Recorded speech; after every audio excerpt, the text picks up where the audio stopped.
Yo, yo, yo, yo. What is up, chat? Here, let me get the coolest webcam over here. Just move this real quick, and we're gonna loop this. All right. So we have a little bit of time until the pairings are up for round 1, and then yeah, we will get straight into it. But yeah, so let me know, guys, if there's anything I need to fix up while we're getting everything started. And yeah, I'm super excited to be commentating the first BT12 Gaia Force Gaming Tournament. Let me go ahead, like, move my chair up a little bit. Okay. Yeah, so there's a lot. I'm really excited to see like all the different like innovations people decide to bring and whatnot, because my prediction is that Beelzemon is going to be BDIF, and then potentially I think Beelzemon may reach the same level of success that Blue Hybrid did in EX2. So I'm curious to see if that prediction actually comes true. The drip, yes, Steve. We had to bust out the drip. You know, what can I say? I had a $30 Target gift card and I needed to spend it on something, so I gave it to my girlfriend and she came home with this. So that's where we are in life right now. Yo, what's up? What's up? But yeah, so while we are you know, waiting a little bit for the tournament to start and such, at the current moment, we can just chat a little bit and talk about some deck builds if you guys are interested. If you guys want to see like how you build certain decks, if you want to talk about decks, or just anything in general, really, I am here and available for a little bit of time until we start up. I wonder if Beelzemon will get hit on the limiter ban list. I think, okay, it should. I think it should, but I don't think you will get that hit until the tail end of BT12, probably around the start of EX4. Bandai said that they're going to start releasing much more frequent ban lists, so I'm really hoping that by then it gets hit. I do think Beelzemon is kind of a problematic deck just because it's extremely aggressive, it has a lot of kill potential, it's way too consistent. Like, it's like, you think like, oh, it has to mill like certain pieces, it has to be like a little inconsistent, right? No, it's very consistent, which is like the most terrifying part. This is the first NA BT12 tournament. Yes, that is correct. This is the first BT12 tournament, and you get commentary by yo boy Hoang 0, you know? And then Tasted Victory will be joining us later tonight. Okay, today is going to be interesting and a nice change of pace. Yeah, no, for sure. I think it's going to be really interesting to see like what people bring to the table. Will we see everyone bringing Beelzemon? Will people have some faith in War Greymon, Red Hybrid, Hunters? Like, who really knows? Or maybe, for all we know, Crossheart comes back out, or Blue Hybrid, something like that, right? Hunters with Quartzmon are about to be broken. So I play tested the matchup a fair amount, and I know a lot of other people have as well. And I think Beelzemon beats Quartz, Hunter Quartz, right? It's pretty much in Beelzemon's favor, just because of like the difference in speed is very drastic, and they just have so much kill pressure on you. It's kind of disgusting. If all limit/bans were lifted, would Blue Hybrid still be the best deck in the game? Probably not. I don't think it would be, but it would probably be pretty good. I think Blue Hybrid making its return to being like at least tier 1.5 in BT11 was very surprising. I don't think anyone expected that. But that does make sense, right? You hit the Tamer removal deck, and the most popular deck in the format suddenly becomes a deck that just thrives off of having bodies without sources. I mean, like, Blue Hybrid is just, you know, bing chilling. Bing, bing, bing, bing chilling. Okay, so I'm gonna go ahead and see where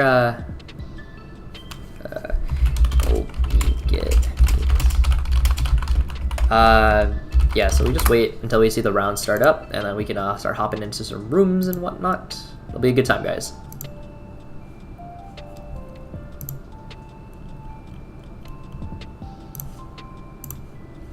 Okay. The real broken deck is Quartz with Bloom. Haha, Keck W. I remember when we were buddies. What are you talking about? We are buddies. I love you. Come here, BB. Yellow Hybrid, if no bans, best deck. I think too many decks in the format at the current moment just do way too much damage for Yellow Hybrid to ever be the best deck anymore at this point. I just finished watching Taste of Victory's Red Hybrid, and to be honest, I feel like we'll still see a lot of Melga. I don't think that's true. I think Melga actually has a lot of really bad matchups in this current upcoming format. So you have Beelzemon, which I think is a really bad matchup because they run, on average, 9 security bombs, and it only takes 1 security bomb to really blow you out of the water. It's almost impossible for Melga to actually play through Quartzmon. That's just like a really difficult matchup, and so just between the two of those factors, I think Melga is going to get like gate kept quite a bit. I wish Reaper was still good. That's all I want to play. I don't think Reaper is necessarily bad. I think the one niche you have going for you on Reaper is the fact that Beelzemon has no way to actually clear out your Digimon because they don't have levels, so it's really difficult for them to do that. So maybe if you find a Reaper build that's like really built for like defensive style to grind out the game, to where Beelzemon just can't close out, I think that might be like potential. Let's see. I hope we see some dope Hunter decks. I do too. I'm really excited to see Hunter's gameplay. Hunter's is probably one of the new unorthodox changes. Or new unorthodox decks. My bad, guys. I remember when we weren't buddies. I love you, Zonda. Also, why is Arrestor Dramon $10? Pre-release. Wait until the official drops, and then it'll probably be like $2 or $3. Let's see. Luxury did a no-ban list tournament, and Crossheart won. Fun fact, Japan also did a no-ban list tournament, and guess what deck won? Alphamon. Which I think is really interesting. They also played no Sunrise Buster. I mean, yeah, that's valid. I think we're at a point in the game where you no longer need Sunrise Buster. You're just like trying to play for gas. Is that Taste of Victory my favorite DigiTuber? Yeah, it's me. I'm Taste of Victory. So, Dorbrick Turbo is actually really underrated. Tops are 32-person locals every single week. I think the thing about Dorbrickmon that makes it like very interesting is it's a deck with a lot. Wait, let me check my Discords real quick. Okay, hold up. I need to send Tasty this link.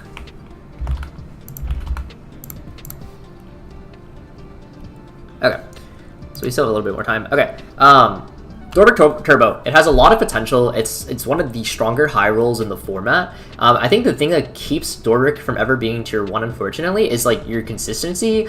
It's not like super bad per se, but like it is significantly worse than like Beelzemon. And I think because of that, the gap between Beelzemon and Dorbrickmon, I think it's just like it's a bit much.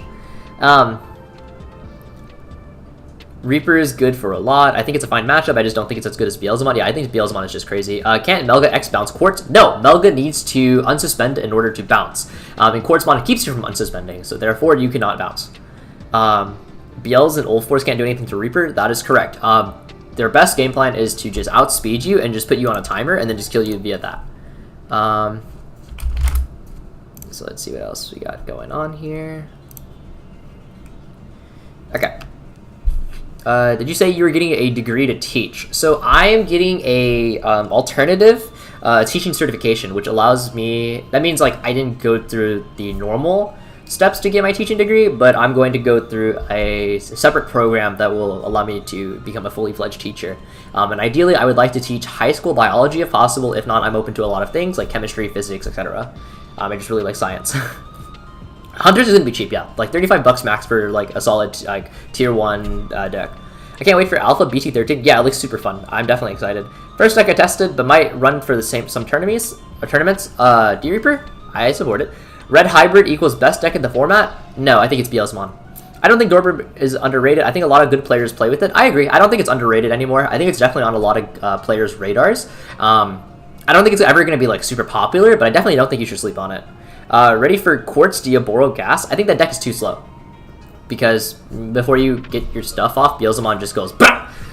Melga and Old Force are dead decks? Yeah, probably. BT12 BLs beats Reaper from testing. It's not even close. Yeah, they're just too fast. I'm a teacher and it's a trap run. I mean, for me personally, and everyone. Okay, wait, pairings are up. Okay, well, we'll just give it a little bit of time before we like start jumping into rooms and stuff like that. But let me see.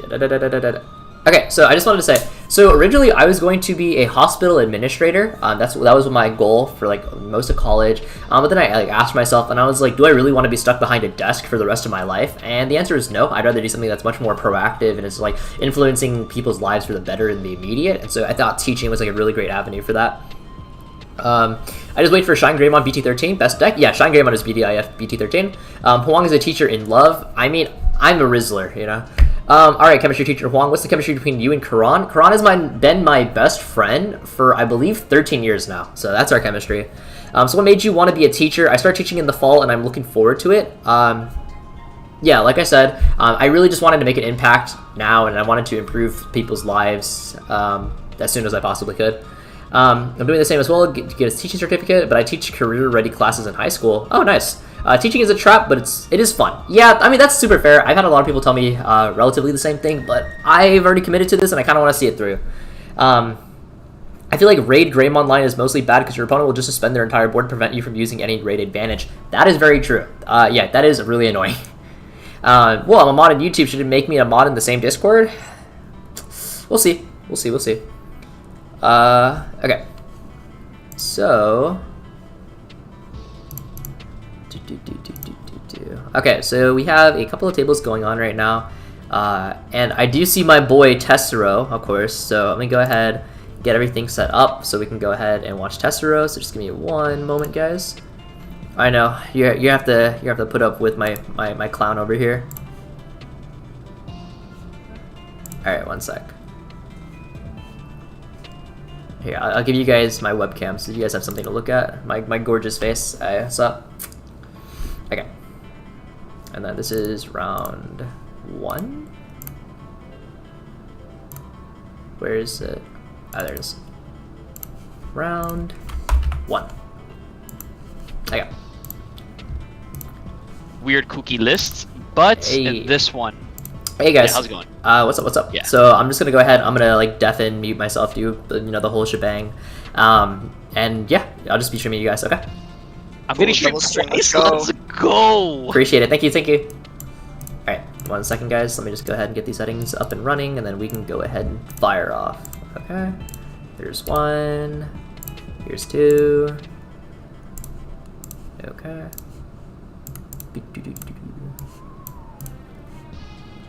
Okay, and let me turn these on. Perfect. Oh, my bad.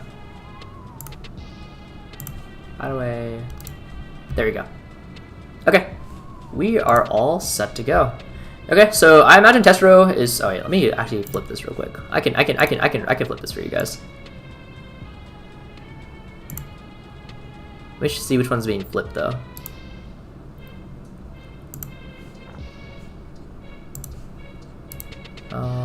Transform, flip, horizontal. Whoops.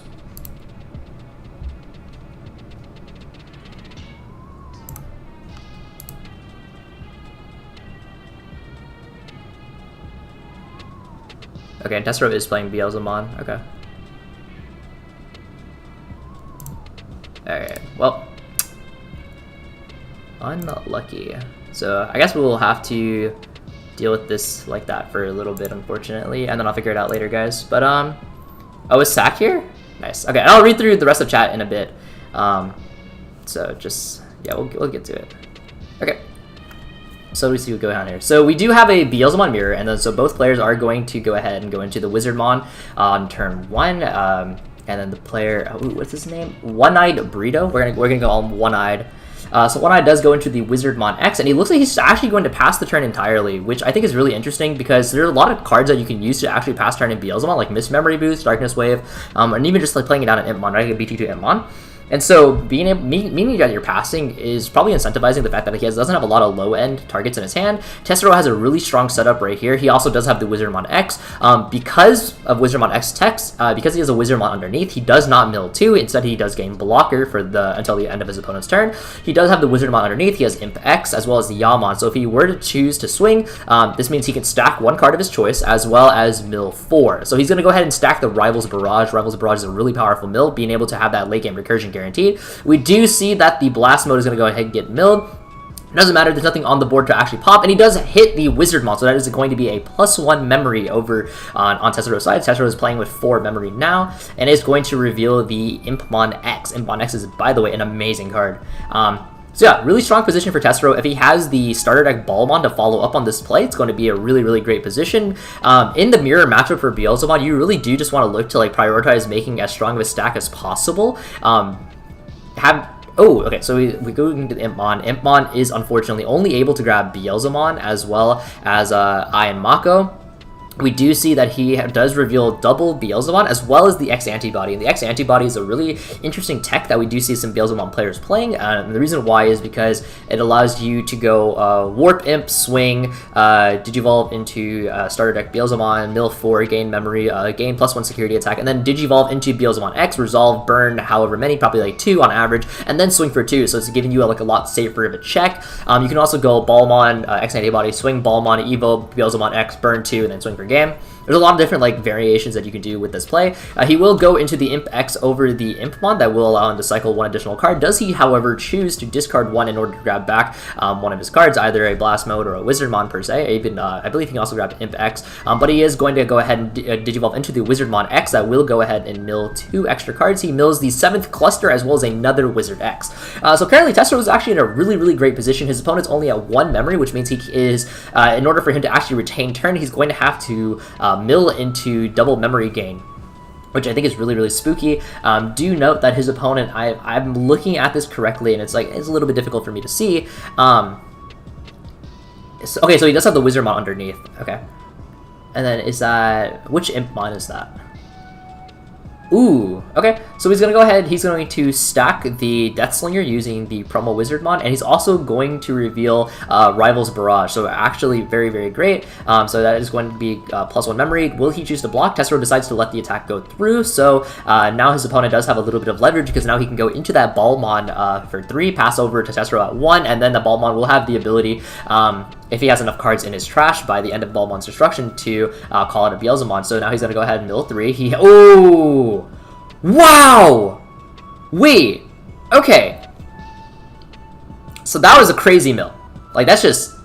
Okay, so it keeps getting crazier. Okay, so... +1 memory, an additional Rival's Barrage, hits the EX2 Impmon, mills an additional 3, hits another memory, hits the Beelzemon EX2, which allows him to play out the Impmon from EX2, which will then check top 4 and search for a Beelzemon or an Ayamako. Doesn't look like he hit a target. But no, being able to retain your turn right there is actually really it's both simultaneously strong as well as potentially a difficult position to be in, because like now you can't choke your opponent at a nice threshold. Like you can't choke him at 1, right? It's not very feasible unless you like go into like Wizard X, mill another card, and it's just like you're fishing for a lot there.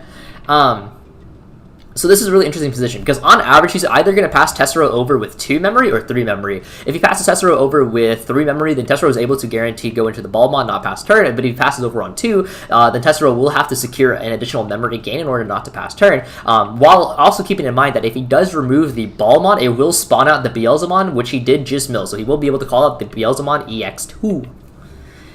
So yeah, really interesting position to be if you are one-eyed. But of course, Tessero does have access to his Rival's Barrage on his upcoming turn, whereas One-Eyed is unable to activate either of his Rival's Barrages. And you do note he also does have... oh, Witchmon. Interesting. Okay. So Witchmon is going to be a mill 3. He does reveal, and that will, in fact, pop one of the Wizardmon X's, actually, because of the Blast Mode. Which one will he choose? Oh, JK, wait, no, it's... Oh, he doesn't have 10 in trash yet. Okay, I think he's at 9. So he's 1 off, actually. Because Blast Mode is when milled, pop level 3 for every 10, add an additional level, I believe. So if he had 1 extra card in his trash, he would have been able to pop one of these Wizardmon X's. But like we said, he does put Tessero over at 2 memory. And so the difference between Witchmon and Wizardmon X is that... while I personally prefer Wizardmon X on average, Witchmon does mill an additional card on the immediate. So there is a, you know, it's not like it's not like super cutthroat like which one is like better than the other. I think there's actually like an argument that could be made for either or. But yeah, so Tessero only with 6 cards in his trash in comparison to his opponent's 9, but he does have the Rival's Barrage on active. He does Digivolve into the starter deck Impmon in his raising area. But like we said before, he could, of course, he could swing the Wizardmon, stack a memory gain in order to go into the Balmon if he wanted to. Yep, that's exactly what he's going to do. So just, you know, we are the Beelzemon player, and he does reveal the Beelzemon X, and that does not have a mill effect, unfortunately. So it looks like he is going to resolve the rest of his effects. He's going to go ahead and mill actually another rival's barrage, so one of his barrages is not going to be online. But now he does have enough memory to not pass his turn if he decides to pursue level 5. He will hit the Iron Mako, unfortunately. Ooh, that's a purple Beelzemon! Oh! One-eyed, you got money, my guy! That or you're lucky. I don't know. Either or. But yeah. So Iron Mako is going to go ahead and bot deck double Balmon X as well as the Beelzemon X antibody. He adds the starter deck Beelzemon to his hand, but Wizardmon X surviving on here is pretty nice, actually. So Tessero does have a couple of avenues that he wants to, if he wants to explore it. And of course, this Balmon will float into Beelzemon if Tessero decides to remove it.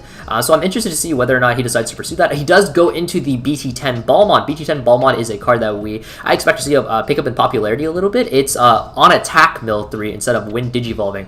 So it gives you the luxury of actually digivolving in the raising area and then pulling out, so then you can still obtain the mill 3. And then, in combination with everything, it also has the ability to also float into a Beelzemon, specifically a Beelzemon, of course. He is going to mill Balmon, he's going to mill Deathslinger, so there's +1 memory, and then one more. Oh no, he's resolving his other effects first. Okay, so resolve 3, gain another memory. Rival's Barrage again. Okay. I have him muted, so I don't know what order he's resolving everything in. That's my bad, guys. But yeah, okay. So some really, really strong mills. Okay, and then here, that should be Balmon. Okay, so he does unfortunately mill double Iron Mako plus his Beelzemon X, but he does have triple Rival's Barrage. So like, he doesn't lose a lot. The Balmon will go ahead and survive that check as well. His opponent is now a bit of a security deficit, Tessero being up at 4 security, his opponent only being at 2. But if you've ever seen Beelzemon gameplay, you will know that this deck gets crazy at times. And so it does look like we are going to go ahead and digivolve into the starter deck Beelzemon. That is going to mill 4. He does mill the Death Slinger, so that is +1 memory. And then, because of starter deck Beelzemon's effect, because it saw a card get milled, he is going ahead and gain some additional memory. He does have 20 cards of trash, so he's going to gain 2 memory. He gains 2 memory on that, and so now Tessero has a couple of avenues. If he has the I believe the blast mode. If he has the blast mode, he will be able to restand and swing for an additional 2 memory. Does that require 30 in trash? I'm trying to remember this off my head. I have the deck right next to me. Hold up, I'm just gonna... Okay, he grabs the X. And X will go ahead and burn 2 security. Oh, does he just go for a game here? No way, right? Wait, let me find blast mode. Where's blast mode? Hold up. Blast mode, where are you? Okay, yeah, it is 20 in trash to unsuspend and gain memory. Okay, yeah, so he's gonna go ahead and burn the last 2 security off. And then if Tessero has any way to gain a single memory, also the cluster is going to proc. Cluster will go ahead and pop the Witchmon, so really, really strong. Really huge turn from Tessero, actually. So if he does have an additional way to facilitate gaining memory, he will be able to actually just end the game here on the blast mode of Evolve. But I don't think he has any additional ways to proc a mill at this board state at the current moment. Both of these barrages are not online at this moment. Tessero's deck looking really, really thin in comparison to his opponent as well, so the deck out is a potential threat. And of course, if Tessero doesn't push for game here, his opponent will have a little bit of that avenue to push for game on his end, because his opponent does have quite a bit of trash to it, and it does look like Tessero is going to pass on the Iron Mako. Okay, so now it's up to One Eye to see whether or not he can push for game. He does have access to double Rival's Barrage. We do know that he did mill X Antibody as well as Blast Mode, so he does have access to both. He has starter deck Beelzemon in his hand as well. So it's going to be really, really dangerous to see whether or not he will be able to push for game here, right? If he does not push for game on this turn, Tessero will be taking it on the following. Even if One Eye were to remove both of these stacks on the board, Tessero does have the starter deck Impmon in his raising area, which will then be able to warp Digivolve. I know I'm talking like a lot, and why do I have 5 Discord messages? Hold up, chat. Who is messaging me? Oh, it's Tasty? Let me finish this game. Okay. Okay, so we do go right into One-Eye's turn. He does have the Balmon, he has double barrage set up, he has the Iron Mako, he has starter deck Impmon in raising, but of course that's not coming out this turn, so more or less it's just Disciple 1. And so with the Beelzemon X in trash with the blast mode, he does have the Iron Mako does reduce cost. We're going to, yep. So we are going to go ahead and see this Beelzemon come on out. Okay. So what does he choose to stack? Iron Mako does not have to reveal. Wait, no. Yeah, I believe it's Iron Mako does not have to reveal what you stack. Which is like, I don't think it really matters because you're obviously going to mill it immediately. Ooh, +2 memory. Oh man, he might be cooking here. Okay, so he is only at what appears to be 18 cards in trash, so it's not the 20 he needs. But he probably can get there. If he swings this, he should have, he has the Wizard X in stack. He has a couple other things I imagine that would mill. He has the ability to stack right here off of the Wizard Mon, so what's he going to choose? And this is for swinging for 2 damage, so if he does have this, plus grabs the X, plus grabs the Blast, that will be game. So this does have to survive the first 2 initial checks. But he has all the pieces. He has the combo. Okay, so we're going to go ahead and mill. Yep, so that's the mill 2. I imagine that's off the Wizardmon X. Does he have an X in stack? I can't really tell. It does look like... Oh, he has Yamon, so that's guaranteed. Okay, and that is now 20 in trash, so lethal is present on the board. That is 2 checks coming down. The first check is going to be Impmon X. This has to be a bomb.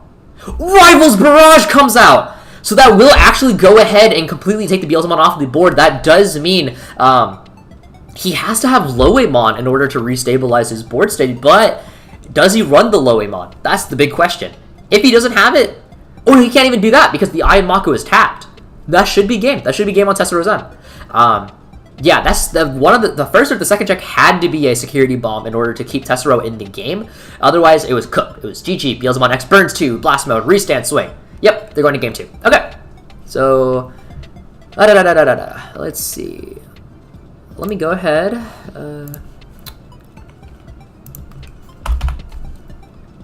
Okay. And then I'm going to go ahead and grab Tasty in this call, guys. Join the call. I'm in right now. Let me know when you are. Okay. Well, I don't know. I guess my mind wasn't there yet. Hey, real quick, guys. So Taste of Victory is gonna join me for co-commentating. If you guys could do me like a really big favor, and just mute me or whatever when the duration of this, and then when Tasty gets in here, mute him as well. Hello, Okay. what's up, All right, YouTube? sweet, yeah. Okay, perfect. Thank you so much. And then I'll ping the both of you when you can like unmute us. All right, sweet. All right, thank you. You're welcome. Mute and mute Tasty. Okay, perfect. So, okay, yeah, so we can't hear them, they can't hear us. We can hear each other, though. Perfect. So, welcome! Taste of Victory! Hello, YouTube. Hello. Yeah. Well, I can hear them. Let me mute them. Oh, yeah, you should do that. All right, they are muted. All right, hello, YouTube. I am sorry. This starts basically as soon as I get off of work, so I have to, like, rush on the train here. But I have joined to help Hoang with commentary. Alright, hold up. Oh my god. There is so many chat messages that I need to read through later. I'll read through it all, like, after again. But yeah. So, Tasty, is this your first commentary gig? I believe so. I think this is the first time I've done something like this. I've commentated locals games, and that's about it. That's never made. Alright. Well, look, let me tell you, I'm a professional. Alright, locals professional, if you will. Like my hero, Cross AI. But yeah, so if you didn't get a chance to see what happened, Tessero did take game 1. It was a really, really close game. It all boiled down to whether or not One-Eyed here, Tessero's opponent, was able to clean the security on the first 2 swings on the starter deck Beelzemon without hitting a security bomb, but Tessero's second security was, unfortunately, the Rivals Barrage, thus killing out the stack and then securing the game for Tessero. So, they are now moving into game 2. And so, I'm curious, what has your experience been with Beelzemon? I have been loving the deck. In my experience, this deck is pretty crazy in how fast it's able to set up its trash, because if you get a good stack going of, let's say, the egg that's in the starter deck, Then you got the X Impmon, then you have Wizard. You have like 6 mills off of one swing. You're able to so quickly set up your trash for the effects to pay off of it, and then you're not even punished by security because you just go into BL's X and remove it all for free. It's such a fast deck. Very consistent as well too, because you have access to 4 Rivals Barrage introduced in the starter deck. Because of that, one of the main worries around milling, that you don't see a piece you need because you send it to your trash, is gone now. It adds almost like a second hand in Yu-Gi-Oh, but not quite as like free access, so it's an incredibly consistent, powerful deck. Right. Okay. So I know a lot of people are talking about it in the community about what is going to be the best deck in the format. And I of course, I said it's Beelzemon. But what do you think? What do you think is going to be the best deck in this format? After testing a bunch of the projected best decks in Tier 1, I do agree that I think Beelzemon is going to be the best deck in format, because I have tested Hunters, Red Hybrid, not as much of Crossheart, that's also predicted, and Beelz is just super consistent and able to end them before they set up. I think Hunters probably has the best matchup into it, because it has really good comeback potential to clear board or to stop lethal with Arrestitramon and Quartzmon, but it's not as fast as Beelz, and I think that's the most important part of BT12, being able to consistently be fast. So the follow-up question to that is, so I touched on this a little bit here and there, and sure. As far as we've never had an actual Tier 0 format in Digimon. We've had close to Tier 0 on Blue Hybrids is probably as close. We've had it on 2 separate occasions, being Blue Hybrid in EX2, and then Crossheart momentarily in post-ban BT11. That being said, I feel like the Beelzemon is going to be the next Blue Hybrid. What do you think?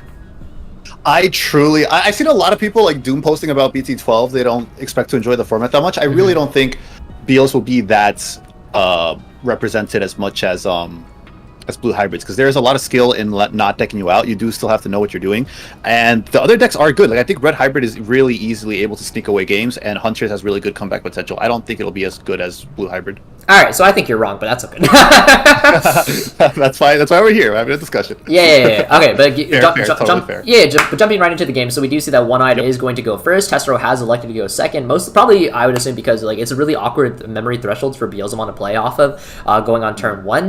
They need a card to pass turn effectively, and so on average, either they have the Wizardmon or they don't. Right. So if they don't have the Wizardmon, they're going to be passing it over 3 memory. Both players are going to digivolve into the EX2 Impmon.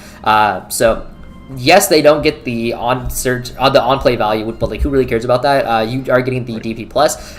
However, Testero does have the Imp X, whereas One-Eye does set up the Iron Mako early. So Tessero's initial fantastic advantage there for Testero. He gets that extra additional draw, and he also has the mill set up off of the Inheritable, ready to go into if he goes into Wizardmon next.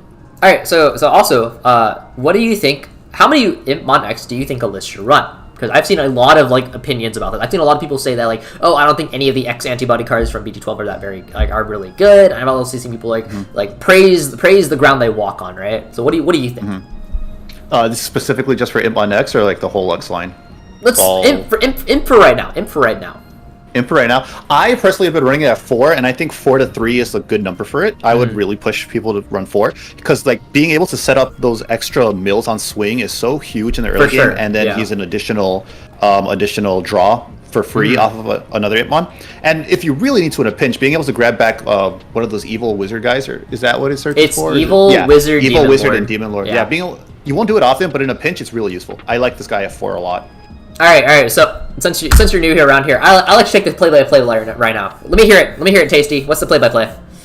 Play? All right, cool. Let me hear it. Wait. Pretend this is wrestling, bro. WWE. Let me hear it. All right. When I breed up, what do we do here? What just happened? Let me take. All right. So we digivolve into Wizardmon X. It doesn't look like he has a wizard underneath it. Whoa! You go into Balmon X. It looks like. Balmon X is really that is Balmon X, which is very interesting. I see Balmon X is really interesting. Oh my god, that mill! Whoa, okay, so he mills with double wizard, so he's getting 2 memory off of that. That's double wizard plus EX2 Imp Mons. That's actually an additional mill another 3. 3 going there. Okay, and it looks like he did not hit any additional mill effects off of that, but he is throwing that All right, looks like he's adding that to hand because it fills up for the when digivolving effect. of the Balmont X. So that's one of the strategies, one of the strong points of this deck, is that even if you're milling something like incredibly crucial piece, you're able to grab it back so easily with multiple cards in this deck, such as that Balmont X we just saw, or as Rivals Barrage, which looks like he does have one set up for future plays. Looks like he's going to go ahead and swing the Balmont X. All right, he's going in early. So he has some inheritables that are going to mill trash 2. So that is a Balmont, double Balmont. So that's quite unfortunate because it's not what you want right now. Oh. 2 more to make up for it. Ooh, now we're cooking another 3 more. He is setting up that trash. There's the Rivals Barrage, and there's the extra memory gain off of Wizardmon X. These are incredibly important effects because now he's able to grab back anything. Like if he needs to build a second stack, because you saw he just milled 2 level 5s off of that, he's able to grab it back no problem if he needed to. But he looks like he's in a really good spot right now. 3 memory. He'll be able to climb into a Beelzemon without passing turn if he so desires, if this doesn't get deleted in security. Has Tessero done the check yet, or are they still resolving effects? So Tessero has in fact done the check. It does look like it was the Wizardmon. Also, interesting thing to note is that that's right. Another interesting thing to note is that both players are actually playing the X antibody package. Interesting. Which, you know, there if you've ever looked at Japanese Beelzemon lists, you notice that no Beelzemon list actually looks the same to another. There's so much room for tech potential because of how powerful Rivals Barrage really is. Being able to grab back any of your pieces, it does mean that you can afford to like run like crazy one-of techs. So because of that, we are seeing some lists run these X antibodies, some are running Loemon or Kaiser Leomon, a whole slew of things. But it doesn't look like that One-Eyed is going to go ahead and pass on the Death Slinger. And so he does remove... Okay, so we are going to go to Wizardmon. He does have the Wizardmon underneath the Wizardmon X, so that he is going to gain blocker instead of the mill 2, which I think is totally fine in this position. But does he choose to swing? That's like the really big question. Because on swing, he does stack 1, and then he could mill 4. Depending on what he stacks, it can be really, really potent. If it's a gain 1 memory, that will allow him to devolve into the Balmon and choke his opponent to 1, really limiting a lot of the plays that he does have there. But of course, if this Wizardmon were to bite the dust, that's all. Like this is like a huge risk reward, right? Right, he doesn't have the Balmon right now to go into the Beelzemon revival effect for its afloat, so this is really all or nothing commitment here. But depending on what he mills with the X antibody Impmon inheritable, it could set up for future play, so it may not be the worst scenario. However, a punish here would be very far behind for Tessero. His opponent is very far ahead. So he also has Yamon Egg as well to mill an additional 2. So if the swing does go off successfully, that is a mill 4 plus a stack, but only at 6,000 DP because the EX2 Impmon only gives the plus 3,000 to Beelzemon specifically. But it does look like Tessero is just going to opt for ooh nice. Okay, Tessero retains his turn. Retains turn with a double memory gain, something that's very people will be like, oh, it's such a high roll for Beelzemon, but this is really no. There's so many cards to do it. Yeah, it's just so often this is going to happen. You don't think you're high rolling. This is a strategy for Beelzemon, so it makes it such a good deck ahead of others in the meta. Well, another thing to note is that the fact that there is no Impmon, unfortunately, in Tessero's trash, so he will not be able to revive anything off the EX2 Beelzemon. So there's a little bit of lost value. But it does look like he feels a little bit more confident to swing because, or does he? Because he is guaranteed he has the Beelzemon in trash, so he can now float into it off of the Balmon. Right off of the mills. Okay, and he's stacking the Rivals Barrage to be able to get that. Yep. Set up in the main area. Okay, so there's another mill too. What are the last 2 he mills? All right. Barrage. Another Rivals Barrage. Huh? Oh, and 7th cluster. Okay, and he looks like he's electing to not put the barrage in. He wants that trash count. Yeah, which I get that. I respect that. And I definitely respect that because his opponent's very far ahead, and I don't think he can afford to be behind on board presence. Yeah. So looking at this current situation, so you have Tamer. Oh, that actually puts... He checks the Iron Mako. Double Iron Mako is going to be really huge for his opponent here because now his evolution is going to be incredibly cheap and make his mill effects completely consistent. He's going to be able to mill whatever he wants. Any trash counter he needs to hit, he's probably going to hit it. Just stack an X2 now. So another really interesting thing, I don't know, and this might actually fly under the radar for a lot of people, is that Tessero leaving the barrage in trash puts him exactly at 10. So that has a lot of future implication for a lot of his Impmon plays going forward because he's just trying to accelerate into 20, right? Because if you choose to take the barrage, that means if you want the barrage in trash, that means you have to grab back a card. So that's essentially like you're losing a card, right? But it does look like Tessero is going to elect to go for the Death Slinger. Will his opponent decide to float with the Balmon? What are he's debating it?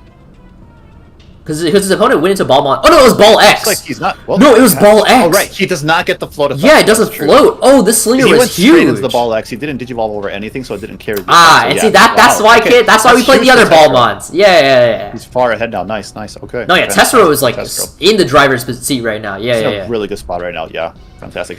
And his Ballmon does actually have the effect. So if this guy tries to remove it somehow, it's going to float right into a Beelzemon. Yeah, and if you float into the Beelzemon, then it's a really scary thing to think about, right?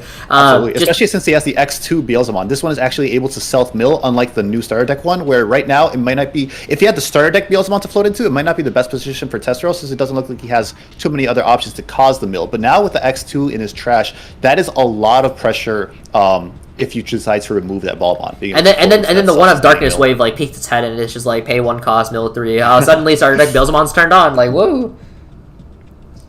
But it does look like he's just going to Death Slinger and put Tessero over Okay, at... so he does okay, go on it's 0. He's very close to 20 now, and he gets to float into the Beelzemon. Well, I mean, his opponent might just have another Slinger to remove this if his opponent is at That'd be 20. very great. Yeah. But yeah, it looks like both players are just throwing removal spells left and right, trying to keep on top of each other. Tessero is at 10, he's at 15, he's at 16 right now. And oh, the 7th cluster, passing over 7 memory to Tessero in order to remove the Beelzemon. So while that is a lot of memory, Tessero is unable to attack on this turn, so his opponent is not in danger of being, killed on this turn. But his opponent, One-Eyed on the other hand, does have the starter deck Impmon in the raising area, and it does look like he is at currently 19 in trash. Shouldn't be too hard to get to 20. Right. Which Exactly. I mean, that's borderline terrifying, right? Because at 4 Absolutely. security, that means you have a play online in order to burn your opponent and then swing for game, right? Because with starter deck Beelzemon, you can swing for 2, burn 2 off of Beelzemon X, and then go from there. Yeah, especially since he has the double Iron Mako, so if he so chooses, he could even reduce one of his Digivolution costs by 2, either making it 1 cost or free outright. And so it doesn't really matter how much memory he's giving Tessero here, because as you mentioned, he can't attack. So as long as he has this extra turn, he could come out and really high potential to OTK next turn with Beelzemon, knowing what this deck can do. Well, it also all depends on whether or not he gets 20 in trash, right? Because without 20 in trash, that does mean he will not be able to warp his Impmon into Beelzemon and present lethal. But it does look like Tessero is going to go ahead and digivolve into the Wizardmon. If he has the Wizardmon X, that does give him a little bit of stability here. So that way he forces his opponent to have an out to the blocker. But of course, his opponent does have the 7th Deadly Cluster, which will pop his Tessero's blocker, unfortunately, if he decides to go about that route. But I'm not going to be too worried about it. Yep. Yeah, so we're just going to go ahead and pop Barrage, and then we're just going to grab the Ballmon. Ballmon is going to go ahead and mill 3. Maybe double hoping to mill to keep turn? Nope. Nah. Oh, would you even want to keep turning this position? I mean, because if you keep turning this position, you would have to pass your opponent more than 1 memory. That is true. Which can be really, really terrifying, because you're just staring down the barrel right now with this starter deck. You never want to give this deck more than 1, especially in this position. Right, because with double Iron Mako, that's essentially 2 memory that you're gaining, and then if he has the starter deck Beelzemon and trash, that is potentially a lethal play. The biggest thing is that the play for warp into Warp and then X and then Blast, that's a 5 memory play, and on average starter deck Beelzemon is going to fund 2 of it by itself, and so I guess with double Iron Mako you actually have enough memory on flat to do the play, but he will not have enough memory to actually get himself to 20 cards in trash if that is the case. So choking his opponent, if he had given his opponent a single... I take it all back. Now he's definitely got the inheritables to set up for the swing mill. Wait, no, okay. He trashes 1, and then he has to pick a card back up. Yeah. So he's still at 19. He's still at 19. Okay. He's grabbing the wizard. He might not have a level 4 to climb. Looks like it. Okay. So okay. he grabs the base wizard. So we're not gonna make the warp digivolve play, which is very, very good for Tessero's position. He's gonna go ahead and pass on Witchmon, but he does have the double Iron Mako. The Iron Makos, so he's reducing that cost back to free. He'll go back to 1. I imagine this is double memory gain, to be honest with you. I would think so, so he could maybe go into his bigger plays. Because with double memory gain, he will go back to 1, and then he goes to 3, which will then allow him to go to the Ballmon. But it looks like he is just elected to only use 1 of his Iron Makos. Okay, that's totally fine. Okay. Yep. Okay. So. Mills, yep. Oh, he hit it anyway. Too interesting. Who, one was stacked, and the other was just naturally hit. Yeah, and that is now 20 in trash. So his plays are online. He can still digivolve into the Ballmon with 20 in trash because he has that extra Iron Mako still on board. Yeah, it would stay on his turn because of the cost reduction, and then he gets to set up any other mill he wants to with the stacking effect of Iron Mako. Yeah, so the question So now, this is I mean, the question Go really ahead. just boils down to the whether or not he can. Oh, Ball on X. This is not what you want to see right now, man. So he stacks one here. He mills 3, and so he doesn't pass turn, but he doesn't have the protection that the other Balmon gives you, like where you can float, right? Yeah, his stack could get really punished still. I mean, so he is luckily able to grab back the X antibody if he does choose to do so. But he's also okay. So he's now stacking with Iron Mako. So whatever he just chose to stack, if he digivolves, he will end up drawing into that because you have to resolve the draw for digivolve before you can resolve your effects. Yes. So whatever he stacked, it must be a card that he actually wants to keep in his hand rather than mill. But his opponent is now at, let's see, what are we at? 10, 20, 25 cards in trash, I believe. 5, 10, 15, 20. Looks like 25, yes. Yeah. Okay, and then he goes grab back the X antibody, so now he's at 24, if I'm looking at this correctly. And so if he were to evolve into Starter Deck Beelzemon, he would pass Tessero over at 2 memory because it's a 4-cost evolution. He would only be able to gain back 2 because there's less than 30 in trash with current moment. Yep. Which, again, it doesn't float either, which is really scary. And there it is. Yes, okay, so... Milling top 4 now. Yeah, what are we going to mill? That's the big question. So, okay. That's the fun part. Oh, okay, so double X2 is interesting. So he I don't know does. if he wants to Yeah, I'm about to say, trash. do you choose to actually grab back the Imp Mons? Because if you grab back the Yeah, Imp that's the Mons, you're thing. potentially hurting your trash count here. So I Yeah. guess it really does depend on that. And then also he did Gain mill. memory. He did mill an X antibody. So he's going for both, it looks like. Okay. Wants that warp. All right, and they're both warped, which makes sense to be able to go quickly into another Star Deck Beeld. I mean, yeah, if Tessero, pressure, it yeah, seems. Tessero doesn't push for game here, then his opponent is threatening with the double warp play. Yeah, So- huge lethal potential here. So at 2 memory at the current moment, Tessero does have 20 in trash, so he will be able to digivolve into Starter Deck Beelzemon and not pass the turn.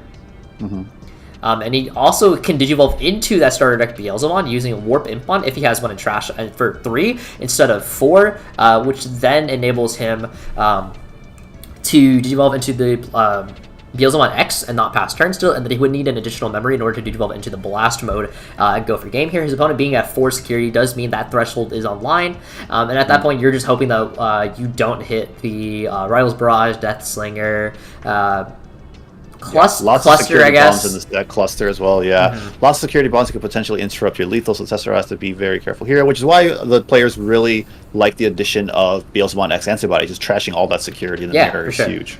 And so, also do note that Balmon has the Wizardmon promo source in his stack that will allow him to stack 1 additional card if he chooses to swing.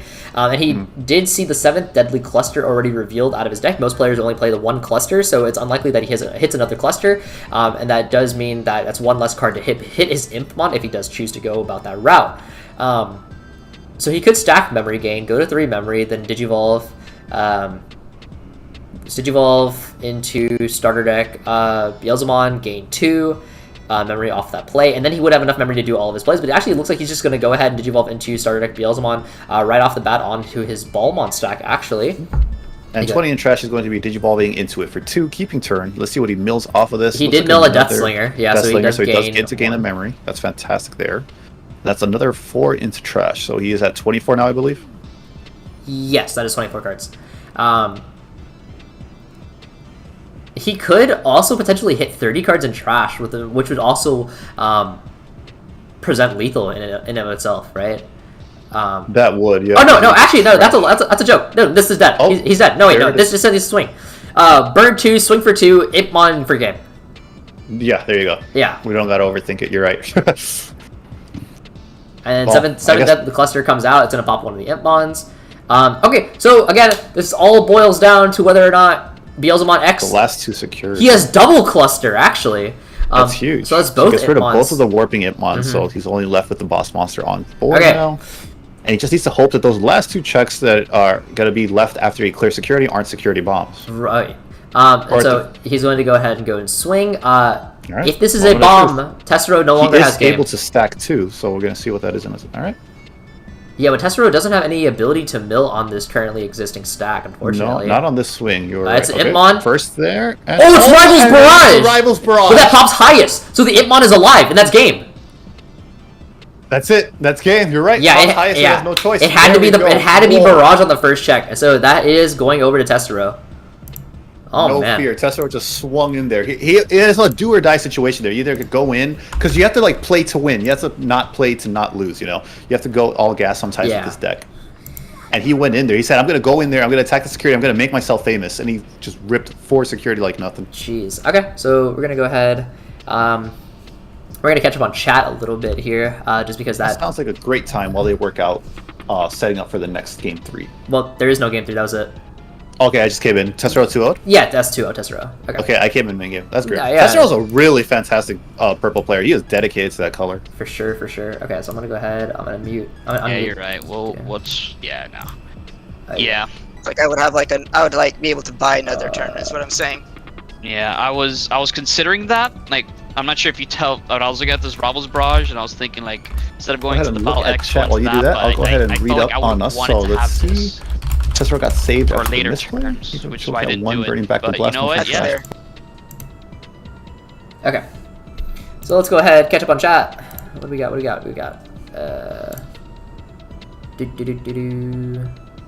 my webcam? Oh wait, I forgot. I need to call Tasty.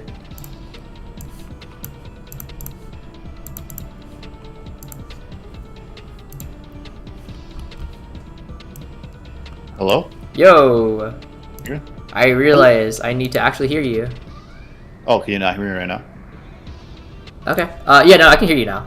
Okay, cool. Okay, so let me go ahead and read through the chat, catch up a little bit.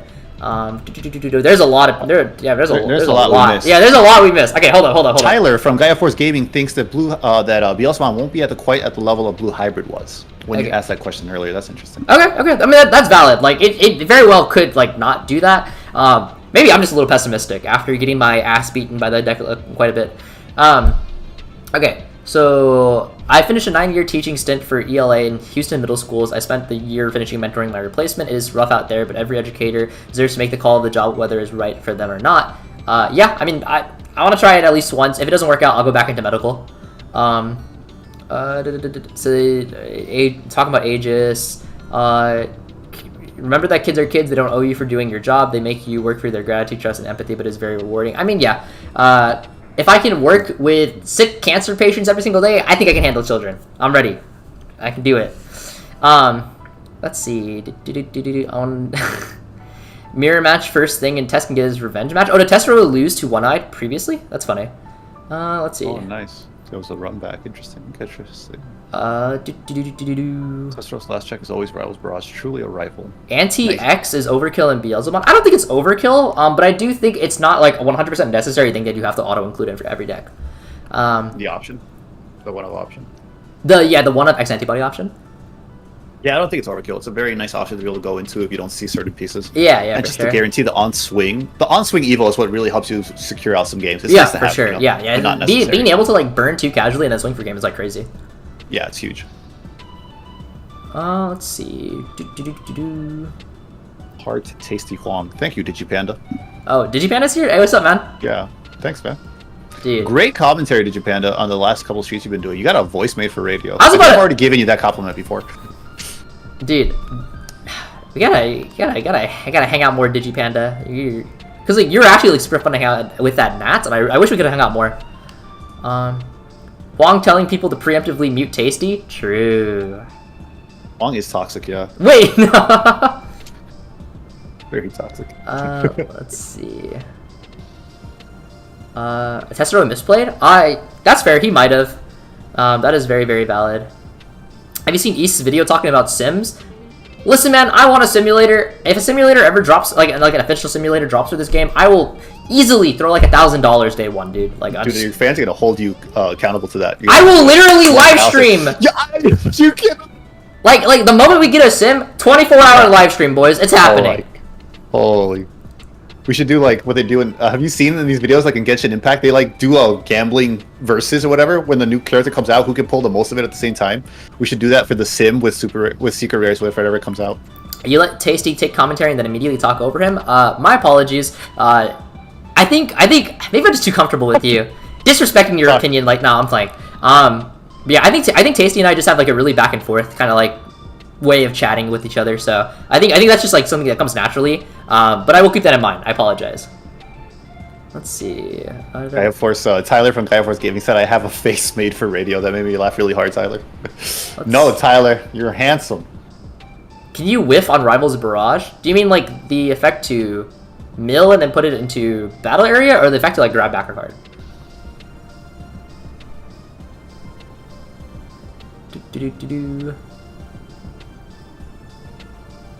Nice shirt, thank you. My girlfriend bought it for me with a $30 Target gift card I got for Christmas. That is a nice shirt. I know. Upstream. Okay. Do we know how much time is left on a round? Let me go ahead and check that actually.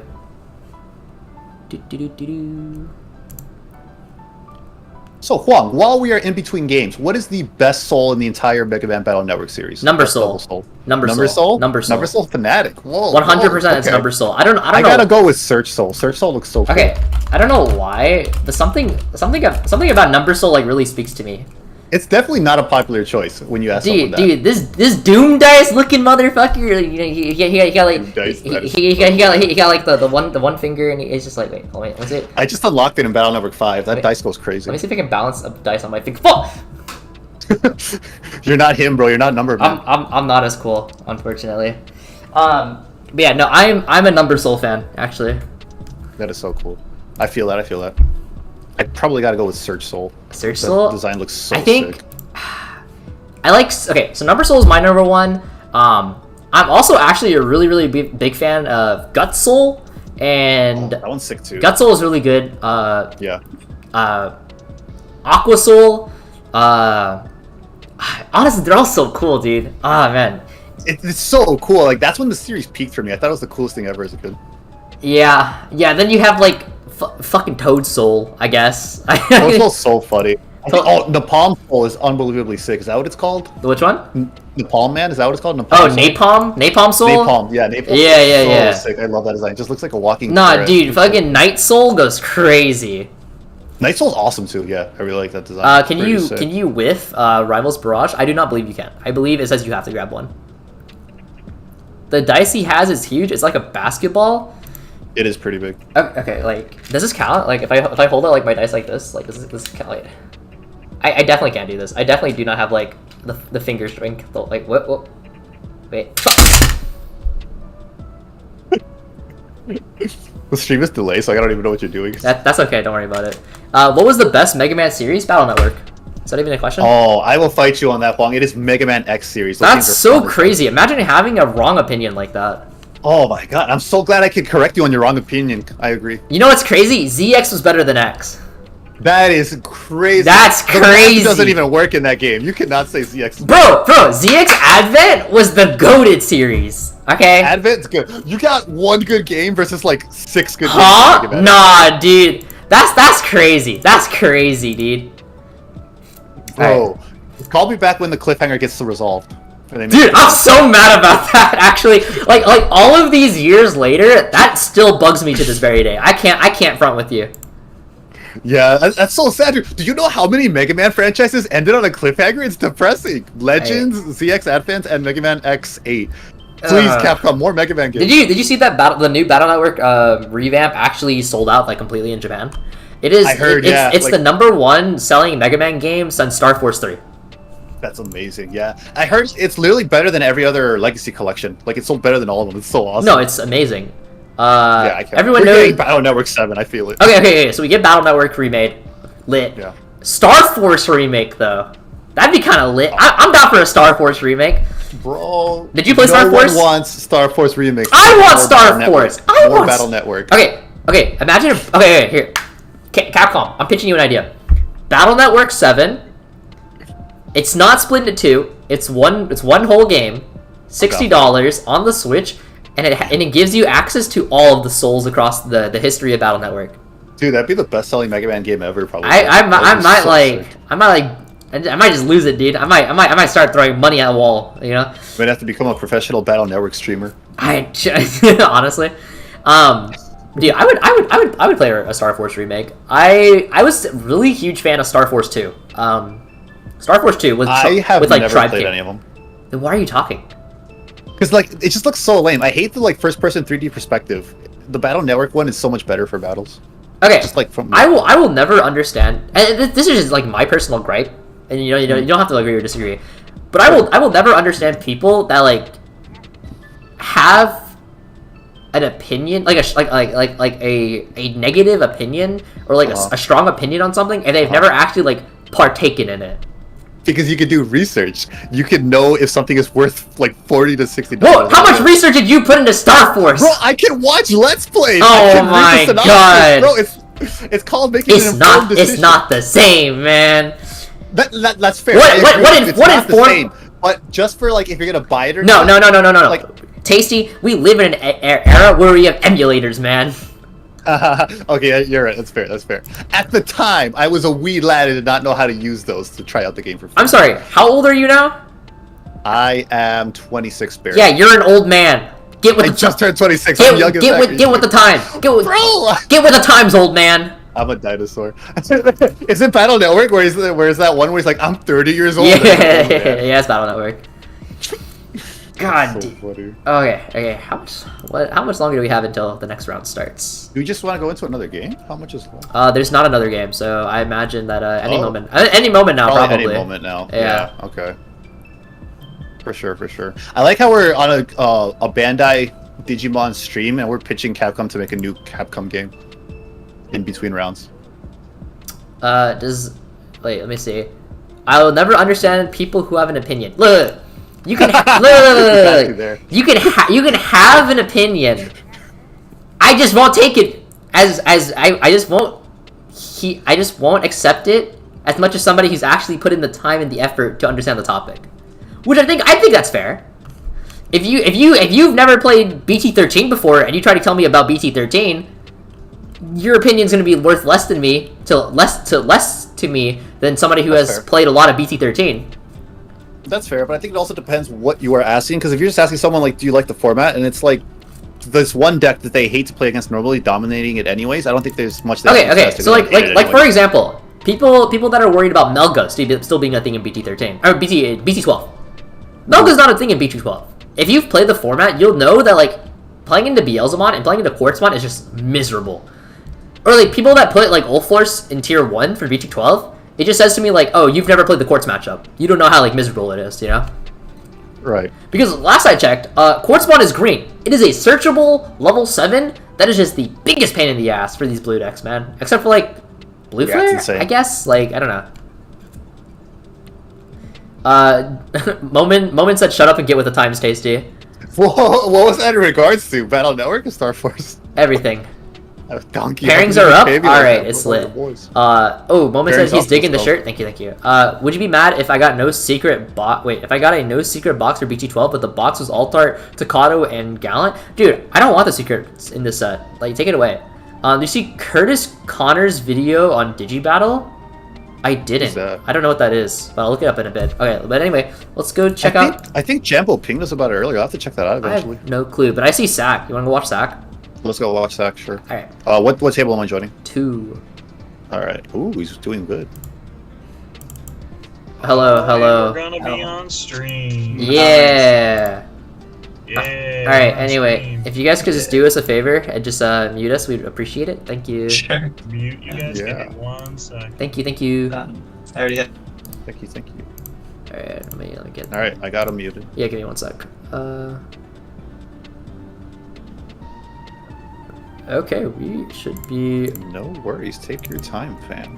Quartzmon is searchable for Diaboromon deck. Whoop. Yeah. Oh, is that why that profile? I saw Joe Dabi made a profile, and it sounds interesting. I'll have to check it out. Alright, so. Table 2 is hot. Oh, they got the primitive mat. Table 2 is hot. You're right. That's Sack, bro. No, the primitive mat. It's from the Primitational. Yeah, that's Sack. Sack has the Primitational mat? Yes, that is Sack. Wait, how does Sack have it? Wasn't it just... Oh, could you buy it later? No, I'm pretty sure. Maybe he played it in. I don't know, man. Sack was not in the Primitation. It was for content creators. I mean, they also went to the same locals. Oh, that's probably why. Yeah. Okay, so I don't know what Sack is playing, but he's been telling me he has like a super spicy deck against Beelzemon. Ooh, I'm really excited to reveal the spice on stream. Yeah, so it is Sack versus Spent Spark. curious to see what this is. I mean, I don't know what either of them are playing actually, so this is going to be a surprise for all of us. It's gonna be a very fun match. I love surprises. It looks like they're just shuffling and setting up now. So, Hoang, in your testing, how have you been liking BT12? I like it less than BT11. Personally, I like BT11 a lot actually. And is that because of is there more viable decks in BT11, or you just don't like the playstyles? In BT12. Oh, okay. So Sack is. Whoa, the double milk. Oh! It's a Venge Kid. It's a Venge Kid. It's a Venge Kid. Okay, it's playing a Venge Kid. It's a Venge Kid Omni Turbo. Yeah. No, what? Wait, did he tell you about this beforehand? This is crazy. No, I just know what this is. I just know what this is. This is a crazy statement. Okay.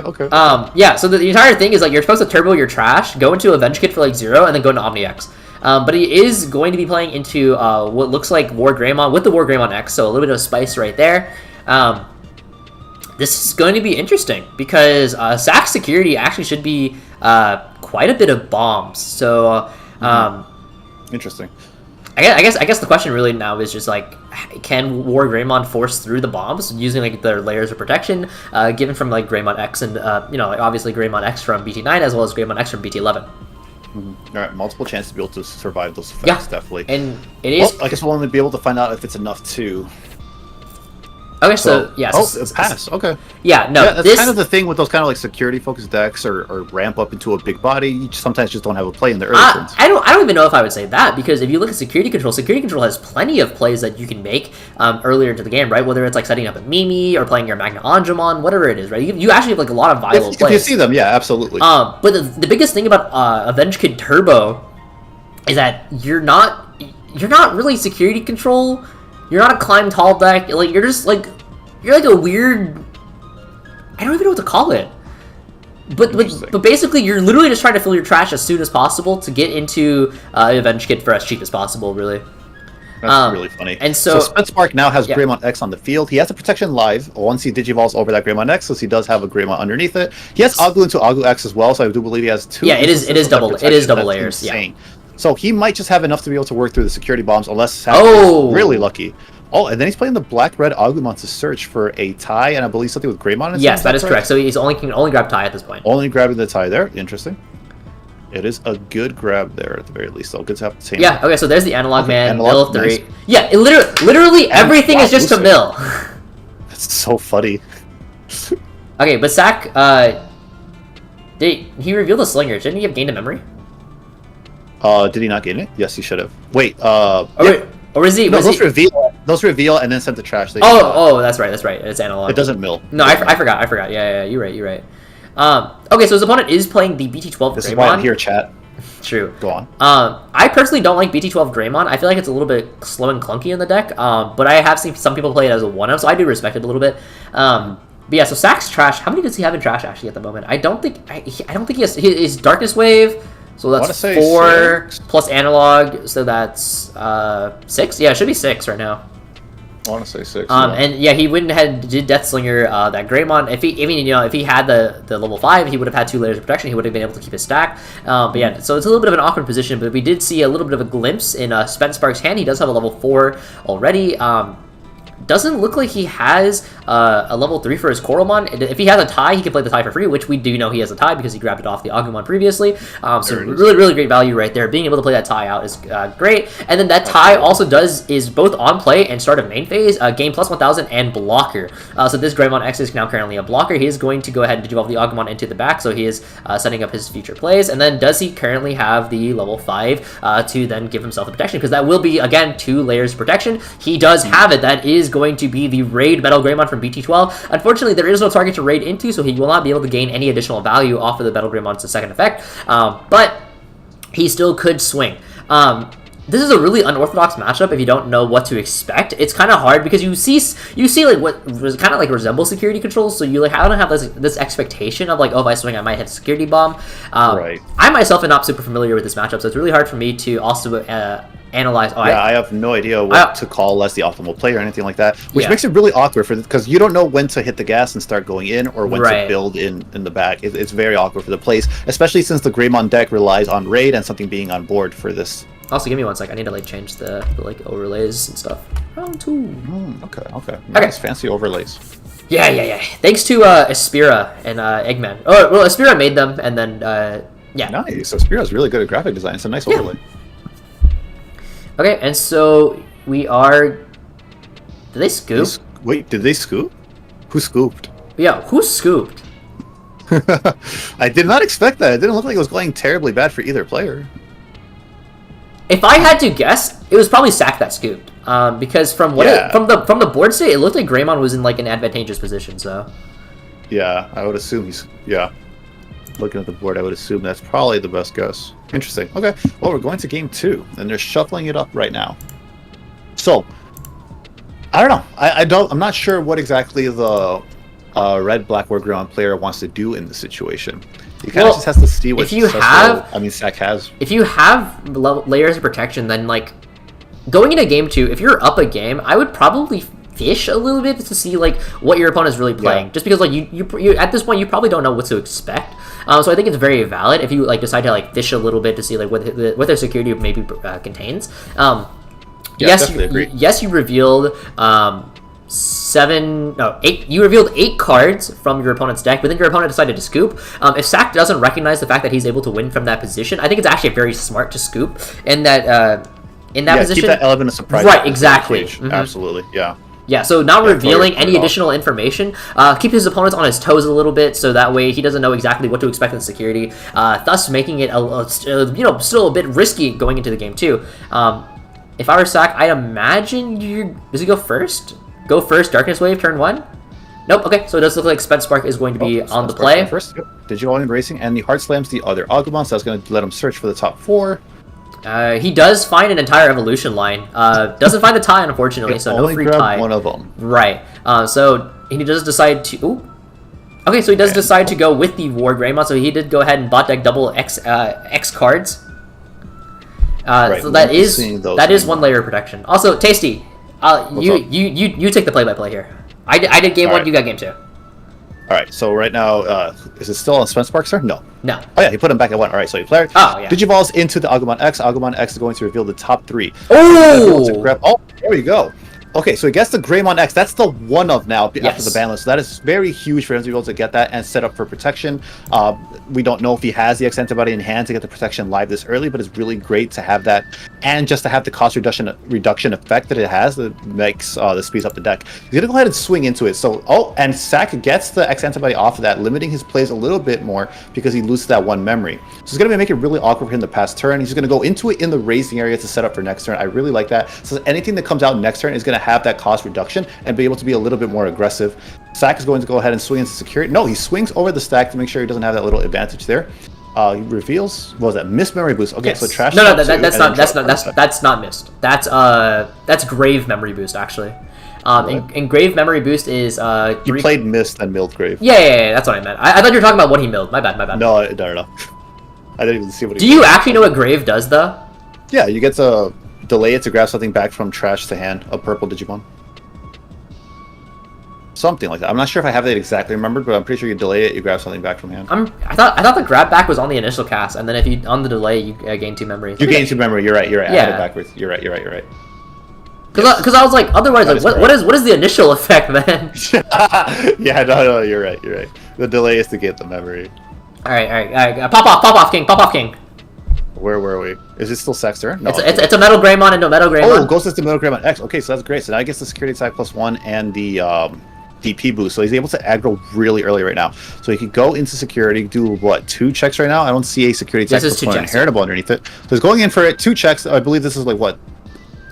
So it's +3K from the Metal Greymon X, so that puts it at 11, and then +1K from Agumon, so it's actually at 12. And he does also have piercing. 2 is really safe. I think the only thing he's really worried about is a security bomb, since he doesn't have. All right, so that's 11K right there. So wow. What's that? Underworld's Call? Is that what it's called? That's a really old card from like what, BT6 or something? Haven't seen that in a while. Yes. So he does get to bring back the Icebomb, which is really great there to be able to do a more just a meaningless chip. You know, like he could just swing and not worried about the body, because the body getting deleted is advantageous for him, getting to draw and discard, setting up his trash, which is what he wants in apparently Avenge Kid Turbo, to be able to get that trash can up.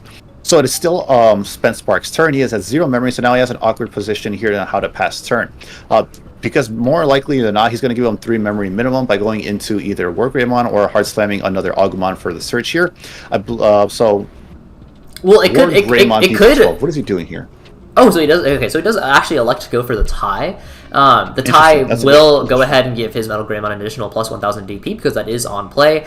So this is now currently a 13,000 Metal Greymon. Yep. Which I actually believe Avenge Kid can't pop this now. Because if I remember, let me double check. Just to make sure it pops level 5s or lower, and then it only has 11,000 DP, at least on his own effect. So I don't know if something else in the deck can pop it, but you're right. No.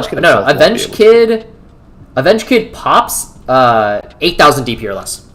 Okay, I was thinking level 5 for some reason. Yeah, so this just metal, range. So this Metal Greymon, I mean, yeah, it's regardless outside of the range, but that's actually like a really big thing, right? Is like being outside of that range. It is currently Sack's turn at the current moment with 3 memory. He does have a double memory boost. He has 1 memory boost set up because he's just now resolving the Eismon. Oh, he actually went for the Hades? Interesting. Whoa. That's interesting. Or am I tripping?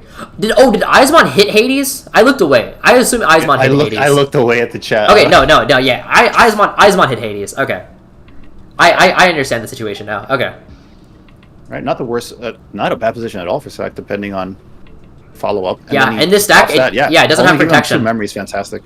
Yep, no protection because he doesn't have that X antibody underneath the Greymon X, and then looks like he's counting as trash, maybe for a follow-up play? I mean, if you're playing Avenge Kid Turbo, you probably need like constant like awareness of like what your trash is, right? Right. That will affect your play, so you should definitely keep that in mind. So remove this level 5 stack, and even with that, just putting him at 2 memory. He hatched the egg for Koromon, goes into Agumon X.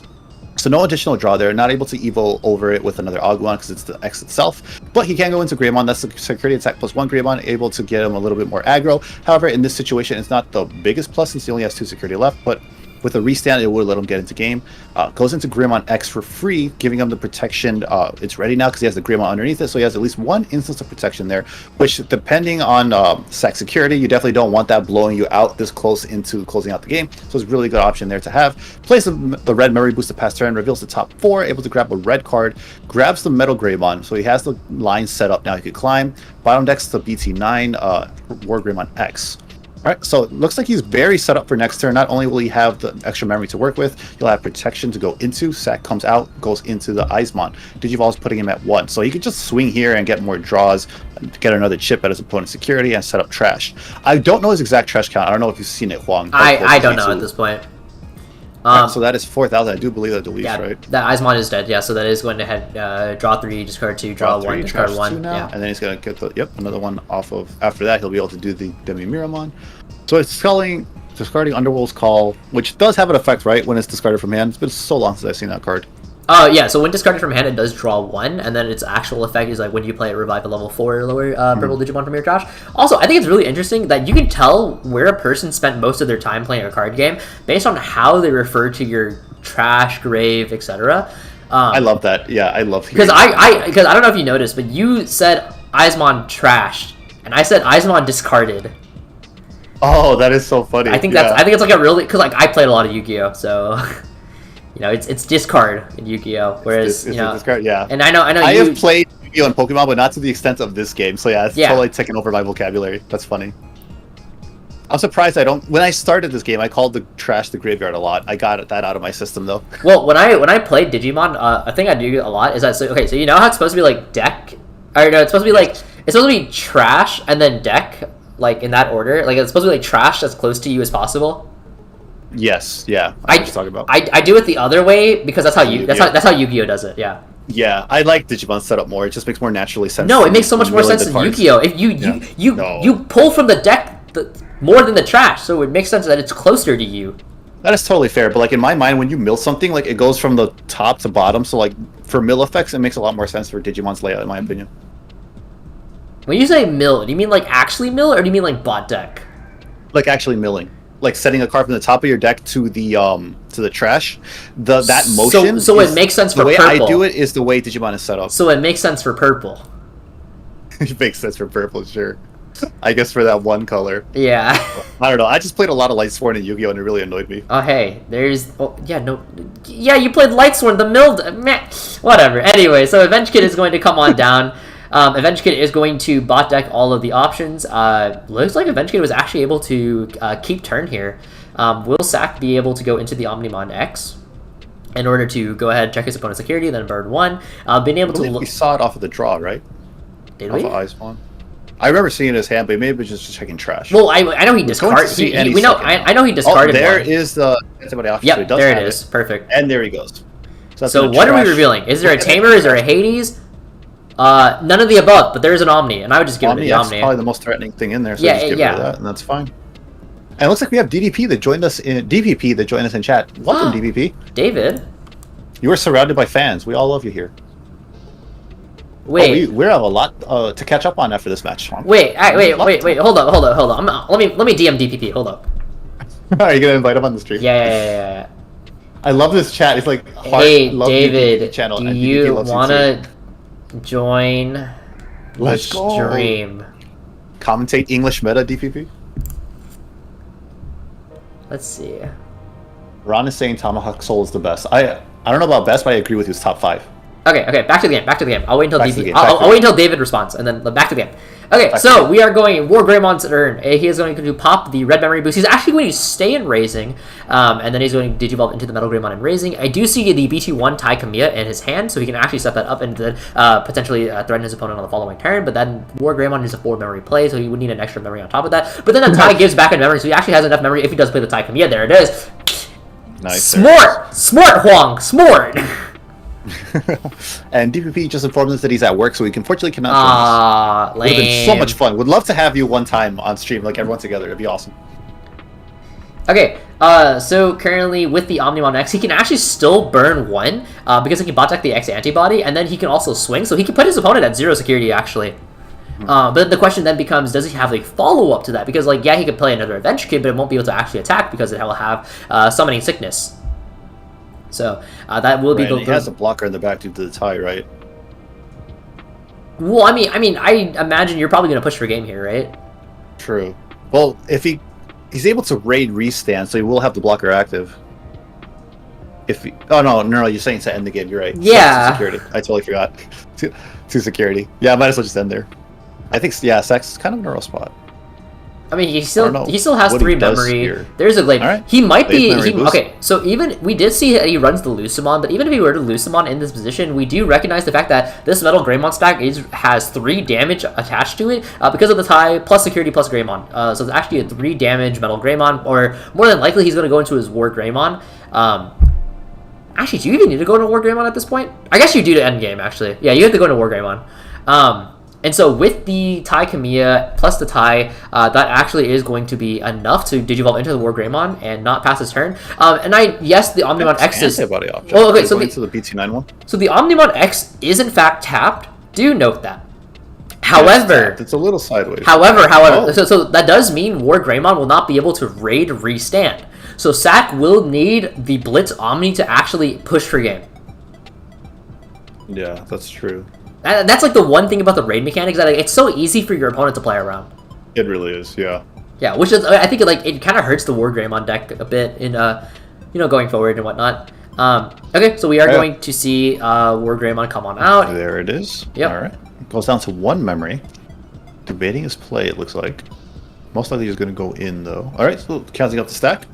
He does have security attack +1 on it, plus the other one from the Metal Greymon X, so he's doing 3 checks right now, but he only needs the 2. Am I crazy? Why is he at 1 memory? Am I crazy? Did I miss something? I'm not sure. Because War Greymon should have costed 4, and then Tai plus Tai is 4, and he was on 3. So am I crazy? But also, he just... I think I missed something, yeah. Did I miss something? I might have. I'm not sure. If you can check chat for me, It's possible. Tasty. Yeah. But anyway, yeah, so he's going to...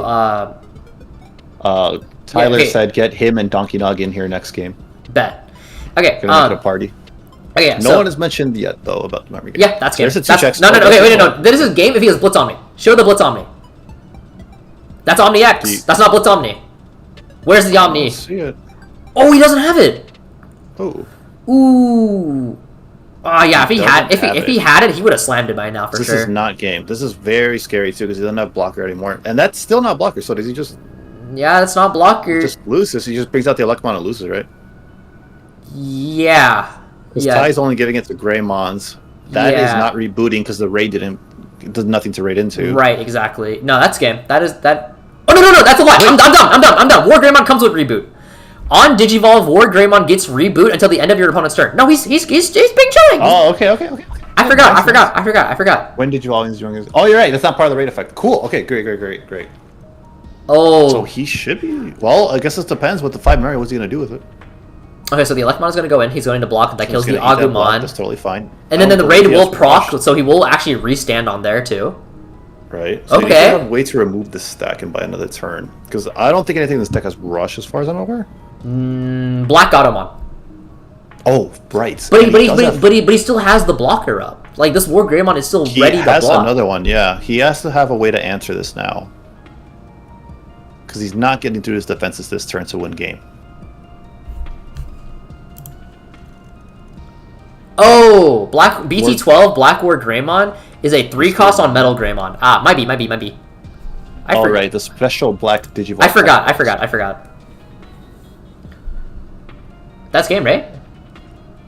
Looks like it, unless he has a way to out this right now, which I don't believe he does. Yeah, they look like game. Looks like game to me. What we're about to see. Because even if you were to go to Avenge Kid, assuming not past turn and then Omni X, he does have the Greymon X protection, which will then prevent the Omni X from actually getting rid of it. And then he is unable to actually swing with the Omni X, so then he can't like attempt to like double bot deck or whatever. Right, to force it, yeah. Yeah, so there's a Black Auto block. Yep. Block, Okay. and he loses. Yeah, he does. Yep, that looks like that's it. Yeah. Okay. That's GG. That should be GG. Congratulations to Spence Park. Wait, don't jinx it yet, because technically we don't know who actually won game 1. So give it like 1 second. Chat said purple player's board state was very terrible. It was him that scooped. Yeah, I mean, like, I figured it was, but...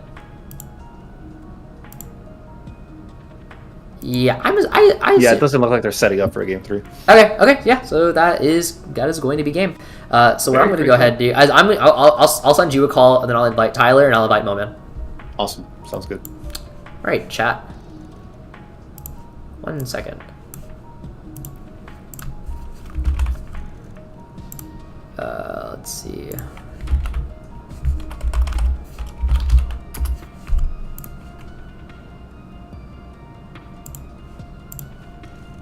let me add Tyler.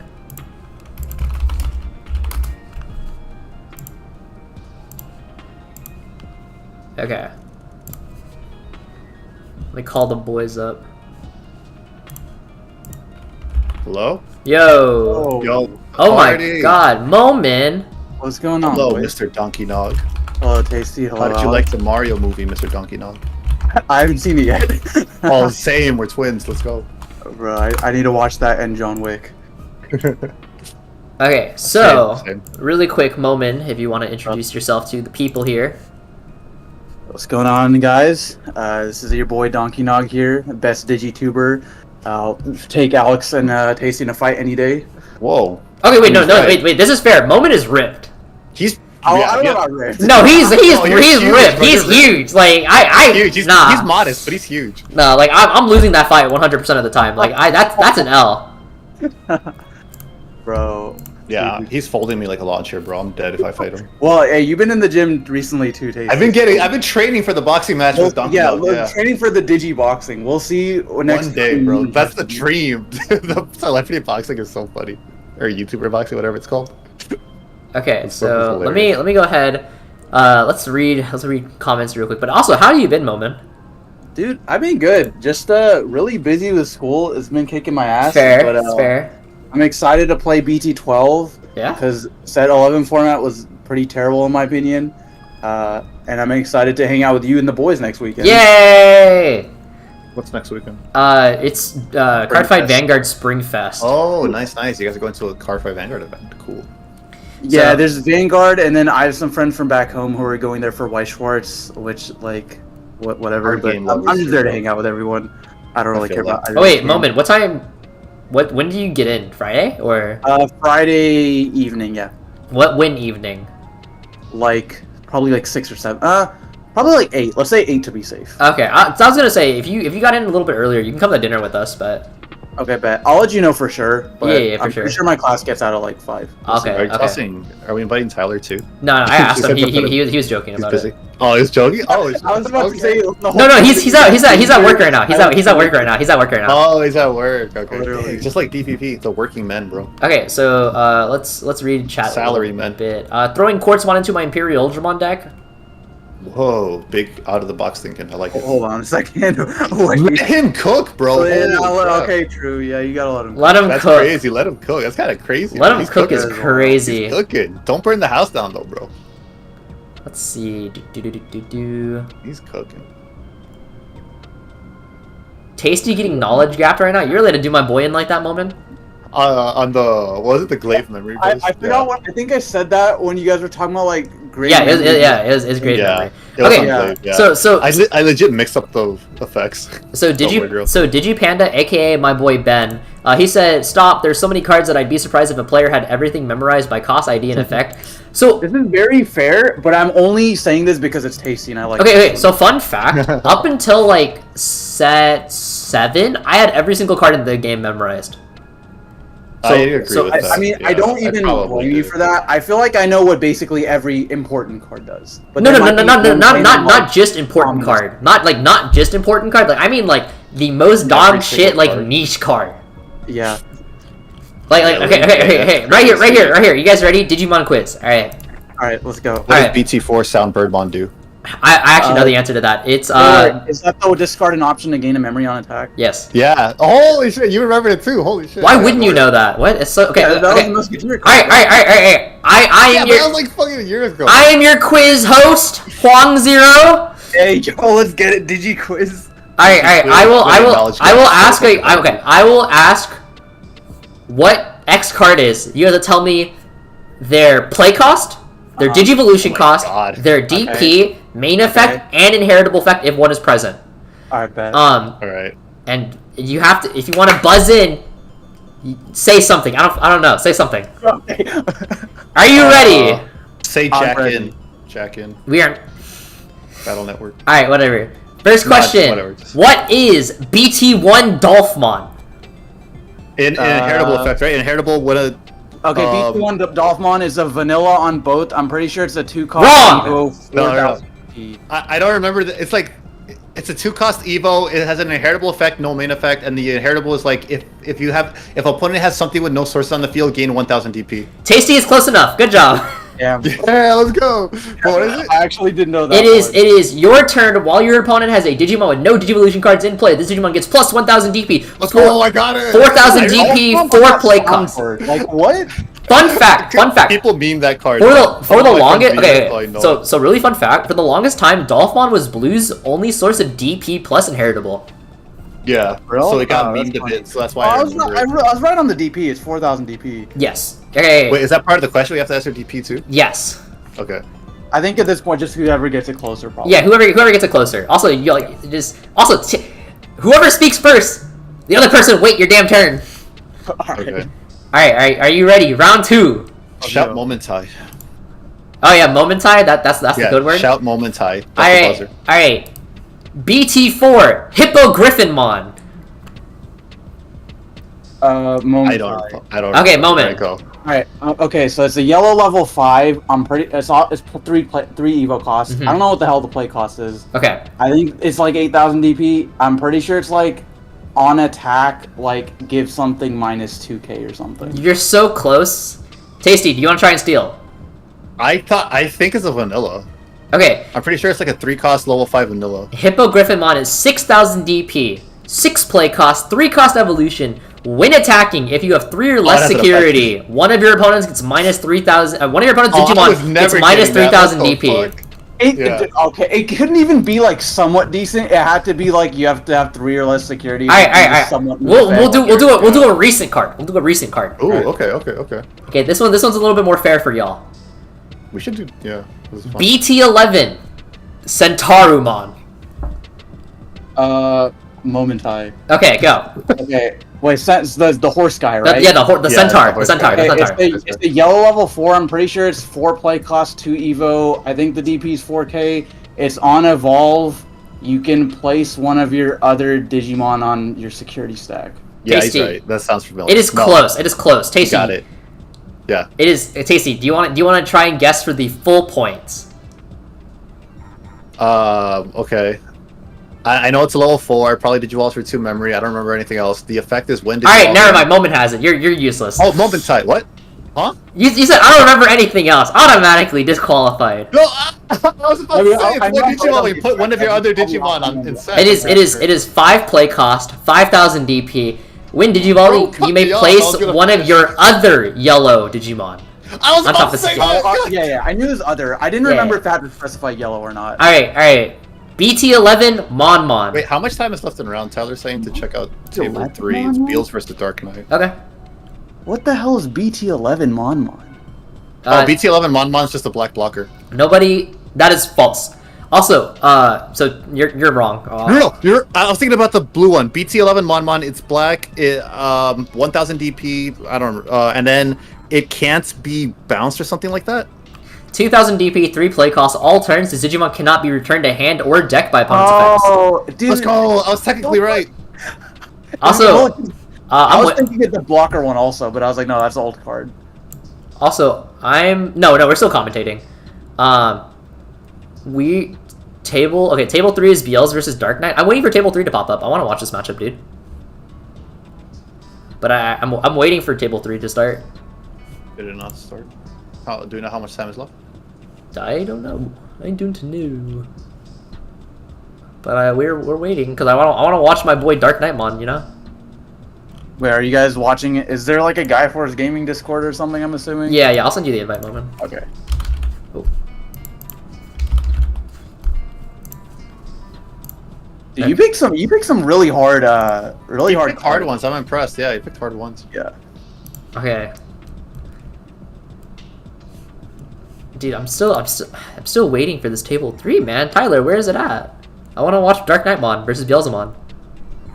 Am I getting trolled? Like, is it just not table 3? We're just waiting, I guess. Hold up. I think that was for last round when we were still Was it? had time in between rounds. I'm not sure. I don't think he's saying for next round. I guess that game must have finished. I think he was saying if you want to commentate more, it's there. Oh, was that him saying that? Probably. I'm assuming that's what he meant because he's also saying table 5 is Beals versus Hunters. Oh, Beals versus Hunters would be. Oh no! Round 3 isn't even up yet. I got fucking baited. Oh, Yeah, because like there's still a lot of time left in rounds, so he wanted us to commentate other games. Oh, okay. I understand. Okay, that's fine. Let's go. But table 5 is Beals versus Hunters. Oh, they finished. They finished. Okay. Well, table 3 finished. Okay. Oh, Beelzemon beat Dark Knight. Yeah, dude. That matchup is not 90-10. It is like ever so slightly Dark Knight favored. That's funny. So we could join a table, but at this point, I feel like they're about to like wrap up, right? Are they, Tyler? So yeah, Tyler, our tables are about to wrap up. Or are we good to join them? Is there a timer somewhere? No clue.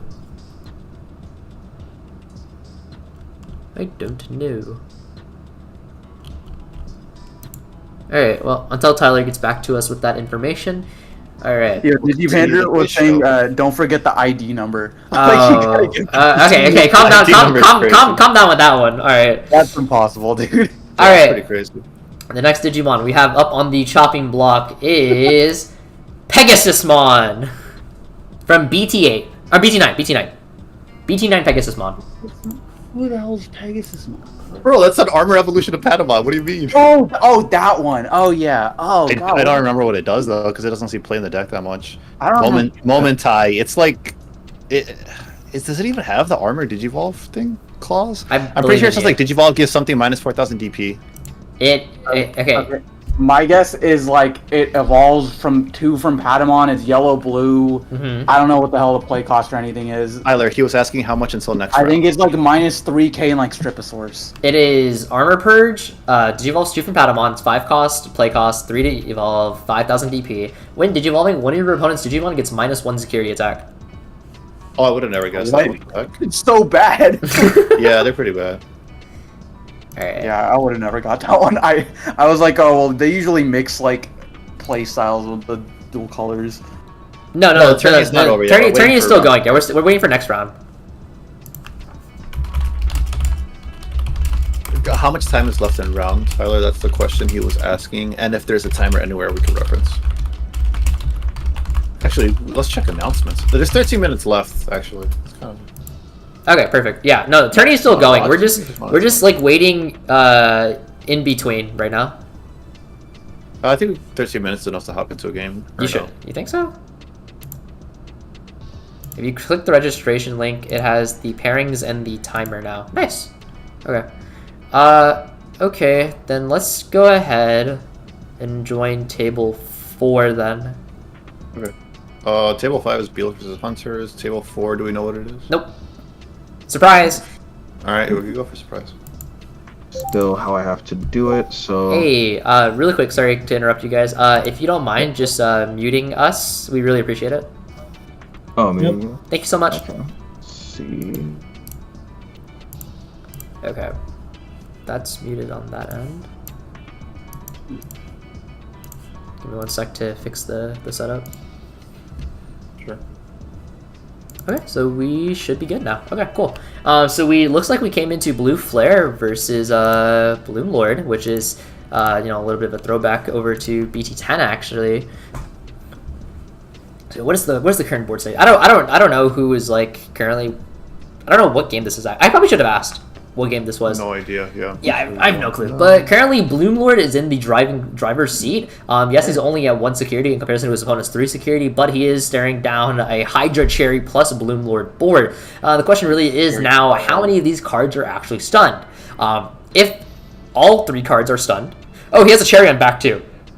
So if all if all 4 cards are stunned, can he still proc the Hydramon in order to tap out this male Birdramon bot deck?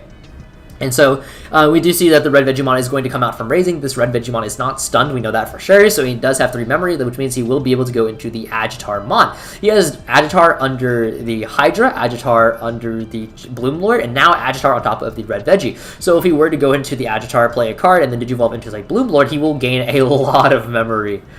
Alex, let me stop you right there. It is pronounced Ayatar.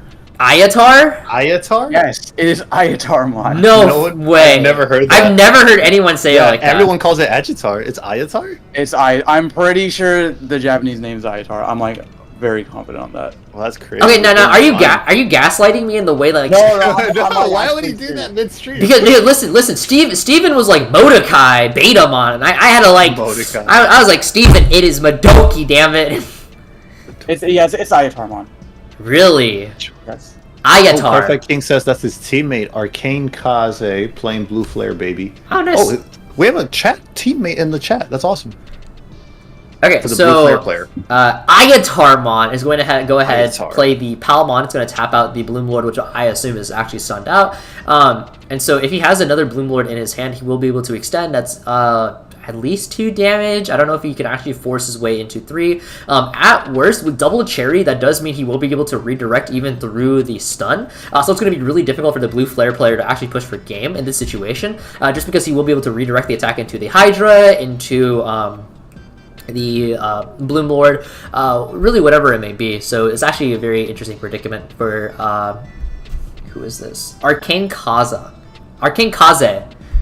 versus Ninja Minifro. But yeah, so if you were to go to Bloom Lord taps 1 additional card at this current moment, so that's +2, +3 off of Agitar. Okay, so he goes to actually go for the Sunflow. The Sunflow will call another card. There's another +1 memory, so Bloom Lord +3, +3, +6. So if he goes to Bloom Lord at the current moment, he will end up at 2 memory after everything is said and done. He will also, so that means he will not pass, first of all. Second of all, he will be able to actually also tap out the Pulmomon, which will then tap out the male Birdramon, so that he can swing into the male Birdramon, and yes, it would be able to save, but it's still going to be removing quite a bit of this board state, and with double Cherrymon, you're sitting really, really strong. Oh, it looks like he actually is going to go for the Blossomon, so we're now, the Bloom Lord player, if he goes for the Bloom Lord play, will now end on 3. If he is able to go for the Cherrymon, the Hydramon will also pass over not pass over, but he'll also gain quite a bit. So Hydramon gains memory whenever an opponent's Digimon is suspended for every other plant, vegetation, or fairy Digimon that you have currently on your board that is rested. Ugh. Okay. Alright, kind of take over. Let's hold on. Moment!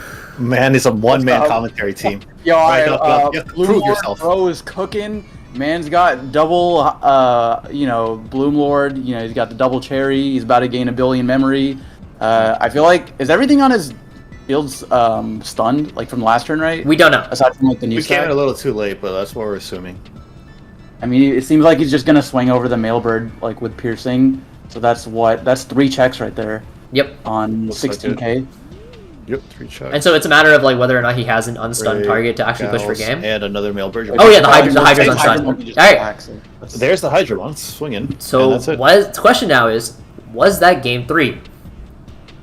At this late in the game, I'd hope so, unless they're planning to tie. Also, I will say, so this is like one of those like really interesting matchups. If you don't see Cherrymon, the matchup is actually can be like quite difficult. Yeah. But if you see the Cherry, you automatically just win. Oh yeah, double cherry is pretty disgusting. Like, Yeah. what can they do versus that? Like, you literally just eat up all their hits. No, it's so good. Especially if you got Hydra too, then you like lose 2 memory. Mhm. You didn't check a security card, and then it just passes turn or something. Right. Hey, so I think that was game. I think that was. Yep, that's game 3. Okay, cool. Yeah, we're almost at the end of the round, so very likely. Yeah, okay, so I'm gonna go ahead and get back into the other call with the boys. Alright, hello. Hello. Alex, someone was saying that Bloomlord's screen was frozen, so I don't know if that was like a dem thing or like a stream issue. Who's Blue Flares? Or The Bloomlord's like screen was frozen. Oh, okay, really? that wasn't frozen on what I was watching, so it might be a stream thing. Yeah, I think it might, because I saw it too. I think it is a stream thing. Oh, okay. I'll have that fixed for next time. Sorry, guys. Yeah, for sure. Wait, okay. The guy who pronounced Ayatar as Ayatar is right. Ayatar Wait. Ayatar is an old he's saying Swedish, Ayatar. is an old Swedish god Oh, that's cool. furniture. He hunted and trapped poachers. That's Huh. awesome. That's good. I didn't know that. That's cool. I just know Yeah, like someone put it in chat, but the katakana is written Ayataramon. So it's like They're saying in Clearly chat with that a your Y. video is behind. Are you saying the video's behind the audio chat? Yo. Give me a sec. One day, Professor Hoang will look at chat. He loves the Gurren Lagann poster in the back of your room, Hoang. Dude, hell That is yeah. a pretty. Gurren I like Lagann Gurren is goated. It's a great anime. I love Gurren Lagann. It is an amazing anime. I love it. Oh, yeah. Who said they like the Gurren Lagann poster? Oh, Shari. Hell yeah! Dude. Okay, Someone in chat. wait. Actually, hold up. Let me show something on screen real quick. One sec. Oh, I guess I should tune in to the stream. Hey, Steve, I've been meaning to ask, bro, what is your profile Alright. pic on Discord? I can't hear On you guys Discord? right now. No, dude, the amount of people asking me this makes me feel so old. My- It was like an Adult Swim Wait. show, right? yes, it's Master Shake from I don't Aqua know Teen Hunger if you guys Force. are talking or not right now, but if for chat, dude, look at these sick posters. Look at this. Wait, it's like a glare, but we got Justimon, and we got Wait, you Yeah, have giant Phoenix cards? Mon, Dude, where did you Alpha, get that shit? What and the then heck? up over here is like a Jesmon. And then Wait, what? later Where did you on, I'm get gonna go those? print out Lord Nightmon. And Did like, you probably print them? Sarah's That's Mon awesome. Altar. My boy made it for me for my birthday. Oh, that's sick, dude. That's so cool. I also, Tasty, I don't think Alex can hear us. He doesn't have his headphones on. Oh, right. Oh, that's fine. No, but yeah, dude, my Dude, I my need to icon get is. some... He's got a Phoenix Mon? Yo, Yeah. that's clean. Dude, these are awesome. What the? Yeah. But Yeah, I I meant need to Dude, get those some are of those. cool ass birthday presents. Holy shit. Dude, hell I yeah. need to get me some of those. Those are awesome. Yeah, I need to get me some giant cards. Even like Max has like a giant like Nidhogg or Grandis or something. Yeah, I need to get, yeah. That looks really sick. Right? So, I'm probably gonna print out a couple more, and it's gonna be dope. Aqua Teen Hunger Force. Where did you get that? I have no clue. My friend made it for my birthday. I have no clue myself. Oh yeah, Aqua Teen Hunger Force. That's the show. Donkey So Dog. random, dude. The show's so funny. I love it. I No, never yeah. watched it as a kid. You could have textless arts? How I would was I, way too young to be watching. how it. would I have textless arts? Where would I obtain textless arts from? Yeah, Dude, I just you saw this on just Twitter. Pull and I one forgot. from the Digimon Museum in LA, bro. That's where you Bro, get yeah. Oh, Take a really high quality picture. my bad, guys. Just jack the museum. Why didn't I think of that? Dude, those arts were those like things were so cool, man. They were I really legit cool, wanted yeah. to speak from home. This Nah. dude aged me like so fast. He said 2001 was 22 years ago. Tasty. Jesus That's Christ. crazy. That's insane to think about. It really does feel like yesterday, bro. And he's a fellow Aqua Teen fan. His name's Moonanite, like the Moonanites in Aqua Teen. Is Justimon your second favorite Digimon? So Second favorite? my second. Okay, so my first one is obviously Justmon. It's a specific question. My second favorite Digimon is actually Tiger Vespamon, who was unfortunately cool. not in the game yet, and it upsets me to this day. That is a pretty cool Digimon. Yeah, I'm surprised he's not in there yet. I like Fanbemon and Cannonbemon. Those guys are really cool. like I don't like, dude. He's just a common rider B. Like I don't know, dude. Like this kind of just hits all. He is literally just a It He does just- look pretty dense. It just hits all the notes for me. Like I don't know. I remember seeing him in Cyber Sleuth, and I'd never seen it before, and I was just like, dude, what the hell is this Digimon? This looks sick. Yeah, I think it's the You first get time I saw him. B, and I was like, all right, like how cool could this get? Dude, like this guy mega is like wise. super sick. Like why is he not a card yet, Bandai? Come on. Yeah. All of my favorite Digimon have been put in the card game, so I don't I'm even surprised care the anymore. entire line isn't in the game yet. Yeah, like literally none of them. I'm getting hoed, man. He's pretty cool. I honestly like Cannonbemon the most. I think it's so. I just love Digimon that are like. Why Canon B? Because it's what Digimon is. It's the stupid goofiness that it's known That's for true. of an animal just with a bunch of guns. I love That it. is a very Digimon. Like Yeah, that's I a good love way that. to put it. I love Cannonbemon. Okay, so let's see. Digipanda's been working on high quality photos from Nats. What you mean? Show me. I want to see. I want to peep. Yo! Wait, can I show these, Ben? Oh, by the Can where's the link to I that show thing? on stream? Huang, where's the link to that thing Tyler was talking about with the Oh, let me see. registration? Is it an announcement? Probably. Because it looks like this round's still going. There might be an overtime. Let's Announcement. Don't see it in here. Oh, there is a whole minute and 30 seconds left. Oh, sick. Yeah. Where is that, by the way, so we could all have it? Yeah, let me post it in Okay, you just post it in this chat word. Yeah, yeah, I'm on it right now. Also, Damn, so thanks to Ben. Ben just sent this to me, so you guys in chat can see this. My man has been working on creating full arts for the Digimon, and like these look so good. Oh wait, really? That's awesome. Oh my god. Damn, I want this. I want all of these, bro. What the heck?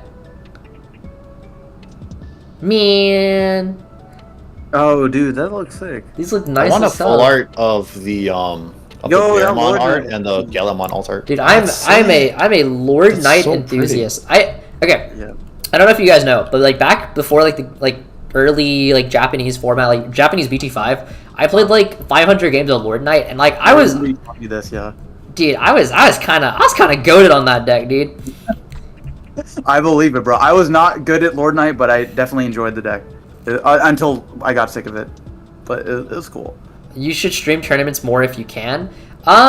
So I'm glad to hear people are enjoying this. Yeah, I'm really glad about that. So my time is a little bit crunched, just because like I work full time, I go to school, all this other like hoo-ha. But now that I'm about to wrap up my master's degree, I will have a lot more free time to do others like more not extracurricular, but like more hobby related stuff. Gorgeous. So I'm going to be traveling across the states, playing in tournaments, commentating, doing all sorts of things for the community. I want to give back as much as I possibly can. I want to get like a lot more involved than I have been in the last year. So in any way I can do that for you guys, I would love to. Like, just let me know. You know, yeah, it You seems can like give me people are enjoying $20. it. Like, look how many people turned up, and this is the first time you streamed. Dude, like, yeah, you're at 68 like you got right now for a DPP in here. locals. You had Tyler in here earlier. Digipanda. Like, there's tons of people, fans, and content creators like that. Dude, love hell your yeah, stuff. hell Yeah, yeah, people dude. are loving this for sure. Wait, Ben, do you want to join? Dude, Digipanda just DM'd me the full art Millenniumon he made, and this is gorgeous. Oh my goodness. Okay, let me see if Ben wants to join stream. Oh, for sure. Oh, everyone's getting in here. Dude, it's the boys, dude. DPP's got to take a lunch break so he can join us. All good. Have fun. Okay. He said he's editing a video right now, which I respect. I haven't edited a video in like a hot sec, so it's Editing, it's fun. For me, I like editing videos because it puts me in a zen mode. Like, Well, you know. I understand that. I like it to some extent. If I'm doing it for more than like a few hours, it becomes a chore. yeah. If I had money, I would pay somebody to do it. I don't like editing that much. I mean, I I agree with you. Just because like you also, as a YouTuber, you also have to do the script writing. You also have to do the filming and all that. So like I agree with you. It's just I would like pay for it. it's a lot of time. It's very time It consuming. is. It's a lot of time for sure. It's very yeah. Especially with YouTube's stupid algorithm that wants you to upload all the time. Yeah. Yeah, it's just like if it like I want to make content, but between recording, like finding time to record the content and then finding time to like edit the content and like all this other stuff, it's like it's a lot. It's like when you work a full-time job on top of school and everything like that, like It's hard, dude. you only have Totally so many hours. hard. You only have so many hours to Totally yourself. understandable. Yeah. Especially like with the type of content you and James do, like you need to be able to talk intelligently about a deck or a format or whatever, which also requires you to like test you do it really high extensively. level Yeah, stuff. like every time we post a tier Yeah. list, and the tier list is like an hour long. There's Hour and a half. it probably It's took a like movie every time. it probably took like 2 or 3 hours of prep work, trying to like figure out like all the placements, and like not to mention like all the hours of like actually playtesting all the matchups and like all these like dynamics and stuff like that. Guys, who's winning with equal prep time, Batman or Hoang? Hoang really uses his prep time well. Dang. Like I think while I don't post a lot as much these days, because like obviously I have time constraints, I do try to make it like my videos. Like I try to make it as like You make a quality. informational They're and very accurate as quality. possible. Very quality. Yeah. They're good. Yeah. Not, dude, but I aspire to be like my idol, Taste of Victory, dude, who hit 100,000 views. 100,000 views is Oh insane. my God. The MBT video. Oh my Yeah. god! When I saw that this morning, I was like, I couldn't believe it. The It's goat, absolutely dude. insane. The best part goat. about that makes me really happy is that many people have been exposed to the Digimon TCG. I love that many people got a positive exposure to it and hopefully are gonna play it now. Yeah, it's That a is good so thing for cool. sure. Dude, I honestly, if nothing else, I think the biggest takeaway I've done from like content creating is like it's given me an avenue to meet so many people. Like I never would have met like Moment or you, Tasty, if it weren't for like, you know, being a content creator. Like it's Yeah, exactly. I agree 100%. like it's Same, I agree. if As like cheesy as it sounds, it is literally the friends you made. yeah, along you know, it literally Yeah, is the there you friends. go. Yeah, like I wouldn't have met Tyler or Prim or like Dan. Like Yeah. none of these people would have talked to me, you know. But it's because I had this privilege from like all this like hard work that I did like earlier in my days that like I have this opportunity to talk to them, and I'm really grateful for it. So Yeah, exactly. Especially when we first started playing the game and like we didn't even know if it was going to come out in English yet. Mhm. And so it just gave you like a way to connect with other people who are also playing TTS online or like testing JP format or whatever. Like Yeah. before I knew people IRL who were playing the game. So I am okay. So somebody said I am pretty new to this game, and I want to soon get into grinding for higher tournament levels. Does this game have an ID system like Konami? Yes, it does. Through the Bandai Plus app or Bandai TCG Plus app, whatever. Bandai. But yes, it does. It does have like an ID system.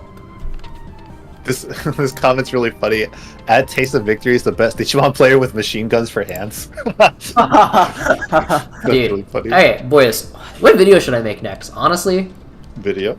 cause like okay, if I had a choice, I would just be recording BT like whatever JP format is on the moment. Like, Yeah, dude. I want to play the new cards right away. Like Yeah. I love playing JP format. It is so I do much too. because like by the time we get into English, I've already played like 2 months worth of the JP version. Yeah.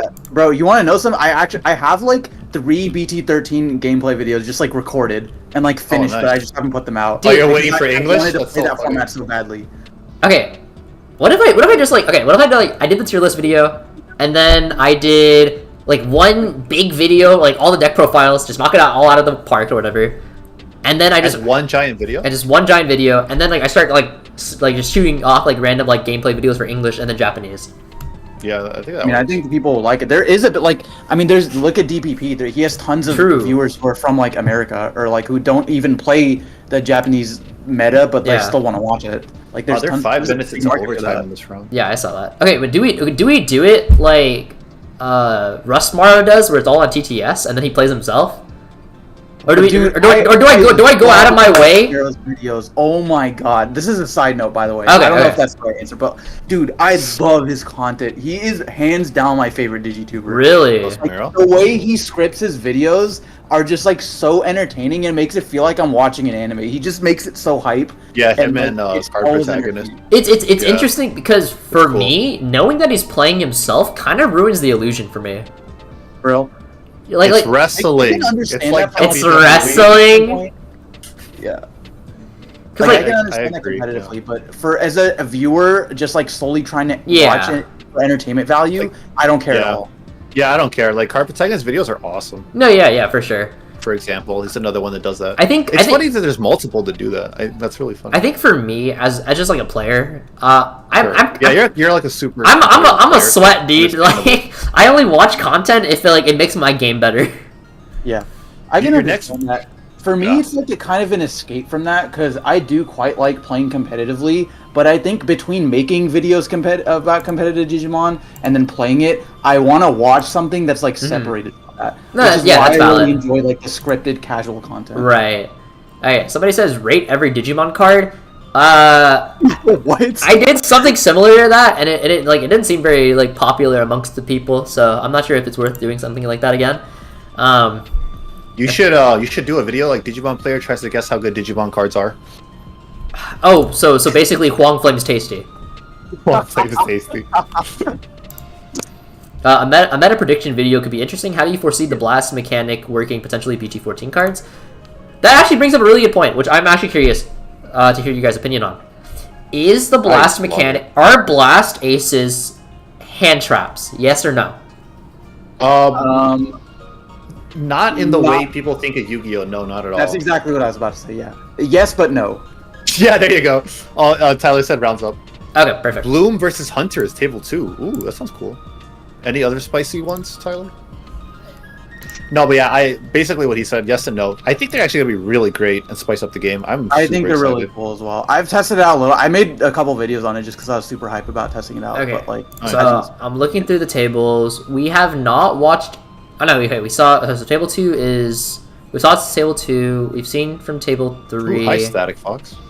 We've seen from. Feels here, of course it is. What table we want to watch? Oh, hey, what's up, Static Fox? Table 3 is War Grey Mirror. Why are there so many mirrors tonight? I mean, to be fair, it's just like a lot of representation, right? Yeah. All right. Well, I'm voting for table 2 since it's so far the one without a mirror, from what we know. All right, table 2 it is. Let's go, boys. All right, cool. Hey, hello. Hi. I'm assuming this stream, right? Yeah. If you'll just do me a really big favor and just mute me, I appreciate it. Oh, okay. Yeah. And then mute whoever else comes in here because they're co-commentating with me. I appreciate it. Okay. Yeah. We're gonna mute this tasty guy. He sucks. True. Oh, true. And now I can't hear them. All right. Appreciate it. Thank you, guys. Please. Well, we're muting you back. No worries. All right. There we go. One sec. Let me go ahead. Where's the button? Where's the button at? Wait, did they mute us, Alex? Yeah. Yeah. Okay. So, Moment, you didn't get a chance to really commentate last game, so do you want to take this game 1? You got to. You got this. Hype up. I mean, sure, bro. All right, let's get it. So we got I don't know what we're playing. It's Bloom. It's Bloom versus Hunters. Yo, Yeah, Bloom versus versus Hunters. I forgot it's BT12. I don't know. I forgot. I think that. this is a Bloom player we just saw. Yeah, this is the Bloom player that just got the win versus Blue Flare. What is on your... Bloom Quartz versus Hunters. What do you guys think has the advantage in this matchup? I'm not sure, honestly, but I think Hunter... No, well, Hydra is super annoying for Hunters. They both have access to Bloom. Hydra's really annoying. Being able to bottom deck and getting rid of your materials so that they can't save them seems pretty good. Yeah, but so one of the biggest things is that they both do have access to Quartzmon. Right. But the Hunter's deck is very effective at dealing with Quartzmon because Superior Mode can attack while suspended. Superior Mode, yeah. That card was made to attack under Quartzmon. Whereas with Bloom Lord, you're out to Quartz is Hydra. So they both do technically have an efficient out to one another. So I'm interested to see how this goes, honestly. Hydramon might be really devastating being able to bot deck, because then that denies the save mechanic from Hunters. At the same time, Hunters also can just set up as many Tamers as they want. Bloom really doesn't have anything to interact with. What are you tapping? What are you bot decking, etc. Right? So Moment, pop off, go. Let's hear it. So we see the Dracmon in the back, and then we're just gonna see a hard play of the Shoutmon to play out the Tagiru for a cost of 3 Digi-Crossing. And so he gets a free Memory Tamer on field, but also only down to 2 cards in hand. I think Hunters has a problem early game getting advantage if they don't see their draw inherited, but he does have the draw inherited underneath the Shoutmon. So that'll be ready to go next turn. Then we see Terriermon Weed for 1. I don't think he really. Oh, real quick. Sorry to cut you off. Tasty, can you let me know if it starts like freezing again? Sure. Yeah, just like keep an eye on chat, basically. On the stream. Okay. Yeah. Okay. Anyway. Yeah. All right, go. Mimi for 4. Mimi for 4, putting us back to 3, and then now we've got basically 2 draws, drawing 1 off the Shoutmon inherited, and then hitting into a Palmon. So that lives. I feel like that's pretty big. So I think a really interesting thing to do note is that Bloomlord's DP on average is actually lower than most other decks, because a lot of your Digimon are 3000 DP. You have to run because you're playing green with Mimi. You're on average running more rookies than the average deck is actually playing. So across the board, your security is going to be weaker than other Go Tall decks. And so with hunters who are early game, they're throwing out these like low DP Digimon and stuff like that. That can be like a really interesting factor to take into consideration. Right, Hunters also does have access to jamming with the Clockmon inherited, so if he's able to see that in like a Arstargemon play, he could definitely do some damage. And he's just gonna play W here to pass turn. Yeah. Also, Ayatarmon comes out suspended to play something, and we also have the Mimi, so bro's kind of cooking. Okay, wait, hey, dude, he's got a nice board stick. Hang on, wait, sure. There's the Palmon to draw. Really quick, is the quality of their streams like a little? Yes, it's super. I think it's because there's too many people in here. One of y'all gotta go. Yeah. One of y'all gotta dip.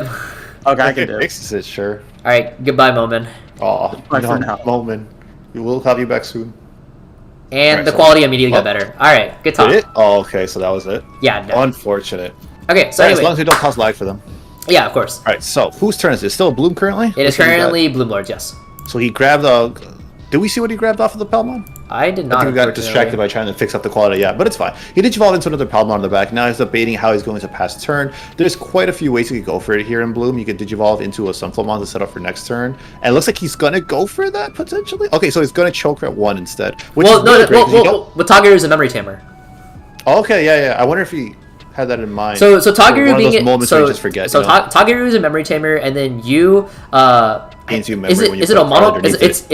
Is it a Monokawa? No, that's Hero. That's Hero, a Monokawa. Amano. His name is Amano.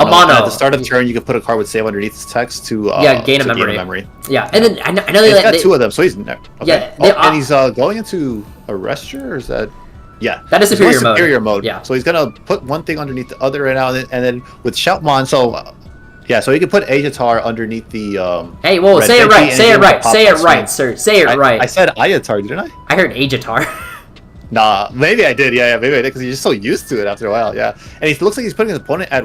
Is he at 1 or 2 right now? So he's currently at 2. And he actually put the red veggie underneath the Ayatarmon because the Ayatarmon is actually suspended, so it will allow the superior mode to actually swing into it. And the superior mode will also be able to swing at the end of the turn. So he goes down and plays the Taiki. The Taiki is when at the start of your turn, you can put a card with save underneath it and draw a card. It does go into the security from the superior mode, reveals a Sunflowmon, and then.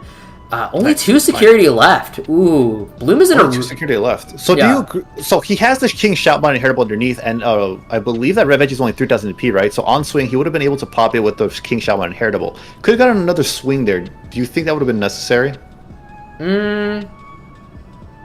I think you just also the thought process of, like, you might want to be a little bit safer about your swing, because you don't have jamming, right? Because you don't have Clockmon yet. That's true.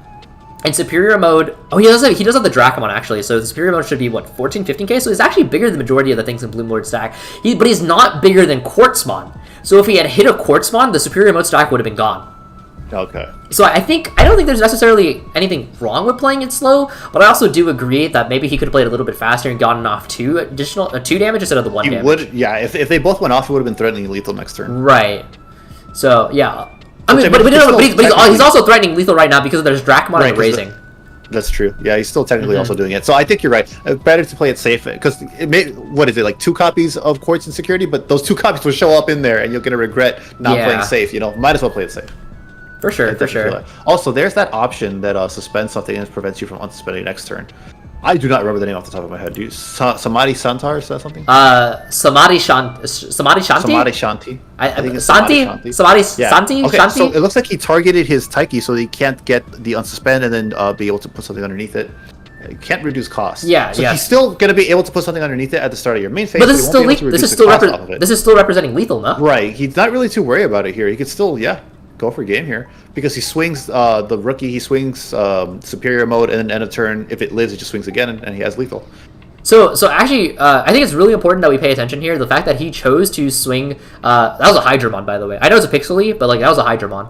Oh, it's dead. No jamming on it, and he's only 12,000 DP. I thought Dracmon gave DP. It gives 2,000, so he only had one underneath. I think. Is superior mode base 11? It's base 10, no? Is it 10? Let me look it up right now. I can pull up .dev. It's 10 or 11. Don't remember off the top of my head. Oh yeah, I guess it's not big enough then, huh? Hold on, let me see. It might be 11. I mean, it's base 10. So it dies only to 12,000 dying to that. Yeah, so it dies to both Hydra and Bloom. So it's actually really, really smart that he chose not to swing into that security on that first check. Is that game, or is he scooping?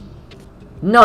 It's okay. So it's still his turn. He's at 0. He looks like he's going to go ahead and go to King Shout. And he's going to do Digicross underneath what looks like Damemon. He's going to put his opponent at 3. So he has a blocker. The Bloom player does, however, have the Palmon in the back, so he will be able to make a play. But it does look like the Hunter's player is still at a whole 5 security, so it's not possible for the Bloom Lord player to actually push for game. Because we did see that he bot decked the HPD as well, so there's no like HPD shenanigans. That is correct. No HPD shenanigans is really huge. So I believe the game is sealed. Ooh, Grande Sol. So that is going to go ahead and bot deck away the King Shout mob. That is going to so if he has a rookie that he could cross out and then give it rush with Arrested Dramon, he might still have a hero. That would be game. And he does have the tie to be able to get an extra draw off it. Or not tie, what's his name? Taiki Kudo. I think it's also there's the claw. There's the draw. So if he's looking for something that he needs for lethal, I feel like it's so hard not to have the pieces you need in this deck though, because you just draw like 4 or 5. Like you just draw so much in this deck. Gaining memory, interesting. I wonder what the play he's gonna go for here is maybe. So it looks. Oh, so he's playing another Clockman. He's digging. Okay, King Shout, Taiki. Wow, those are. That's not what you want to see. Wants to see right now at this point of the game. Yeah. But even that doesn't matter, because the Bloom Lord player didn't actually advance his board state, so he has the Gumdramon in back as well. Now, you can play slow here. You can play as slow as you want. It doesn't matter, because the Bloom player has no gas. Yeah, because if he had it, he could have totally played out that Gumdramon, giving it a rush for free with the suspending effect. Yeah, and so here's the King Shout one. I think he's perfectly fine here, yeah, because like, he would have to hit all the gas right now to be able to come out and win on this turn. The Bloom player needs to have an HPD to salvage his board state, and we know he bot decked it, so it's just impossible for him to make a comeback here. Because even if you have Palmon and you're with Mimi he just doesn't have the memory. Yeah, exactly. It's not enough. Because like, what do you do here? Digivolve Ayatar pass? Like...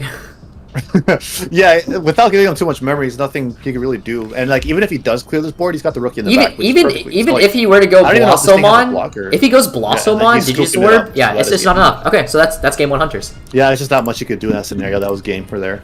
Cool. Well, good first game to Hunters. Yeah, that's the thing with Hunters. Like, you got these a restaurant being able to swing again additionally at the end of turn despite being suspended is really huge to be able to get like advance the board state and chip away your opponent's security.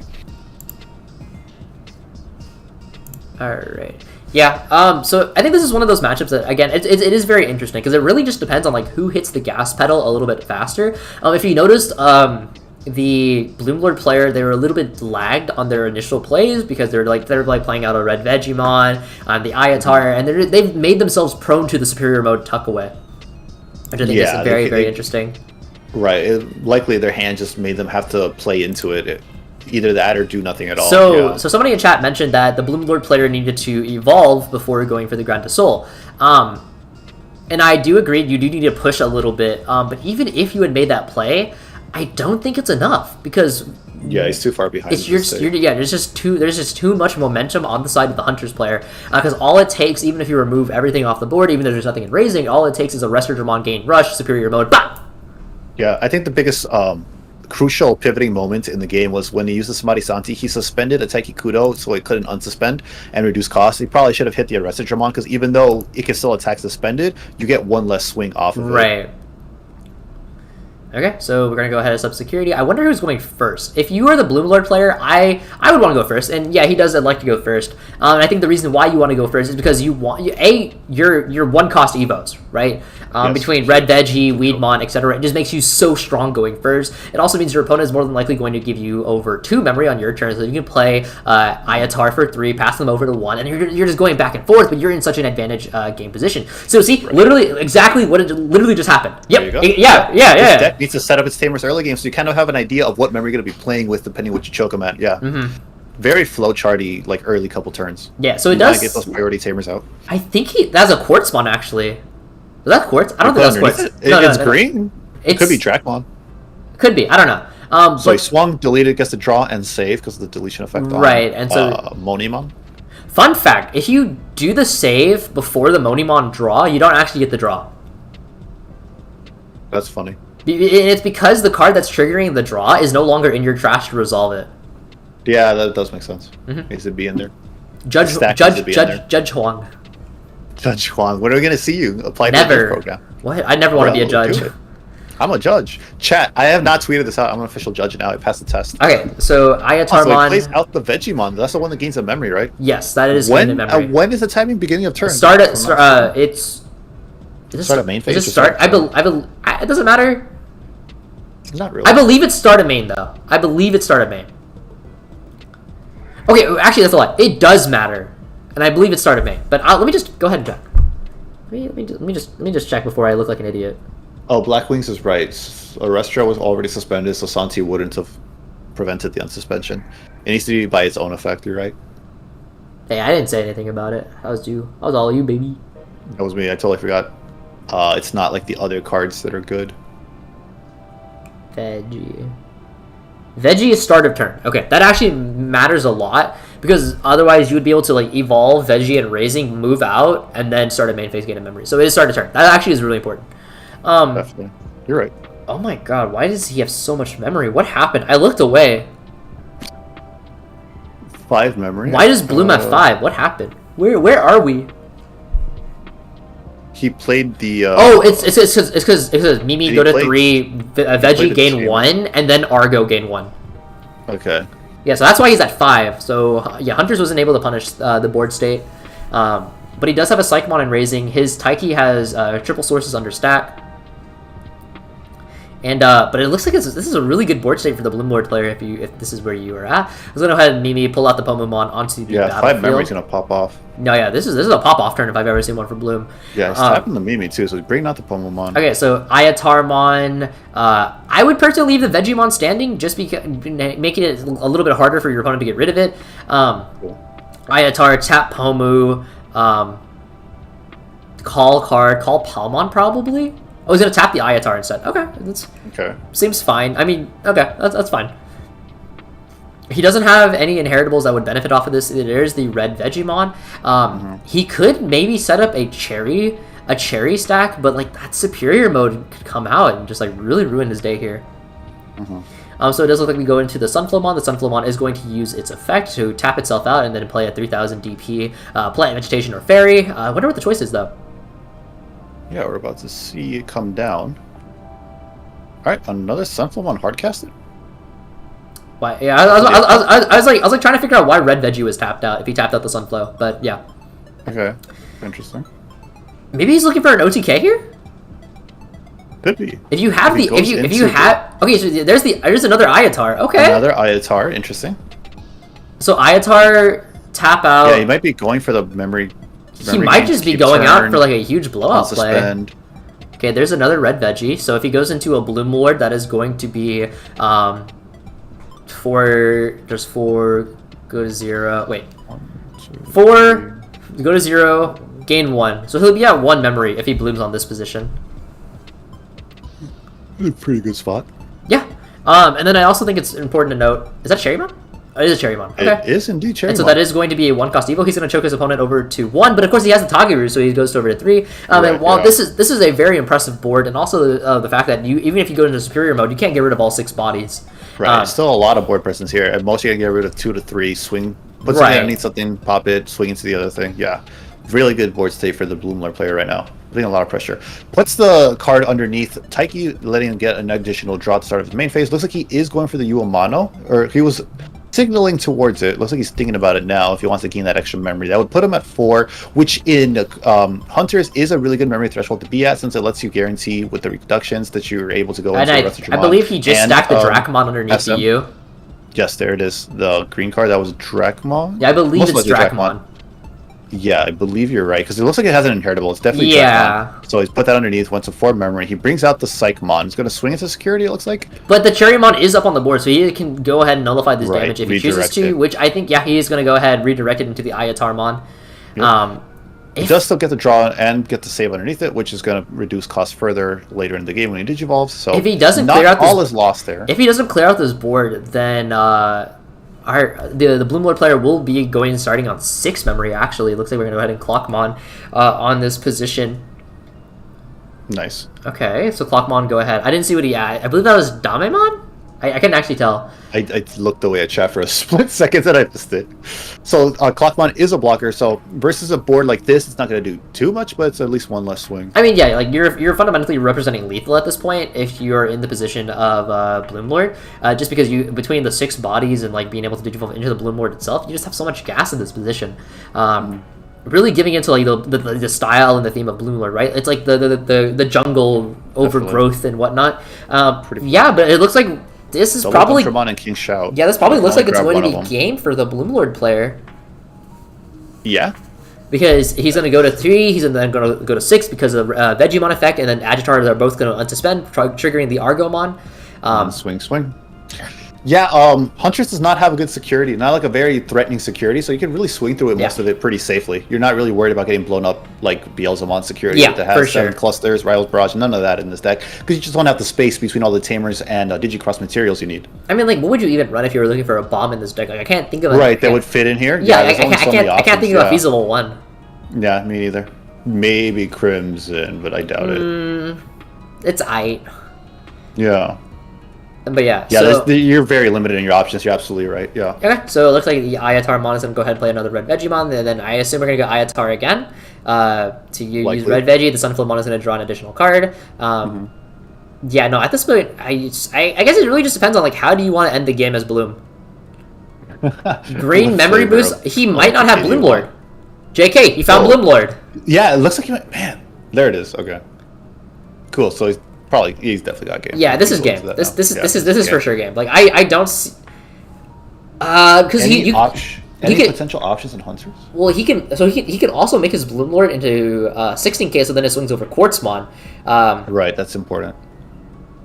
Okay, so yeah, we're gonna go into the Bloom Lord. Bloom Lord is gonna go to 1. Bloom Lord effect, tap out one of your Digimon. Bloom Lord, tap out the Red Veggie. Sunflower. It really doesn't matter. I just tap out the Red Veggie. You just call it because I can't swing. Yeah. Okay. Perfect. And yep. Yep. And let's see what those checks are going to be. Yeah. Ayatar, give back 1. Going in. There you go. Swings are coming in now. I believe this is. I think I personally would have ordered it differently. I think I would have swung all the smaller bodies first. Get those additional checks. Because it contributes to Bloom Lord's ability to check. Yeah. I mean, I don't think it really matters in the grand scheme of things, but like I think it would have been more efficient that way. Into this deck, no, it doesn't really matter. Yeah. Because the security is not going to punish you. Yeah. Yep. And but I think you're right that it's a good habit to get into. And that's game. There's the other swing. Yeah. Chat is asking any potential options in Hunters, and traditionally, no. There's like next to no options people run because, like, as Hoang was mentioning, there isn't much stuff that synergizes as well. It's really worth cutting into your ratios for. But there is overflowing power. Some lists in Japan's run this 0 cost option. I hate that card because then you can digivolve into one of your Digimon with saving his card text from under one of your Tamers. It's 0 cost. It's cute, but yeah, I really don't think you need it. Your deck already has so much consistency. It's so Winmore. It really is a Winmore card. I agree with that. Because it lets you digivolve into a card with save underneath one of your Tamers. Yeah. So like, I mean, you could also run something like what, like the Blue Flare Tamer. What's the name? You could run Kiriha. You could run Kiriha. He basically does the same thing, but it's like way more value because he's also a memory tamer, right? So I think one of the biggest things that you really have to acknowledge in the Hunters deck is the fact that like there is no one consistent color in Hunters. Like I guess your consistent color is purple if you really wanted to look at it that way. Yeah. But the moment you evolve over your purple like egg into like your not Damemon, but like your Dracmon, Ikakimon, etc. Then you lose access to that purple color, and then like of course you have Tageru, Taiki, Yu, and all that stuff. And like if you get it out, that's fine, but you're not always guaranteed those colors. That's why certain Absolutely. that's why certain decks like Crossheart was kind of awkward at times because like if you're playing Gravity Crush and you don't have Taiki, then like you're kind of just boned out sometimes. Yeah, definitely. That's the problem with these kind of like rainbow colored decks. You have to see the right stuff at the right time, so you only have so many avenues for tech options. Yeah, but going into Game 3, I really expect Hunters to want to go first. Yes, you pass over Bloom a lot of memory, but also if you think about it in terms of like the memory sequencing and whatnot, yes, you pass over 3. And then Bloom, Evos for 1, and then they Evo for 3, so they pass over at 1 onto your opponent's turn, but now you've already established that Tamer, and like, yeah, they get the Ayatar play set up and everything like that, but having your Tamers accelerate you so much is so crazy in Hunters. It's super important in Hunters. And then also you could always hit the memory Tamer, you can hit Uamano, so if you're really that worried about the memory, there's ways to get around it by just hard slamming certain ones to turn 1. Exactly. Yeah. I think you are in a really, really good position if you actually find Tageru on turn 1, because then like you pass over 4 memory to your opponent, but then it's 1, 4, and then you're guaranteed the 3, and on the 3 you can set up a Tamer and everything like that, and then from there you can control you can control how your opponent's starting to play the game. Yeah. Oh god, it's such a great Tamer to see early in the game. It's really good. It gives you so much freedom. Yeah. Oh, Bloom is starting first. Okay. All right, so Bloom is going first. Okay, so it looks like the Hunters player may want to be able to go second consistently, just because the all that memory they give you to play out your Tamers is something that Hunters players are kind of used to doing. But as we see with Bloomlord, it's very efficient at choking you to 1, so that strategy isn't maybe working. I mean, at this point in the game, you're just choking. You are now choking yourself to 1 without any of the speed advantage, right? Because now you see the Palmon putting him right back at 1. He doesn't have his memory Tamer. Teki only draws. Yeah, exactly. So now two turns in a row. Now the Hunters players is choked at 1, which it's fine in this situation because Hunters. It's not the worst. Yeah. Well, because he played Palmon, right? He's not advancing his board state. He's not advancing. He's not digging. It's not Ayatar. It's not Blosso. It's not Cherry. It's Palmon. I didn't say. But me neither. It's too blurry. Okay, so we're gonna go ahead with Gumdramon. He's going to put the Clockmon underneath the Taiki, draw an additional fantastic card to put underneath because Clockmon gives jamming. And it does look like we're gonna go into the Damemon. Damemon is going to go ahead. He reduces the cost. It's a 1-cost evolution. Damemon. And he gets to look at the top 3. Check top 3. Look for he hit the Tageru. Oh, okay. So that is a free Tageru. That's huge. Damemon names 3 specific Tamers that can play out. It's Taiki, Tageru, and Uamano, and he is able to hit the Tageru, which is a memory Tamer, which is super huge for this early in the game. I think it's a lot funnier too, the fact that Damemon whiffs the top 3 really often. It does for me. It doesn't happen as often as you would imagine it would. It happens a lot for me. I hate Damemon. Yeah. But the Damemon did go ahead and swing in. It hit a what is that? Is that a Weedmon? Oh, it's a Terriermon. It's a Terriermon. So he does hit a Terriermon. So the Damemon is bigger than that at 4,000 DP. He is going to play the Gumdramon. Choke his opponent over at 2. This is a really good position to be if you're in the Hunter's driver's seat, because even if you have the Ayatarmon, you're going to pass turn over, and then the Tageru is going to put it back to 3. And then, so he does have the Ayatarmon, but he might be a turn too slow at this point, because even with a perfect setup, Bloom will not be able to represent lethal, actually. Because evolve and raising into one of your save Digimon. So he goes into Dracmon, and then he can swing twice. Set up Tamer. So swing Dame. Yes, the 1 swing. He's gonna draw 1, I believe, off of that. Yeah, because of Gumdramon. He hit Palmon, so Dame is still alive. Live, good value there. And now you can choose to swing Gumdramon. You could also choose to evolve into a Restordramon, I believe, if you wanted to go about that avenue. Looks like into King's Shout potentially to get another Tamer out. As it seems like he's going to reduce the Taiki to 1 cost. I imagine he has the Tamer, if I had to guess. Okay, so we are going to go for the Taiki. We're going to go ahead and put the Clockmon underneath. That is jamming now. Yep. Nice. Oh, wait. Damemon had jamming this entire time. It didn't matter what DP he hit. Yeah, it had jamming. I forgot. Anyway. No Tamer, it looks like off of that. She's going to go in and swing with it. Yeah, get the extra draw off of Gumdramon. It's still too big, yeah. He got 2 draws off of that stack. That's pretty great. And it has jamming, so he's not really too worried about anything that happens to that Shoutmon. Did he hit the Sunflowmon? Oh, did he actually just play the Tageru? Okay, he played the Uamano. Okay, cool. Plays out a Uamano there, so he's got his Tamer set up. That's really great. He's got 3 colors out now, so Restordramon Superior Mode will be able to tuck a level 6 if he needs to get rid of a Bloomlord, but usually Bloomlord's building a board so wide, that's the least of your worries. So if you don't know, because like obviously the site is like it's not even officially out yet. It's very new, Arrestor Dramon Superior mode is when you Digivolve into this card, select one of your opponent's Digimon and select one of your opponent's level 3 Digimon and put it under a other Digimon or under a Tamer. For every Tamer of a different color, you have increased the level by 1. So with 3 Tamers now on board of different colors, he's now able to target level 6. That is correct. And so the Ayatarmon is going to go ahead and tap. What tapped Palmon? Did I miss something? Oh, he swung. He swung? He did swing. Yeah, okay. So Looks like it. Ayatarmon, tap Palmon, play Red Veggie. Ayatar swing into the Damemon. That will go ahead and give him an extra draw. And then he goes into the Cherrymon for 1, tapping out the Red Vegemon. That is going to give him a little bit of defense. But of course, if you have the Superior mode, like, it really doesn't matter because you're just going to get tucked away. Exactly. And then, I mean, at this... He needs to see the bloom here. It looks like he does. Oh, Hydramon. Okay. That's honestly really cool right here because he's got to get rid of all that he has left on his board and he's not going to be able to save any of those materials, which is huge for this deck. Wait, I just got, like... Somebody just subbed or something, and like my damn overlay cut it out. I'm so sorry, but like, I really appreciate it. Thank you so much. Like a membership or sub? I have no clue, but either way. Which, by the way, you can now throw money at me. Wow. Yay. If you hit that join button for $3. Hoang has a membership now. If you look at the bottom left of chat, next to the smiley face, there's a dollars icon. You can join his membership. If you guys join my membership, you get cool features like emotes and every once in a while coaching with Hoang Zero. Yeah. No, really? For $3? For like coaching. I mean, I did it for free at one point. I don't care. Coaching, talk about Digimon, play a game. I don't care. Something like that. I don't know. Throw money at me, guys. I'm broke. He's broke. My computer's from 2014. help me out. Bro, I'll tell you, do a donation stream to get money for it. We will donate. I will give you like $50. Anyway, okay, so the Ayatarmon is going to go ahead and go into the Hydramon. And so it is Cherry plus Hydra on the current board state. We are going to see the Damemon. That is a lot of memory currently in the Hunter's possession, actually. So he's going to reduce the cost by 2.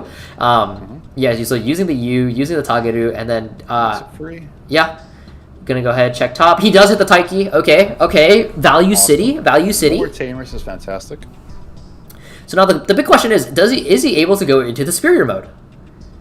Does he have it? He doesn't need the Arrestor Dramon for Rush because, like, obviously this is from the raising area. So, yeah, you can just go into Superior mode, tuck away Cherry or Hydra, either or, and you're just sitting in, like, a really, really strong position. Because the Arrestor Dramon will be able to double swing. So if you tuck away the Hydramon and then swing into Cherry, they'll probably redirect it into Palmon, and then Arrestor Dramon will be able to swing directly into the Cherrymon. And that should be a board clear. But this all hinges on the fact that he has a Superior mode. He needs to see the card. You're absolutely right. That's Ostamon. That is not Superior mode. Ostamon, interesting. So, is he still able to go into Quartz off its effect, or is that only after it warps? What do you mean? Let's pull up the card. So he goes into Ostamon, and Ostamon is when Digivolve, you may play one level 4 lower Digimon card with save in its description from the bottom of your tamer without paying its memory cost. Then if this Digimon has 4 more Digivolution cards, which it does. Yeah, he goes to the Digimon may Digivolve into a Quartzmon in your hand under your tamers, reducing the Digivolution cost by 3 instead. And then Quartzmon is going to go ahead and gain memory. He is going into it, yeah. He gains memory off of everything suspended, and here it's how much? 2, so it's 3. It's for every... He's getting 3 right now. It's for every 2... Yeah, 1 memory for every 2 suspended. Yeah. So, yeah, Quartzmon has not passed the turn yet. Quartzmon is also on swing for every 2, burn 1, I believe. Yeah, for every 2 suspended cards, burn 1. No, it's every 5. Oh, every 5? 2 would be insane. 2 would be insane. Yeah, okay, no, you're right. 2 would be broken. Yeah, every 5. Every 5. Every 5, yeah. Okay. Also, wait, where did this Dracmon come from? Dracmon? It's from the effect of Ostamon when Digivolving. You play something with save underneath that's level 4 or lower. Okay.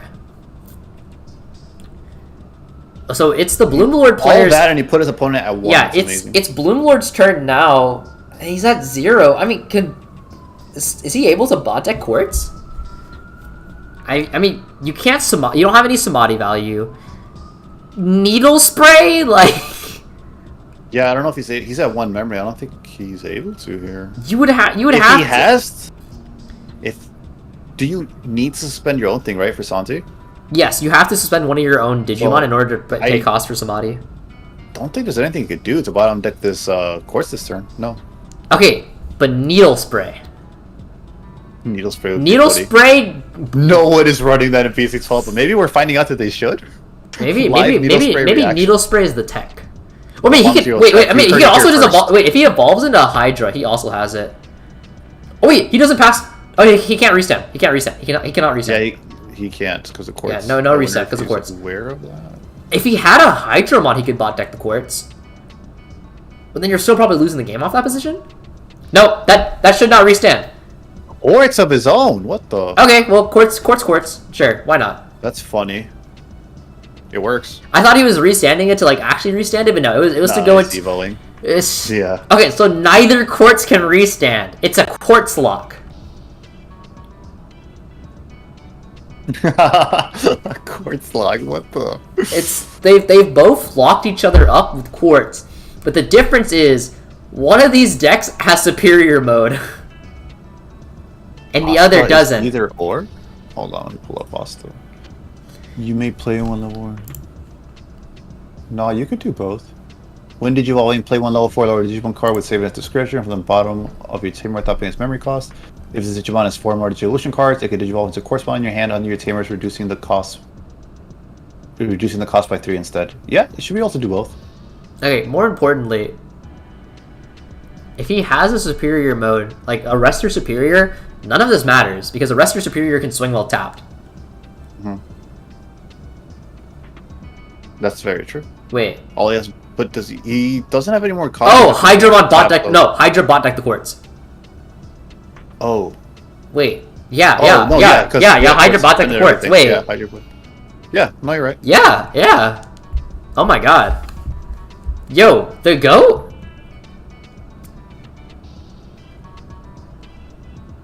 I mean, at this point, you really just need Loomlord's in a really good spot now. Yeah, I don't really know if he can out this. He needs a superior mode.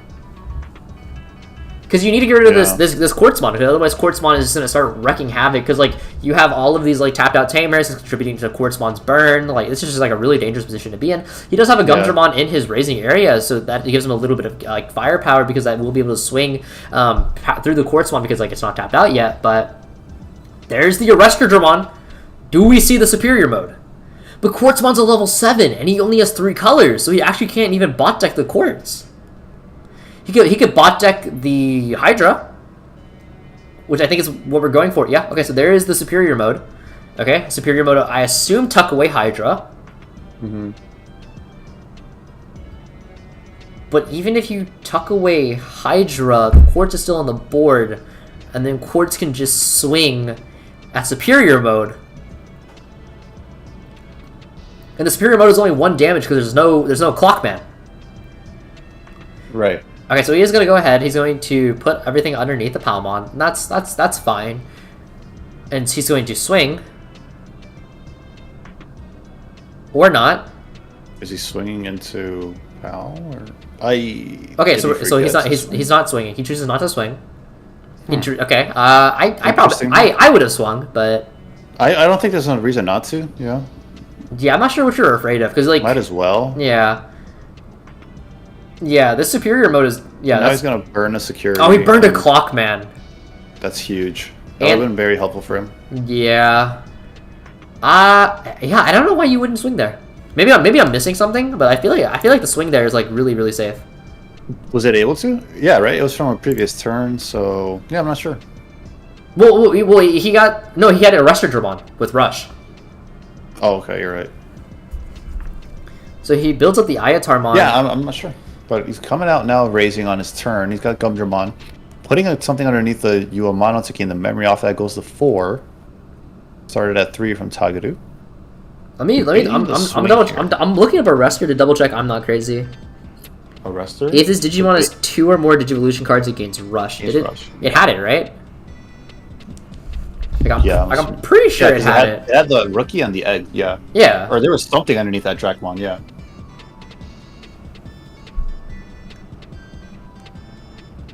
Yeah, I mean, so it should have had Rush. That's fine. Oh my god, I never noticed Astamon has instead at the end of it. You're right, he can't do both. Chad is right. Did he not have 4 sources?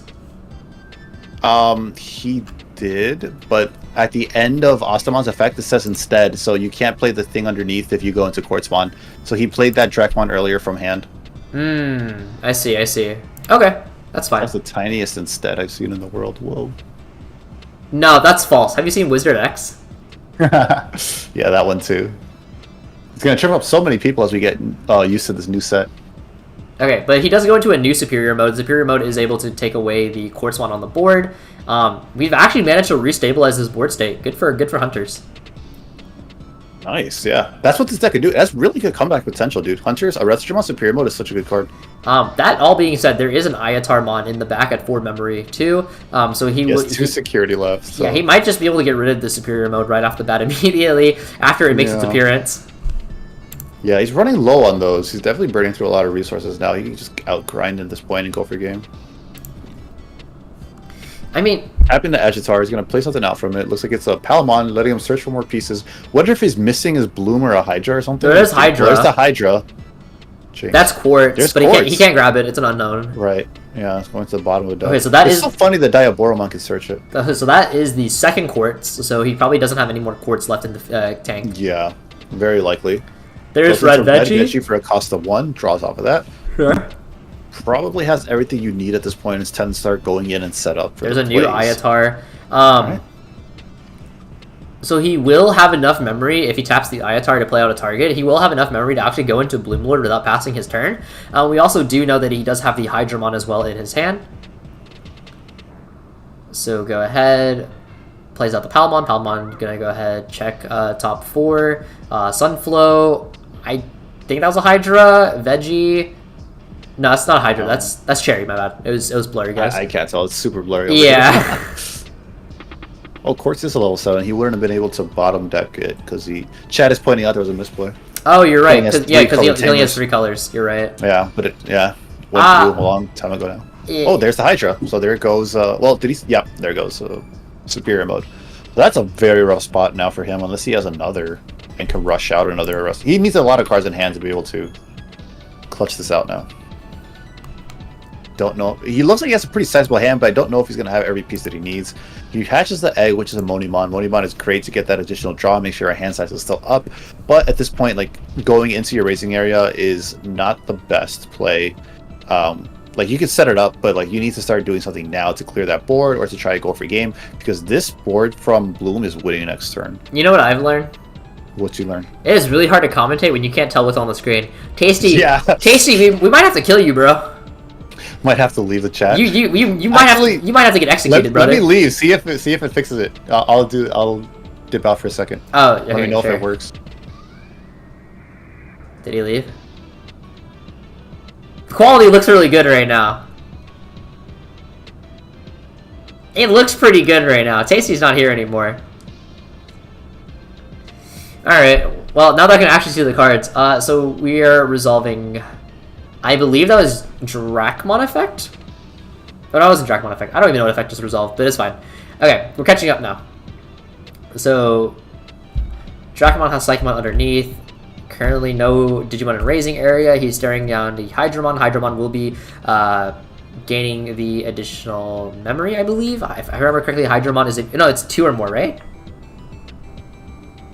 Let me just double check. It's been a hot sec since I've looked at Hydramon, but he goes into the Arrestramon. He will gain Rush because he does have 2 sources underneath.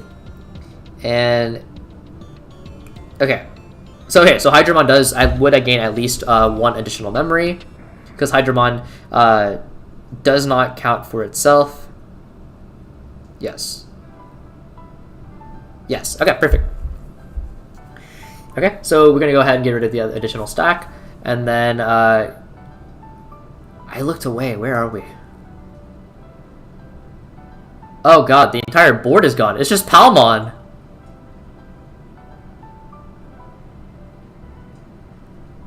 So what I'm assuming happened, is Arrestor Dramon Superior, Chuck Superior, one of the Iatars under the other Iatar, end of turn, Arrestor, no suspend, swing, kill, is what I assume happened.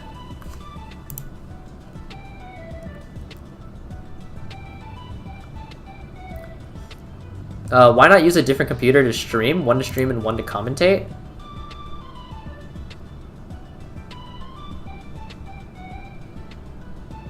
Could we do that? I have no clue. Oh, I guess you could. You could, I guess. Okay, but in the blue lord's position, yeah, you're in a really rough position because, like, yes, this is only 1 damage, but if he does have a clockman, or a watchman rather, that is going to be 2 security attack, and that will be enough to secure lethal. If you are in the, and like, I'd be really surprised if he doesn't have it by now, because his hand looks like it's bigger than his deck. Yeah, his hand looks huge, and he has Tagirusu, who's enough to guarantee playing the Watchmaker. And so at this point, you're in a really difficult position as a Bloom Lord, right? But like somebody pointed out, yeah, no, the superior mode should not have been able to tuck away the quartz because he was missing a tamer color, which I think that misplay is going to come and bite the Bloom player. And so I guess Grande Soul, that's an answer. Yeah, okay. Grande Soul, go ahead, bot deck the superior mode. That will get rid of that entire stack. And then at this point, he has to have enough cards to... Hunters is at 3 security at the current moment. And being at 3 security also does mean the fact that Bloom Lord is not going to have the easiest time in establishing lethal on the following turn, because you still have to go into the Ayatar and everything like that. The Watchman is going to come down, it's going to grab another superior mode, and so if he has a... Ooh, there's like barely any cards left in that deck. 4 actually, jeez. Okay, so you really, I mean, you have the security attack +1. At this point, you just need to secure the superior mode to have lethal, and then you also just need to make sure that your opponent can't actually kill you. So whether that or not, that means you look for Evolve and Raising, and then look for the Arrestor Dramon play. That'll put you at 2 cards left in deck, and then you can make a play on the following turn to actually push for game. But yeah, regardless, no matter how you look at it, this is like very, very awkward for the Bloom player. And I believe Watchman, if I remember correctly, Watchman actually requires you to tap it in order to gain the security attack. Let me just go ahead and double check that to make sure, because like these are still new cards, so I'm trying to like memorize all of these effects. Clockman. Yes, so Clockman does have to suspend himself to give an additional +1 security attack. It does look like we just digivolved into the Weedmon, however, so it is currently Hunter's player's turns. I think there's an... he plays a second Clockman. Okay, so you can no longer Samadhi Santi away one of the Clockmen to deny the lethal, so I think Hunter's actually has this in this position. Like, there's no way you don't have the gas to do this, right? Like, your hand is huge. Okay, so there's King Shout. And you can tap out King Shout, but then you can't swing over because you can't evolve into Ayatarmon and then not pass turn. And so this King Shout should be able to go into the superior mode, and then the superior mode will be able to do it. Does look like we are going to go ahead and go for this Samadhi Santi, tap out this that, so he no longer represents lethal actually at the current moment, and here we do see the Ayatarmon coming on down, so even if he goes into the Arrestor Dramon superior mode, it will only be able to swing once because it is now currently tapped out. And yes, he will be able to swing for the remaining security of the Bloom Lord player. That's not enough to push for damage, so he would need something along the lines of Arrestor Dramon, give Rush, and then having an extra stack to swing. But it doesn't look like he has enough cards underneath his Tamers in order to facilitate actually reducing the memory cost. So he would have to play Rookie first, and then because you need Source underneath. So he has 1 card underneath Taiki, but that's a Quartzmon. So yeah, this is really awkward. Okay, so start of turn, he is going to go ahead and use the U Amano. Now he does have the fuel to actually facilitate doing the Arrestor Dramon Rush play. And I believe you go... Oh god. He scooped? Oh. Oh, he might not have had an Arrestor Dramon, huh? But do you scoop if you're in that position? I think he would have been okay to keep playing it. Oh, did he deck out? He has 1 card left? Yeah, I think realistically speaking, he probably just ran out of pieces, and so it just made it like really, really awkward for him in that situation, that he just wasn't able to facilitate any more of his combos. Because he still has one card left in deck, so if he was able to push for damage, yeah. Yeah, he probably just didn't have another Arrestor Dramon to gain Rush, so I think that just, like, seals the deal there. Okay, so just give me 1 second, guys. Let me see. All the other tables are basically done, so we're going to go ahead. I'm going to get back and call Tasty.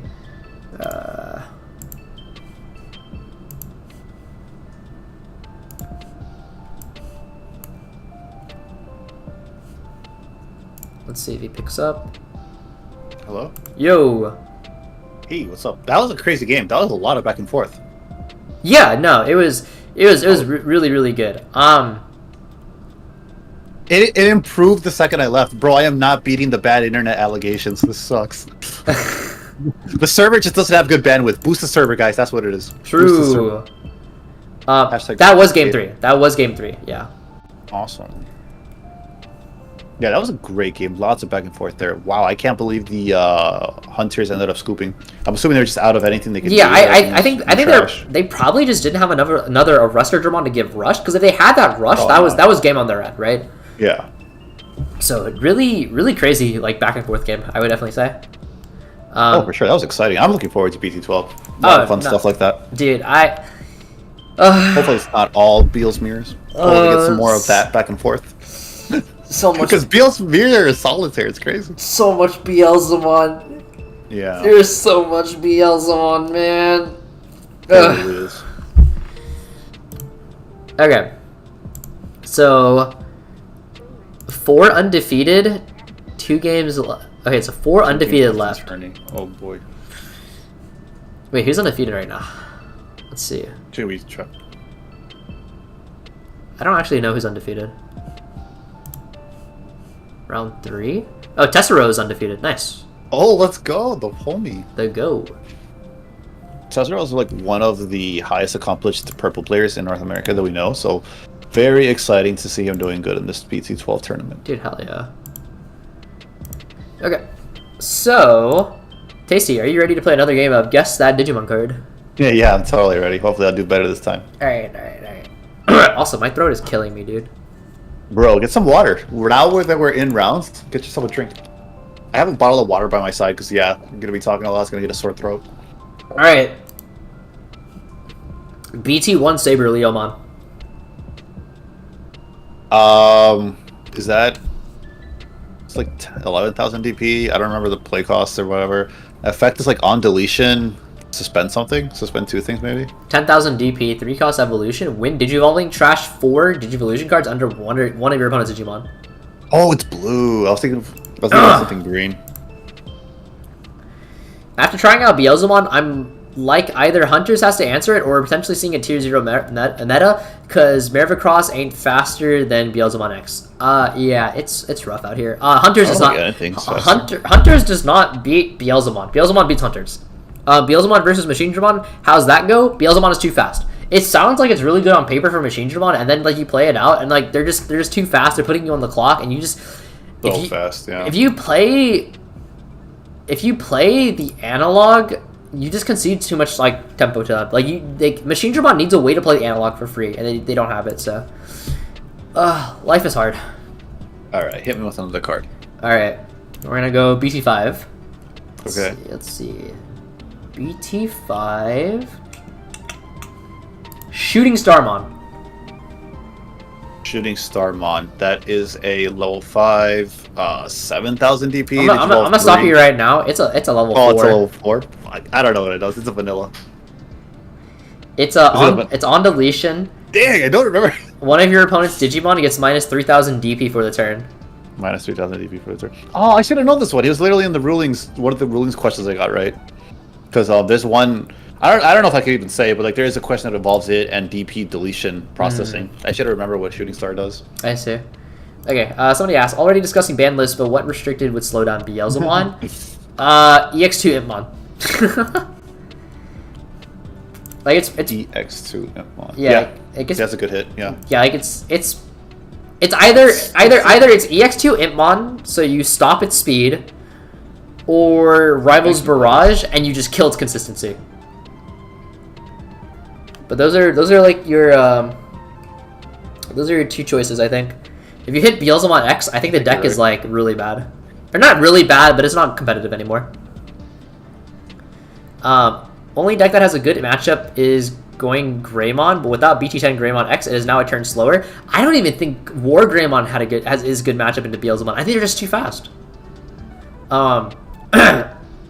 If they hit Beelzemon X, the deck is probably dead. I think that's the reality of it. I think you hit if you hit Barrage, the deck is also dead. So the most viable answer to hit in the deck without completely killing it outright is probably EX2 Impmon.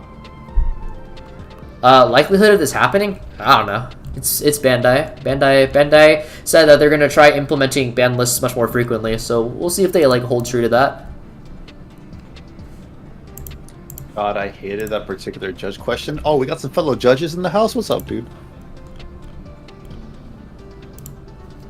The double block helps for the aggression, and you can deny chip.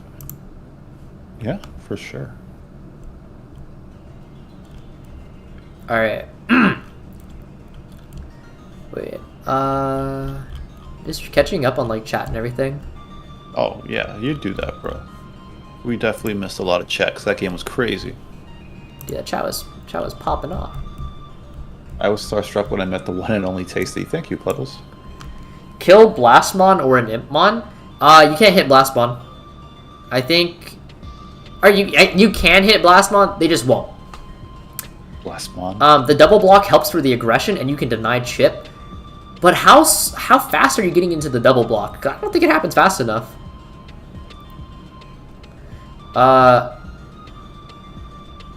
I don't think Beelzemon X being hit won't kill the deck, as it performed well without it in BT11. Well, yeah, but BT11 was also a completely different format, where it's just a slower game in general. Like, BT12 speeds up the game significantly, because like if you hit Beelzemon X, it's no longer fast enough to keep up with like Crossheart or Red Hybrid or like these other like degen decks. Yeah, Red Hybrid's super fast. I think it kills you out of nowhere.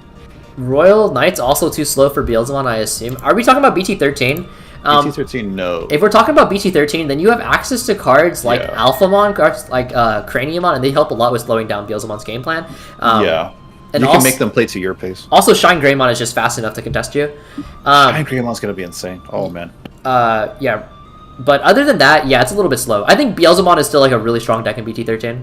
That's like it's still getting tops. If you that's like your hope, right? Like you're hoping Crania Alpha is like enough to slow it. Makes sense to me. Yeah. Top 4 decks of the format for English right now: BL's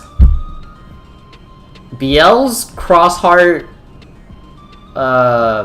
Hunters, and War Greymon is my prediction. And I think Red Hybrid is 5th.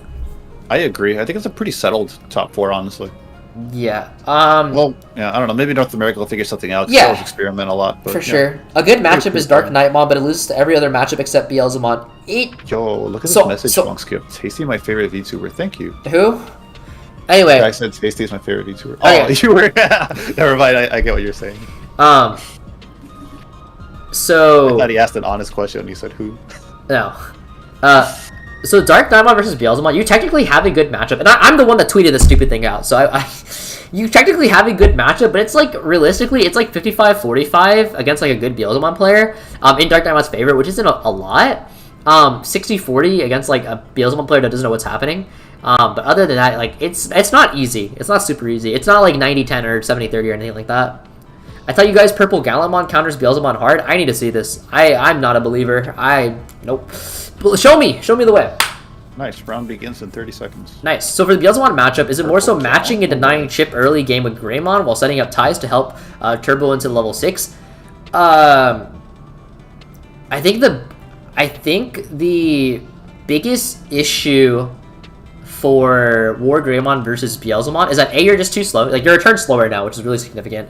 If you don't see your very specific pieces, you're probably getting blown out, because the reality is like War Greymon, they need to see specific pieces not to lose the game. Impmon can like see like whatever pieces, and they'll freeform into their game plan. Like it'll just happen. So I think it's just really difficult. Like because Beelzemon, they realistically speaking only need 1 chip damage, and then they have lethal on you. No Bloomlord love for top deck. I think Bloomlord loses to Beelzemon like really badly, so I'm not a fan of it put into my top 5. Secon kind of goes hard too, though. I'm I'm personally not a fan of Setcon this format, but I could be very wrong. I think between Red Hybrid being popular, between War Greymon, between Hunters and Crossheart both being save decks, and then Beelzemon, if they run the X antibody package, can play around it because they can just burn, choose not to swing, and on the following turn they can just go into another Beelzemon X and then burn again. Like I just don't see Setcon doing it really well. The judge question: does Restoration Drop Superior Mode end of turn attack get around stun since end of turn? What do you mean stun? Like Blue Flare? BT3 Kentorosmon, BT4 War Greymon, DP Deletion Tier 0 deck. Keck W. I played Kentoros Agumon. Setcon, I think, has an avenue to deal with Beelzemon X, but it'll require a lot of big brain deck building ideas. I think the moment a Beelzemon player realizes how the matchup actually goes, it gets a lot harder for Setcon. It should not, since the stun effect usually lasts until end of turn. I mean, yeah, it'll be stun, whatever. Setcon won't do anything to Beelzemon. Yeah.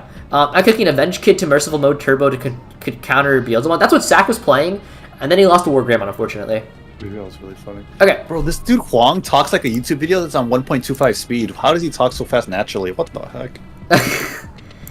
Bro, you hit him with the Summon Lama Dumma, assuming I'm human, what are you gonna prove to you? I'm assuming he's innovative, robots and anything you say. Eminem has been so quiet since the stream started, it's crazy. That's crazy. Okay, is next round up? Yeah, set 30 seconds. So okay. It should be up now. Yep, it's up. Okay. So...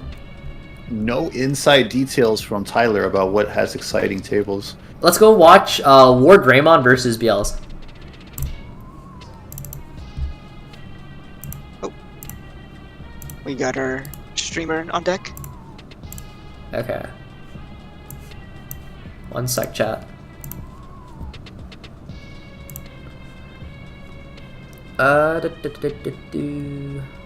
Webcam. Just go ahead and mute me, guys. Okay. I'm here with Hoang. Also, I know that like it looks weird that Tessero's thing is like how it is, and I apologize in advance for that. So you'll have to bear with me here. But what's wrong with it? It's just flipped incorrectly. But also, Tasty, do you want to take game one? Yeah, let me get centered into the game and see what is going on here. So it's the Black War Greymon player's turn. Alright, so he played the Agumon. Looks like he got a great search to that Agumon. So Tai and the Greymon letting him Digivolve into Raising. Looks like it is Tessero's turn now, passing him. He was at 1 memory, Digivolves into the Wizard X. Looks like he's at 0. So he's like, oh, he reduced the cost with Iron Mako, then he's going to do the mill effect. Mill 2.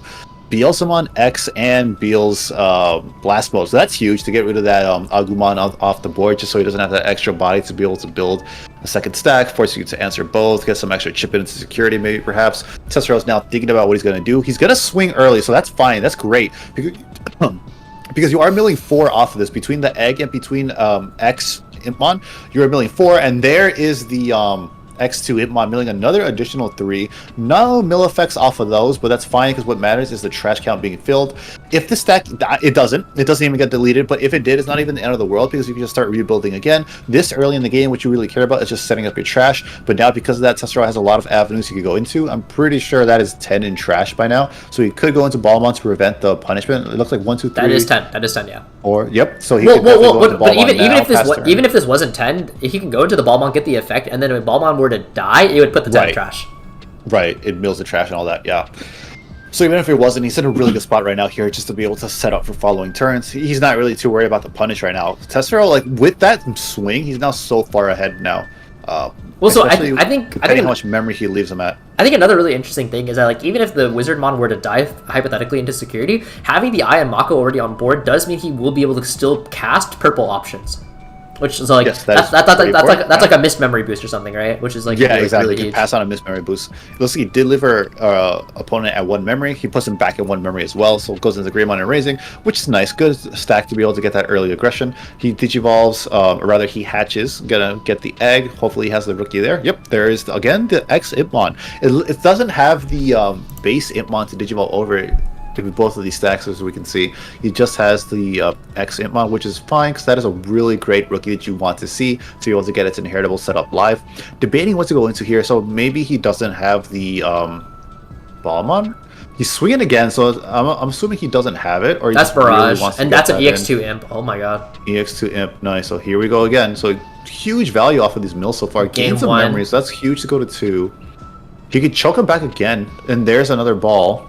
So if he is digging for that, next turn he could delay the barrage and get back a ball. Okay, so there Looks goes like it the just wizard. died in security. So Yeah, going he to so, trash. but that is one Blitz Omni now confirmed out of the deck, so that gives you a little bit of like breathing room if you're Testero, because now you know that Right. the lethal might be a little bit harder to achieve.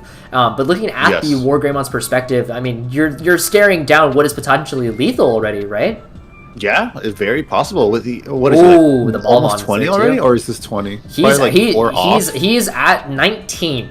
So Yeah, on but- swing with Balmon, because that is a mill 3, then Yabmon, that's another mill 2, and then he has Imp X, that's another mill 2. So that is a total of close to mill 30. 7. Yeah. So he will It's be insane. at 26 cards. 26 cards after all is said and done, and maybe he even stacks something with Iron Mako, like the next 2 Imp that might be in hand to be able to mill an additional 3. It is not hard at all for Testero, I think, for this position to get to 30. Like, he could absolutely go 3 trash security swing in that game. Yeah, but we are going to go ahead and see that the War Greymon player is going to actually Digivolge directly into the Metal Greymon X, and with the X antibody underneath, that does mean he gets the plus security attack as well, the 3000 DP. So this is currently now 18k on his Metal Greymon, because there is no Agumon that gives plus 1000 DP or anything along those lines, but he does have protection as well. With the Greymon X, he has 1 layer of protection. So does he choose to actually swing into this? If you swing, you do risk potentially hitting a Beelzemon and then filling your opponent's, or not even just the Beelzemon, but hitting your opponent's trash. You are pushing them to that 30. That's scary. Right, as you were saying earlier, the plus 7 is going to put him like at 29 or 28. Like, this security will fill him up to a 30 range trash. What It's is huge. what is the first card? It's Wizardmon? Okay. Ooh, Wizardmon, so he does live, so he's getting the additional check off. Oh, the Seven cluster! That does activate. It doesn't activate main, but rather it deletes him. But he has to Yeah, spend it deletes lowest. Yes. Oh, no more checks. Oh, no. Did you see that, Hoang? It was What? a Rouse Barrage. Oh, was it? Yeah, he accidentally checked it when he didn't mean to. Hopefully neither of them saw it, but from our angle we were able to. So. Yeah. Okay. So currently in this position, like okay. So even if he were to go into the War Greymon and get the reboot, that's fine and dandy and everything like that, but you're getting popped. You no longer have protection. Your stack is vulnerable. You do not have blocker. Beelzemon is coming. He is knocking on your door. That is 30 in trash. That is 30 in trash there. He's in a lot of trouble right now. He can literally, if he has This is X, literally lethal. if he has lethal X stat. antibody in his hand, he can literally swing, evolve, mid-combat, Beelzemon X, burn 3, game. That's it. It's a That's it, wrap. this game. Yes. That's why the X antibody option is so hot too, because like you just go into swing and then get lethal off of that after the trash. And like, even if he doesn't, like he can still probably facilitate like having lethal here between like having the barrage, having the Eye and Mako. With he will grab back the blast mode, trash it, unsuspended with blast mode. So he's currently Probably has enough memory he's for it. currently at 21. Currently at 21, so even if he evolves into starter deck Beelzemon, that does put him gain 2 memory, so he starts to go back at 1, then Iron Mako, he goes back to 2, if he uses Iron Mako, he can go back to 3. He has lethal here if he has a Beelzemon, plus a Beelzemon X in this situation, I think. Yeah, and I don't think it's the hardest situation to ask of Testero to have in hand. With he does have that 1 barrage in hand, who knows what else is 1 barrage in field rather, and Right. who knows what else he has in hand. Looks like he's debating it though. Well, he might not have that's that also play. true. So he does have the barrage, which means he has access to either the blast or the Beelzemon X as well. So as Right, long as he whatever has he's the missing, Beelzemon, which he There's the Beelzemon. It's the X2 one though. That's not the one you want to see on your kill turn, but maybe it's okay. Like, At least it gets rid of that while allowing him to swing a security. Yeah. So if he goes. he isn't able to clutch it out here somehow, But it doesn't matter. Another turn. Yeah, but it doesn't matter if you win on this turn or not. That stack is gone. You Yeah, know, you that's don't the have a thing, board. right. Testero can basically play securing game. Yeah, like he can play slow and he will still get this game. He can. Right. Oh, there's the X. X2 was great, be able to remove that stack, yeah. And there it is. So he's gonna trash 3. Is it 3? No, it's 2. No, it's currently 2 because that's only 28 cards in trash. Nothing too crazy trash, so he would have still lived those checks anyways. But it's nice, always nice to have it regardless. And then he could swing on this turn right now, which Oh, he's scooping it up. yeah, he's scooping. No, I would scoop too. This Yeah, is, I mean, it's- yeah. You're The done. best thing You're you can do- donezo. You're yeah. just It donezo. was over. You can't attack next turn. You delete that stack. He's just coming out with something else instead. Chat. Yeah, He hit almost 30. On what turn was that? 3. What turn was that? That was Yeah, turn. this just that was- started. That was turn 3. We're done. That's it. That's a wrap. What's the timer say? Oh my god, that was like maybe 10 minutes into the Guys, round. I'm telling you, this matchup is so much harder than you think. Yeah, Beals is so fast. If you miss a single piece, that's it. You're in a lot of trouble. You have to hope your Beals Like opponents. he even had that layer of protection, and you have to remember. Yeah, he did. He survived those 7 close to security. Bro, this Beelzemon deck has like anywhere from 8 to 10 security bombs. Yeah, it's really. What universe are we in? Like, this deck is super good. I love Beals as the player, but oh my goodness, too good. okay, let me go ahead and re-chat a little bit. Beals X was a mistake.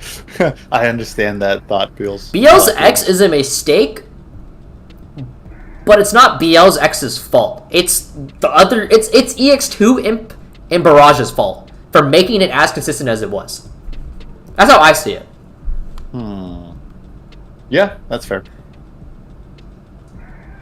Okay, so Crimson doesn't actually matter very much. Crimson actually doesn't do shit in this matchup anymore. Congo is good. Congo is really good in theory, but if they just play for go tall stack, it does not fucking matter. Okay. That's true. Also, back to the game. Back to the game. Played out of Agumon. He's searching for the top 4 cards of a deck. He could grab a Tamer or a Greymon. So he does have both hits that we could grab here. You grab the tie, and it looks like he's grabbing the, if I'm correct, that's War Greymon. That's War Greymon, yeah. Okay, great. Fantastic. So he's got, assuming he has a level 4 in his hand, he's got the stack now potentially to climb. Otherwise, he might still be digging now. So Tesseract is going in. He's hatching his egg, rather. Then he plays his Tamer. Reveal the top 4, I believe this card is, and you get to grab something with basically every trait in the deck. It's evil Wizard, Demon Lord. Yeah. Okay, but that is that. Okay, he doesn't have a rookie here, so he might be tempted to grab that. This is actually a very peculiar situation though, because all 4 of these cards are fantastic, right? Yeah. So whatever you don't grab, you're not seeing that for the next few turns. He has lost to Beelzemon X, and you only run 2, so now he has to find that last X. And he grabbed the Wizardmon. Looks like he's okay with that. So he does have a rookie. Interesting. Okay. I mean, that makes sense. That makes sense. He's going to Wizard now to pass turn. If you have the luxury to like dig to facilitate trying to find a better Impmon, that makes sense. That makes sense to me. Yeah, I agree with that. So really good play on Tesseract's end right here. But then over to here, Agu X in the battle area from the one he played previously. He hard slammed the Searcher. Now he went to Agu X, search again. Reveal top 3. He does get to grab, I believe, an Omnimon and Greymon. Yeah, BT5 grabs both. That's the BT5. BT5 grabs both. So this one grabs one. Greymon. Okay. But if he digivolves into the Greymon, that's a free Tai Kamiya right here. That's huge, yeah. Okay, great tempo there to be able to play out the Tamer for free. So now his Greymons are going to have blocker, or it's just one of them, right? He's going to have blocker. It's on play. It started main. It's on play. It started main phase. Choose one of your Greymon or Agumon, and they get plus 1,000 DP and blocker until the end of your opponent's turn. Fantastic option. Yeah, so he's probably debating. Yeah, okay. So I assumed because he was taking a little bit of time, he was debating between whether he wanted black tie or red tie, which makes sense. And then he can go into the Greymon X, and then I imagine he actually has a level 5, which he does. That's the raid. That's the raid Greymon. He has 2 layers of protection. Can Beelzemon get rid of this? That is the question that is burning on all of our minds. 2 layers of protection. That is quite a lot. I think if anything could do it, Beelzemon might have a chance to, but it does depend on its mills. Yeah, it's very mill dependent right here. But he does have the Wizardmon. He probably has the Wizardmon X. That's the Wizardmon X, so it does have blocker. That's the Wizardmon X, so he has the Wizard Inheritable now. He has Iron Mako effect, so he could stack his mills very easily now to be able to get enough pops to be Ooh, there's the Ballmon. Ballmon. Ooh, regular Ballmon too from BT10, I think. Yes, the BT10. That's correct. Okay. Goes to 1 memory, put something on top with Iron Mako. And will we see a swing here? I mean, I feel like the swing is... Oh, it's relatively safe. It's relatively safe, I feel like. Yeah. So good. Oh, and there's the other stack off of Wizardmon, so that's huge. He's gonna mill like a bunch right now. So he's gonna mill, I believe, 6 off. Oh my god. Mills 6 off of that stack. Mills 3 more off of X2 Impmon. Oh my goodness. The +1 memory. Did he mill 2 X2 Impmons? One's just the ultimate. He stacked both. He stacked both. Yeah. Oh, okay, fantastic. Okay. Okay, so that Blast Node will not kill the Metal Greymon, unfortunately. There's not enough cards in trash. He could only pop a level... I don't even think he could pop a level 4. What is that, 8 in trash? That's 7. That's 7 in trash right now. He's going to mill a little bit more. There's the Death Slinger. That's another +1 memory. So Tesseract is now back at 3 memory. Cool. That's Ballmon, Mako. We're still milling. We're still milling. Another Wizardmon. Okay, we're at 4 memory now, so he actually has enough memory to devolve into. That's so insane. I know. This deck is crazy. The one of Greymon X. So now we have confirmed that the Greymon X is no longer in the deck. Tesseract also knows that his Ballmon is being chilling. That is currently 10 cards. Okay. Anyway, that's 15 cards right now in his trash. So even if he were to go into starter deck Beelzemon, that would only put him at 19. 19. One card off. 19? Yeah, so the Greymon X being revealed in security is really huge because Tessero knows he has a little bit more time now if you could get rid of the stack, because that limits the War Greymon's comeback potential a lot, because now he's paying full cost for his memory options, which is going to be a lot slower compared to what Beelzemon is doing on its climb. Well, so there's also the world where Tessero could actually just opt not to does he have a Beelzemon in trash? He doesn't. Okay. He has the blast. No. What's the 12 cost? The 12 cost is a Beelzemon, right? That's regular Beelzemon? It looks like starter deck Beels. Okay, as long as he has a normal, it's a starter deck. I'm pretty sure it's starter deck. So as long as he has starter deck Beelzemon, he could actively choose not to put anything in standing position for the Metal Greymon to raid into, and then he also denies the War Greymon, because if he kills the Balmon is just going to go ahead and float into the Beelzemon. He won't be able to actually swing into the Beelzemon unless he has something along the lines of like the Omni X. This is actually a really, really strong position to be if you are in Tessero's position. So he goes with the Iron Mako, and he does reveal that the Blast Mode, he has the Wizard Mon, he has the Impmon. What do you end up grabbing, though? That is the big question. Depending on what he ends up grabbing, this is a card that he could potentially stack in the future. Do you choose to grab the Blast Mode, which you can then use to stack and then pop? Do you grab the Wizard Mon? Looks like the answer is actually going to be the Impmon, so he can go ahead and stack that mill an additional 3 in the future. He's going to go ahead and play that. So now he is putting himself in a position where he's actually allowing his opponent to raid now. So he has the starter deck Beelzemon, and so that is starter deck Beelzemon actually in trash. So his opponent will be able to raid into that Impmon. If he has the Metal Greymon X, he will actually have piercing as well, so that will be swinging for 3 whole damage.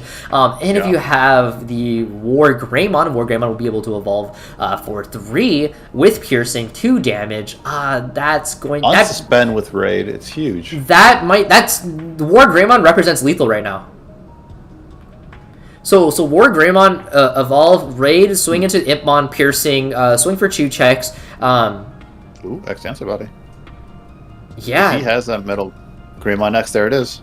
I mean, you don't even need the Metal Greymon X, right? No, you do. You need the Metal Greymon X for lethal without Omni. Yeah. I stand corrected. But yeah, so Tessero putting this Impmon down, I think actually costs him the game here. Assuming his opponent didn't have he turns on all his raid effects this way. Exactly. Yeah. So Tessero putting this Impmon down actually gives his opponent a game, assuming he has you don't even need Blitz on me, actually. This is just game. You have to after the Metal Greymon X, he doesn't need it. Yeah. Right. But if he didn't have the piercing right now, yes, there you go. If he doesn't have the double swing, then he needs Blitz Omni plus Omni X in order to kill. I guess it does need to live. There's a lot of security bombs, but doesn't he have 2 layers of protection? I think he'll be okay. He has 2 whole layers of protection, yes. Yeah, very... and first option was that Deathslinger? Yes. Not enough to pop, but at least pops the other stack that was out. Then we got... Wizard X. Double Wizard X is security. Painful to see coming out. Surprised Tessero even saw one, knowing 2 of them were stuck in there now. Alright, so he has 2 more checks he could do, and then Tessero is smart. Tessero is very, very smart. Tessero is elected to actually kill off the Agumon instead of the War Greymon, now forcing his opponent to actually have the Blitz Omnimon. Yeah. Exactly. Very, very, very good on Tessero's end. But this War Greymon player has positioned himself into this point where he might just be able to still steal it. We know he has the Omnimon X in hand. Does he have the Blitz? War Greymon X. Ooh. Well, that's interesting. So that is going to go ahead and kill the Balmon. And because it's end of attack, War Greymon X will kill the revived Beelzemon. That's awesome. Really good play by the opponent. No, that's fantastic. Really spicy. Heck yeah. Okay, that's the remaining last 2 checks. And even if it reveals a security option, it reveals the Deathslinger. Not enough. That's not enough. Now I guess the gain is memory. And so... Oh, is it enough? It is enough, yeah, because it's 4, and then for every 10 is added at level. But the Beelzemon... Did he grab the Omni X earlier in the game? I think he has it. It's not... it has to be Blitz. It has to be Blitz Omni. Okay. No, that's what I meant. I thought I saw him grab it, but that might have been last game. But so he doesn't have the Blitz Omni, but Tessero has nothing currently on his board. He's really behind now. He has to get rid of both of these bodies, but the War Greymon is currently sitting on protection. So I don't know. I think you just go game 3 here. Yeah, I don't see how Testro's playing out of this. This is pretty crazy. Also, I realized I didn't. Really I, great didn't comeback. I need to change this, guys. I'm so sorry. I forgot to change the text. What happened? Oh, on the overlay? Yeah. Understandable. We're just a 2-man team here. Technically, Hoang's a 1-man team. I can't have access to the overlay. Oh, it looks like we're scooping it up. Yeah, there's not very many options Testero could do from that board state. Not being able to attack the turn means he couldn't really do anything. At best, he could pop one thing maybe if he has a Death Slinger. But he played a second body out, so he just passes. Really good on the War Greymon player for recognizing what the recognizing what the Tessero's answer was to the game state. Very, very great there. That War Greymon X coming up huge, being able to deny the revived Beelzemon. Fantastic card choice over from Spent Spark. So, going into Game 3, what kind of adaptations do we expect to see? Well, first of all, let's analyze. How did Tessero get into this position? And it all stems from that Impmon. If Tessero didn't play the Impmon just straight, he doesn't give his opponent the opportunity to double raid. That was huge, yes. That being said, his opponent will, regardless, because of the War Greymon X, will always kill the Balmon into the Beelzemon stack. That stack will always die. So did it actually matter? Is this what War Greymon X brings to the table? That's the questions we gotta ask. That's the questions, chat. That is a very good question. A very nice tech option there, yeah. I wonder how many people consider that.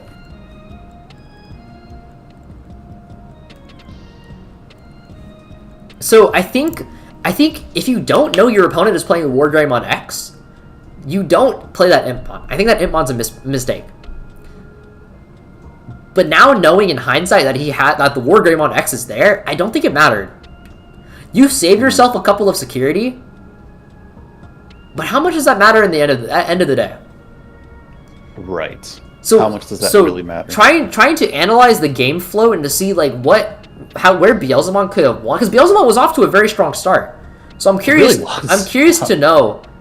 Is it because War Greymon had double protection? Who knows? We're going to Game 3 because, you know, hypey, puggers. Hypey, puggers. Oh, but War Greymon doesn't War Greymon doesn't start with a rookie. He bricked. Yeah, play out the tie, and then Tessero's going into Wizardmon, moves out. Yeah, no, this Beelzemon's about to start hitting the gas pedal now at this point. That's going to be very scary for Warwick, yes. So as the Beelzemon player, knowing that your opponent doesn't have a Digimon in raising area, do you opt to go for the Balmon instead, play a little bit slower while simultaneously not giving your opponent any chance to breathe? Because if you swing this Wizardmon and you hit a memory boost, like maybe you're giving your opponent a leeway back into the game. Right, you're maybe helping them, yeah. Yeah, so exactly. So maybe you just play a little bit slower, you can go in for the Balmon, mill 3, and then you chill, because he's not removing your stack anytime soon. We're being chillin'. Bing, chilling.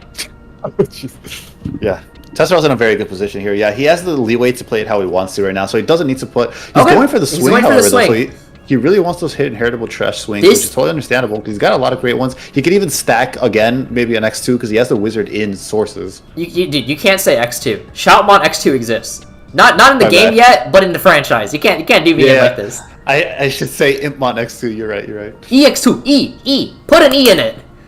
All right, for sure. But also, Tessero's Wizardmon, I have not seen it die to a security check yet. All day. Yeah, seriously, this thing's a champ. It is the GOAT. His avatar is Wizardmon for a reason, dude. Yeah, that's what happens when you bond with your deck. You actually have show us the Balmon. Okay, no Balmon. Main character.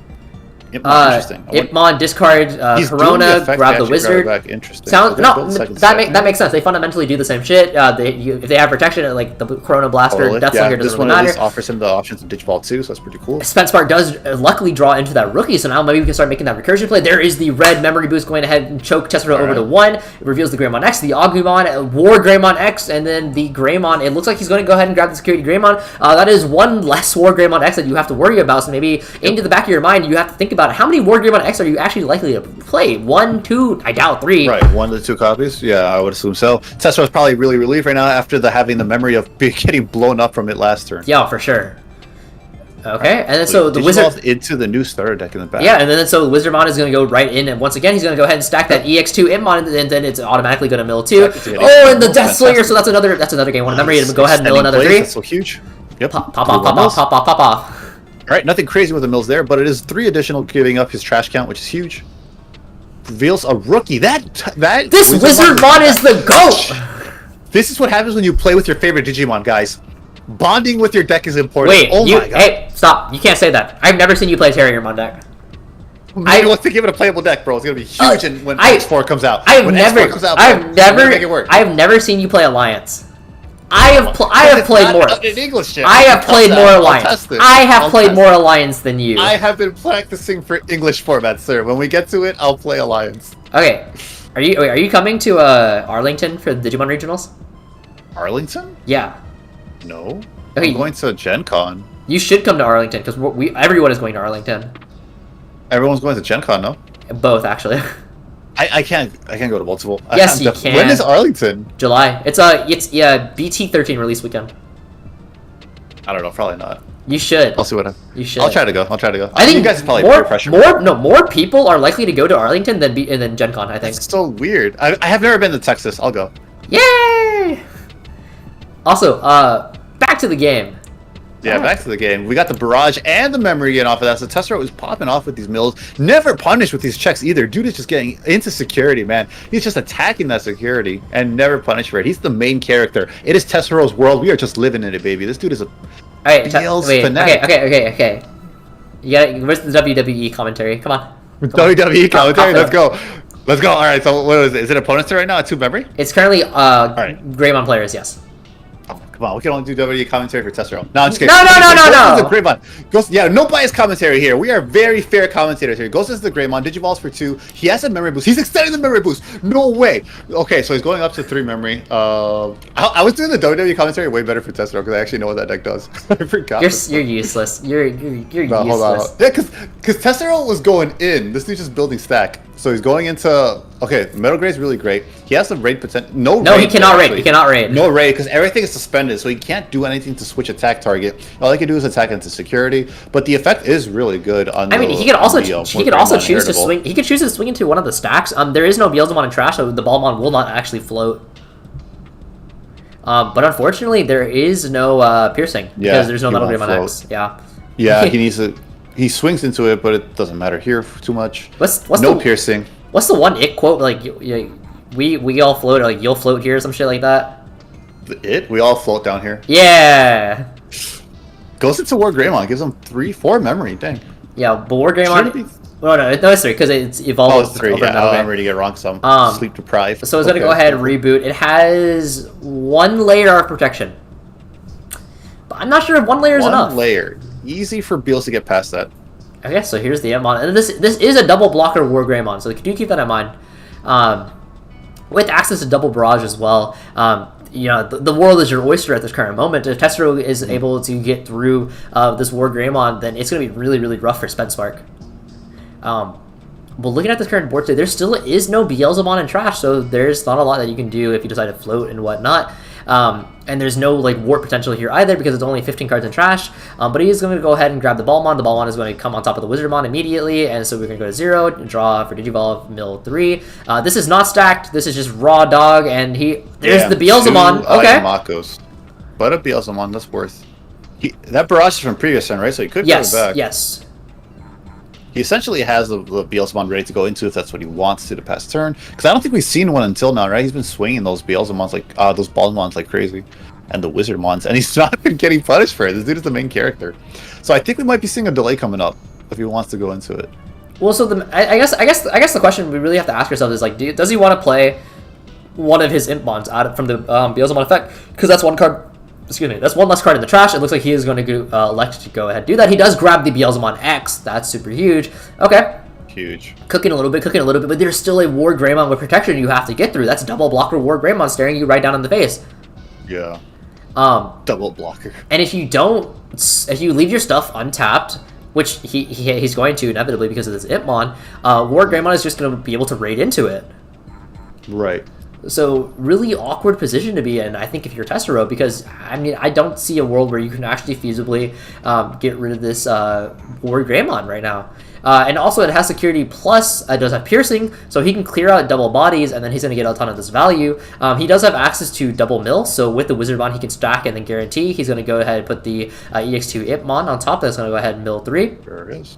Building another 3 more. So there's the 2 off of the when attack inheritable. Oh, 3 more off and that's the active cluster. Wizard Mon. 7th cluster is huge because now it's active to get rid. So that's one way, one deletion to get rid of the protection on that Warg now. He hits the starter deck Beelzemon, so he's gonna delay anything. Wait, the starter deck Beelzemon is huge because now he can warp. Huge, he can warp into Impmon. Hits a Mem boost. Okay, so that's a lot of gas for him now. Don't know how much it actually matters for him here, so like he's just has the one. No, I don't think the Mem boost really matters in this situation, but like, not blocking, I think is correct. Because if you let them float into a Beelzemon, you open yourself up to getting bodied right there. Sure, that's completely fair. So I think, yeah. So 0 memory. How is Tessero planning to pass turn? So currently, this War Greymon is 13k. Yep. So even if he were to go into Beelzemon, it wouldn't be big enough. He could opt. Starter deck Beelzemon doesn't really do very much. Looks like you're just gonna head Digivolve into the X. Okay. Yes, X. Well, it trashes the final security. No, it does not, because there is no Beelzemon or X antibody underneath. Oh, you're right. Oh, he has double cluster. Double cluster through the protection. He has double cluster. It's gone. I didn't even know he had a second cluster in there. I only knew the one. That's crazy. Yo, so that's it. He's got 1 security left. Tessero has 3 bodies. He doesn't have enough memory to remove everything. He can't build the stack. That's definitely game here. We're living in Tessero's world. Tessero's the main protagonist. Oh my goodness. My god, he had 2 clusters. We didn't see it the whole time. Oh my god, double cluster from out of nowhere. Holy crap. I'm gonna start running double cluster now. I knew I was onto something with double cluster in my list. I need Tessero's onto something. Greedy. I need Tessero's onto something. And that, the Warg was actually 16k chat. Okay. Oh, wait, was this 16? It didn't get plus 3k though. There wasn't no Metal Greymon X, was there? That's what he said. Because it was raid Metal Greymon. So I wouldn't have gotten. I'm not sure how it got it. You know. Ah, whatever. Anyway, so Agumon X is actually going to come on down. I think our opponent. Yeah. I think his opponent is like Spencemark is looking for an out here, but I don't know what out you can have against 3 bodies ready to swing at you. Rivals Barrage, prime and loaded. He's going to go into the Greymon. And this is not a blocker, mind you, because this was not at start of main phase. He didn't play out this tie either. He could go for a Hades Force, actually, and kill both of these Impmons, and then force his opponent to actually have like the blast mode here. But with that barrage, that's really scary, because this Impmon is still able to mill 2, and then with Wizardmon you can stack, and like this is a whole lot of blue. Yep. So there is the Hades, and no, that's game actually. Tessero gets it. Yeah, he's scooping it up. GG.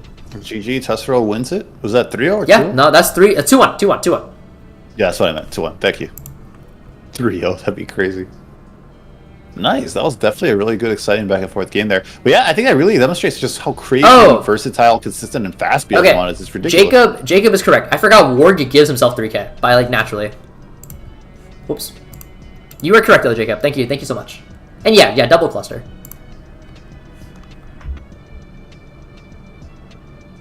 Okay, so how did you use the option on Evo? Well, chat. Let me show you. You're right. It does get plus 3k. Yeah, I forgot about that part. Okay, so how does 7th cluster work? Well, you see, 7th full cluster states, trash, your turn. When one of your Digimon Digivolves into Beelzemon X by returning this card to the bottom of your deck, delete one of your opponent's Digimon with the lowest level. So it just Yaga Yeets itself for free. Yaga Yeets. Okay, also, Tasty, entertain chat real quick. I'm gonna use the bathroom. Okay, what's up, chat? Let's talk here. I'm trying to clip this one moment from the chat. I mean, from the stream. But in the meantime, we can talk while I am clipping.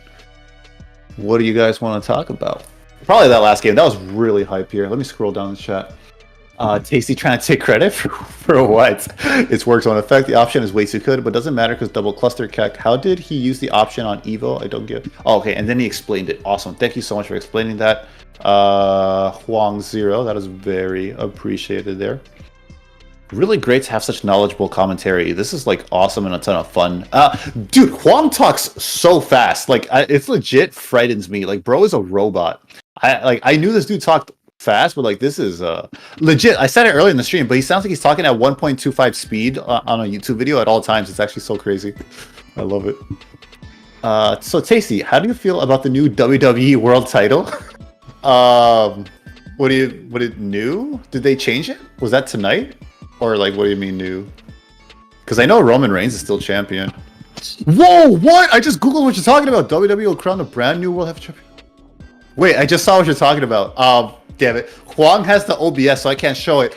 Yo, that is beautiful. It's kind of beautiful.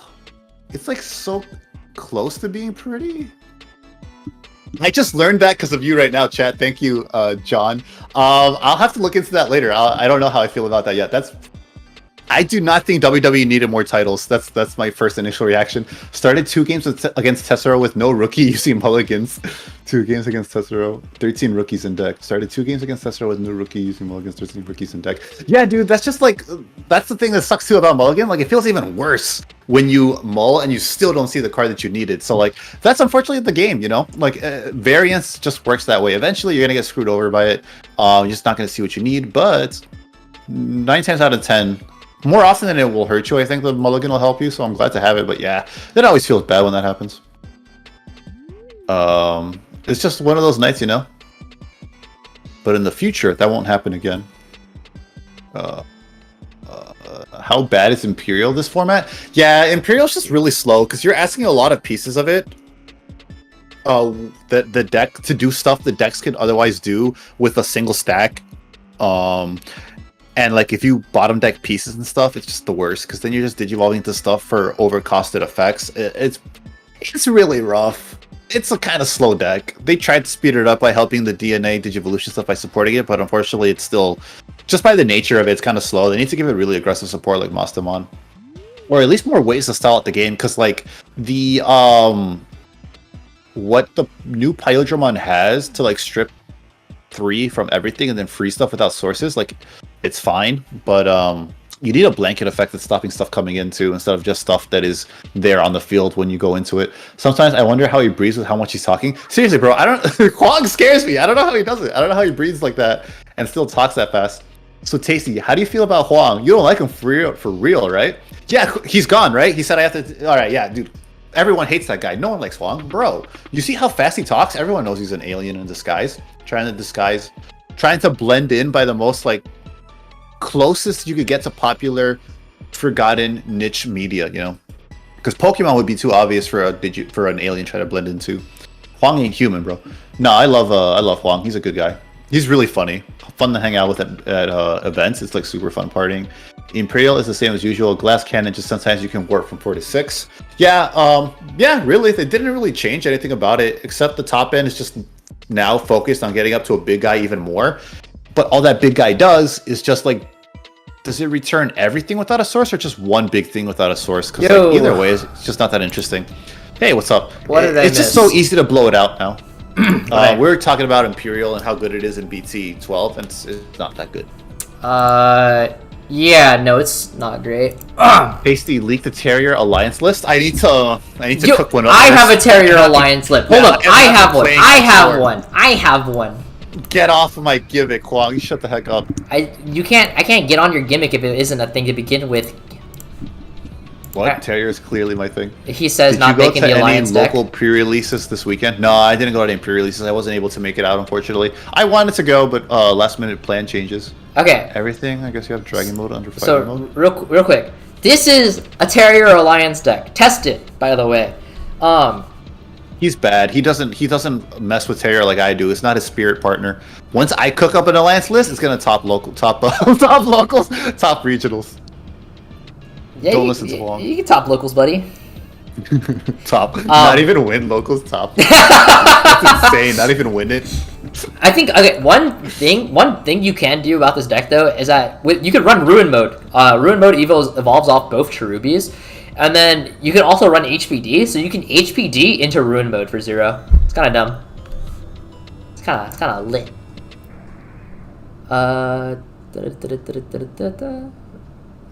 Oh, but also, yeah, Imperial Ultramon, it just conflicts with its like playstyle too much. Like, the old support doesn't work with the new support as like well as you want it, so you have to pick like one or the others.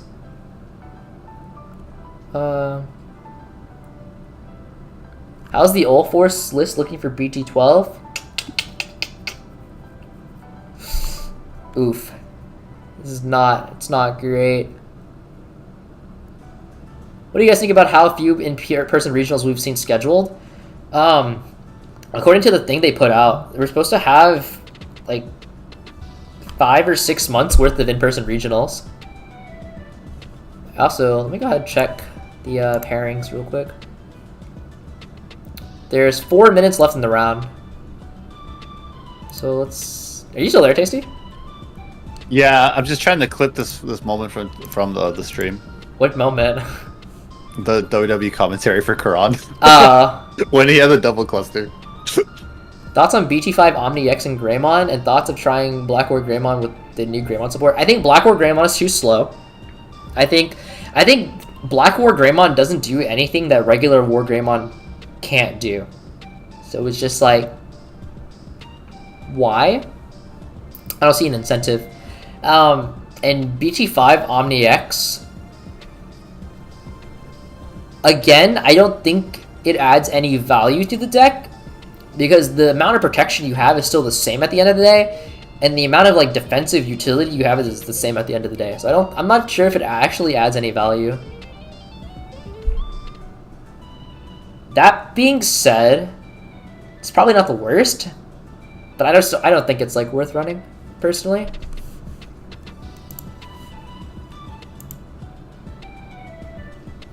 Also, after this, dude, my throat is shot, man. Yeah, bro, keep drinking that water. One more round. I was really hoping it would end at 9. Yeah, it's okay. It's fine.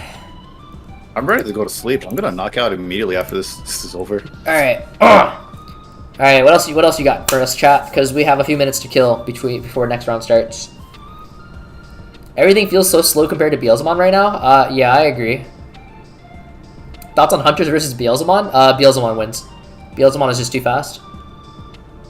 I think Hunters can compete, but yeah, Beelz wins on average. It does have better matchup, though, into Hunters and with the leading Tamers, and BT5 can stop swings. I don't think stopping swings was ever the issue, though, because like you have blocker and redirect and stuff like that. I will give it, you probably do have a better Hunters matchup, though. You probably have a better Hunters matchup, but you probably have a worse Beelzemon matchup, so like do with that as you will. Oh, what's up, Philip? I think a Greymon Toolbox deck would work. You probably have to approach it like a Toolbox deck to begin with. Like, I think Spent Spark demonstrated that, right? By using the War Greymon X very effectively to deny Tessero's Balmon floating and back into the Beelzemon. I think that was a really great demonstration of how having different 6s for a variety of reasons can be really potent going forward. I think having a streamlined Greymon deck is probably not the way to go. My friend feels like Beelzemon suck. How is he building it wrong? I don't know. Let's see it. Show me the list. Let's also see. could be how he's piloting it. Is he decking out? Yeah, it could also be a pilot. It could also be a pilot issue. Cross said, "What about BT1 Omnimon?" That card's broken. You know what? You're right. BT1 Omnimon. Play it. Let me see it. Play it in Beelzemon. Play it in Beelzemon. I don't know what you'll evolve from. Honestly, Hard Slam. Exactly. How is Beelzemon into Quartz?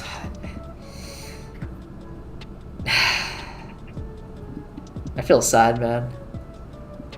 Beelzemon just feels so strong into everything, man. I don't know. Hoang, what do you think about Gamamon deck after RB1? It's pretty good, actually. It's like tier 1.5, I would say. It's pretty solid. He isn't milling enough if he isn't winning. I mean, it could just be like a build issue too. I think Beelzemon mirrors really will just come down to like who has like the better techs for the mirror, honestly. And because like with what Rivals Barrage affords you, it gives you. Wait, what? Huh? No, not you. I'm looking at something else. The chat was talking about earlier. But yeah, so with Rivals Barrage, it actually gives you the ability to like find those 1-ups consistently. Am I too late for actual gameplay? No, we are in the middle of between round 3 and round 4. Round 4 is the final round, and it's Tessero in the finals versus. Let me check. Matt Vang. Oh, Tessero's in the finals. Let's go. Let's watch table 1, baby. I mean, yeah, when it's up. Do you guys think? Okay. Do you guys think Hunter's deck without Quartz is still viable? I feel like you need Quartz. I feel like Quartz is really, really strong in this format. I don't see a reason you shouldn't run it. So I would say it's probably viable, but I don't think it's the best variant. And finally, Gallantmon versus BLs. BLs wins. So if you guys know who Zero is the person who helps me run the channel. And Zero plays a lot of Gallant. Like, it's his favorite Digimon. He's put in like hundreds and hundreds of games on Gallant. And from his words, verbatim, you are too slow to do what your deck was designed to do. Beelzemon is too fast for you to actually punish it.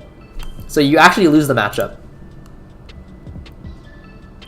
I wonder when we get RB1 and what will be in it. I don't know.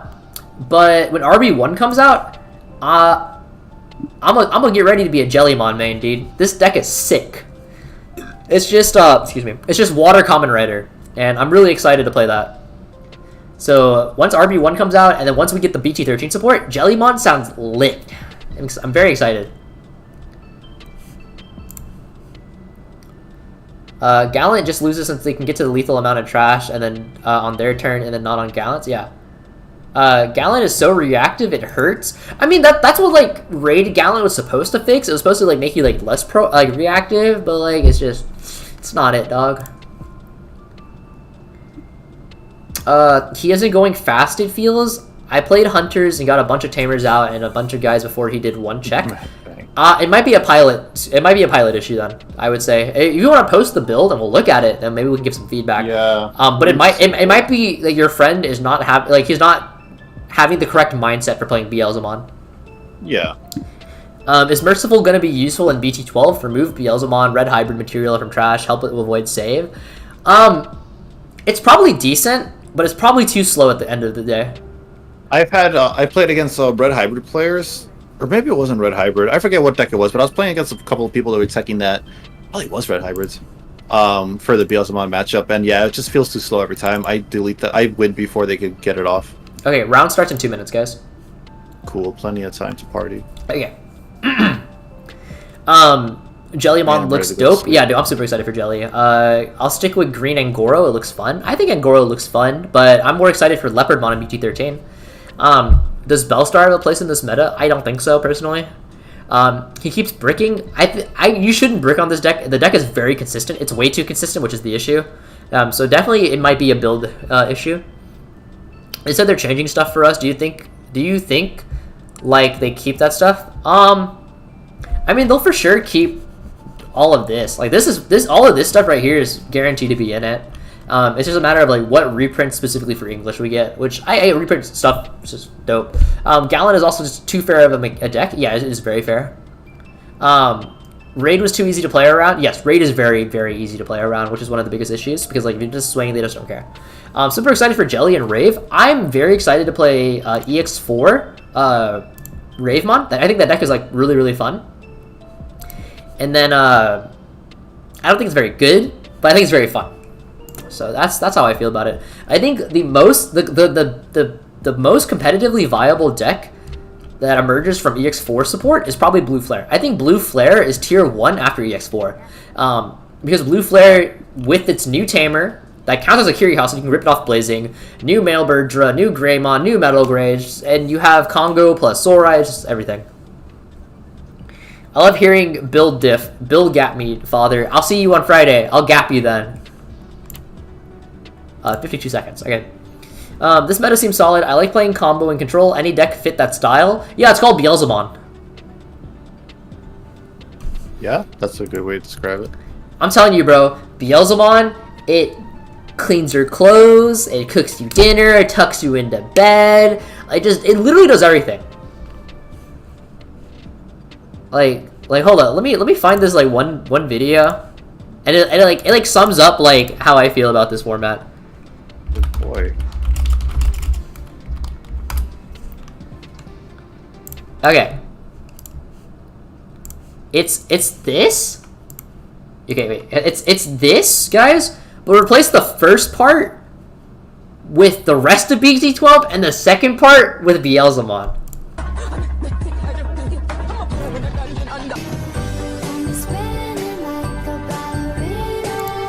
the amount of work you have to put in as Beelzebub, as anything but it's not Beelzebub, is crazy compared to it. So it's just that's my comparison. But I digress. Okay. Oh, round is up. Let's go. All right. Hello. If you could just do me a favor and mute me, I really appreciate it. Thank you very much. Oh yeah, sure. Thank you. All right, gamers, let's get into it.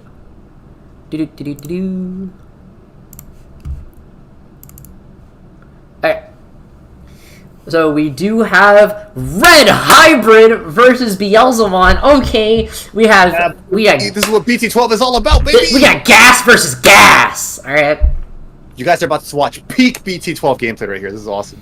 Okay, but yeah, this is like probably like the most like aggro-oriented matchup in the format that is obviously is in a mirror. Testro doesn't. He might be doing the play he did earlier, where he's just like he just wants to fish for like a better Itmon. It doesn't look like he's gonna go ahead and grab that Wizardmon. So he's losing one of his 2 starter deck Beelzemons, and he's losing one of his barrages as well. So that's really important to note. That's pretty huge, yeah. Does Testro have the Impmon? However, that is the big question that we have to ask ourselves here. He does have the Impmon. It goes into it, gets a draw. Yeah, nice. so that is the thing that I've noticed Tessero do a lot, is that he uses if he knows he's going to play the Iron Mako, he's going to use it to fish for like a better Impmon to like grab, which I really I respect that line of play. That's a really good line of play. If you know you're going to make the play, you might as well try and facilitate better consistency across the board. Goes into the Imp X, and now the Imp X inheritable is going to be really, really strong here. And he does have the Wizardmon, but unfortunately, not unfortunately, but his opponent does have Takuya. This is Memory Tamer Takuya, so he will be starting at the 3 memory. And then, and he has the altar too. Nice bling. Yeah, my man is popping off, bling bling. But you got to go ahead and pull out the Flamemon. Nice. Yep. He could choose to just swing the Flamemon, but it looks like he's going to fantastic. go. He's got the new Aguniumon, I believe, right? Yeah, that is new Aguni. So he's got the inheritable to get a free Takuya on deletion live, and then he has the the on deletion effect on that. But he lives, so he doesn't get any of the deletion based. But that's totally fine. Totally fine on this deck. Yeah, this is a cool thing about this deck. It has multiple avenues you could go through. Everything just floats now, apparently. We all float down here. Yeah, that's BT12. It's the IT format, apparently. Gonna hard slam a looks like Flamemon, the Searcher one from BT4, I believe. Yes. So he's gonna grab no Tamer, but if he had a Tamer, he could have grabbed it there. He said he reveals the Burning Greymon for BT4. But he did end up bot decking the BT7 Aldomon as well as the BT4 Atomic Inferno. Oh man, those are fantastic cards you want to see. So that's the unfortunate bottom decks there. But I'm assuming based on his hand, he knows what he wants, so there was a reason to grab that one.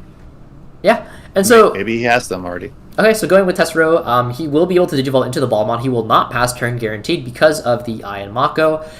Really, really strong here. So what does he decide to stack? That is the question. And of course, he doesn't have to reveal what he actually stacks, but it's going to get milled by Ballmon regardless, so that really doesn't matter. Right. Okay, Ballmon's mill is now going to commence. It is... Woo! Ooh, really good mill. So you get 3 additional more. That's huge for the deck. Whoa, memory gain off of that. Nice. The extend place. Another 3. Okay. Double is huge. That one does not result. It does not mill itself off of itself, or this deck would be just tier 0. Yeah. Thank God. Thank God. Thank God. Okay, and suddenly Tessero has hit over. I believe that's 10 cards in trash actually. And he's going to play the Impmon that searches. He does have 2 different targets. Oh, 3 actually. He has starter deck Beelzemon, he has Blast Mode, and he has Beelzemon X. That is his... If he does not choose to pick up the starter deck Beelzemon, that is his last starter deck Beelzemon until he returns to the bottom of the deck. I think that it is looking like he's going to choose... This is a really difficult choice, actually. This is very, very difficult. He's going to elect for the Beelzemon X, so... Man, call us Yu-Gi-Oh! That was a painful choice. Hoang, why are you silent? Are you still there? So anyway, Tessero in a... I can't see his face. I'm not on the stream. Alright, so Tessero is looks like he put his opponent to 1 memory to pass turn, but he's gonna go, or is he at 1 memory? No, Tessero's at 1. Tessero's at 1. Tessero's at 1. Alright, so he has a lot of avenues that he could play this out now to pass turn. And he is currently at 9 in trash, but he does have the Imp X as well as the Yaman. So, somebody sub. Thank you, Macho Cheese. I appreciate it. Ooh, thank you for subbing. Much appreciated. Really great content creator. Yeah. Okay, and so currently looking at this situation, he's going to digivolve into the Balmon X, and he does grab back that X antibody. That is some chef's kiss stuff right there. And that was because of the Imp X being able to discard the X antibody, grab back another piece, and then he can grab back the X antibody using Ball X. Really strong synergy right there. Balmon X, if you have the X antibody or a Balmon in your source, you can actually delete level 4 or lower. So he gets rid of the Agunimon. Really, really strong stuff coming out of Tessero right there. It doesn't look like he has a Takuya to float into, unfortunately. That's pretty crazy. He had the Agunimon, which has the on deletion, and then he had the inheritable off of the Flamon. So he is out of what is in his hand. He had no Flamon to play off it, or he chose not to at least. Interesting. And then also do note that with the Impmon, the starter deck Impmon, he was also able to pop the Flamon. So this board is completely wide open. That being said, there is the Takuya that is able to digivolve into another hybrid. We know he has the Burning Gray as well. It does look like he's going to go ahead stack. He's going to mill 4 in total. So go ahead and mill the Wizard. Double Wizard. Oh my god, we're going... Wizard's huge. Okay. This place like crazy. Okay. Another 2. Tessero runs the Witchmon. Rivals Barrage is great. Ooh, Witchmon, nice. Interesting.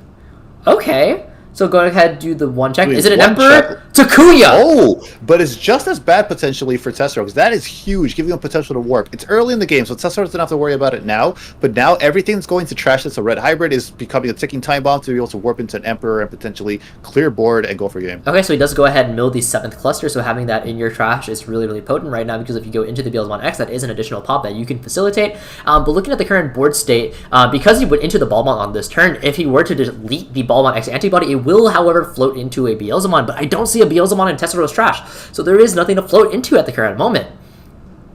Can he get something in there with this next? I bet this is a Balmon. Top 3 hit a Okay. Oh, okay. So it is a Balmon, but this is the BT10 Balmon, so no immediate milling happening right now, and of course, no Beelzemon in trash. There is no floating happening around here.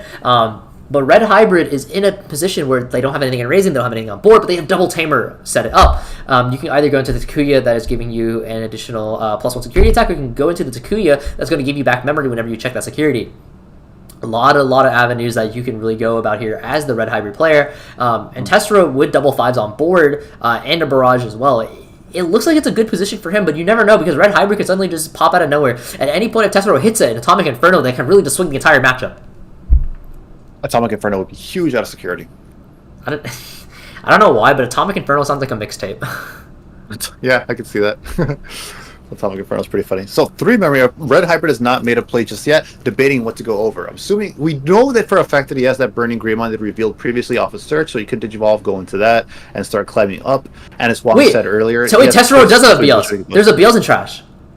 Oh yeah, X2 Beelzemon is right there. It was buried underneath one of his cards, but he does have the Beelzemon, so that means he will be able to actually float into from the Balmon. Both Balmons will actually float. So this is actually really, really important for Tessero to have.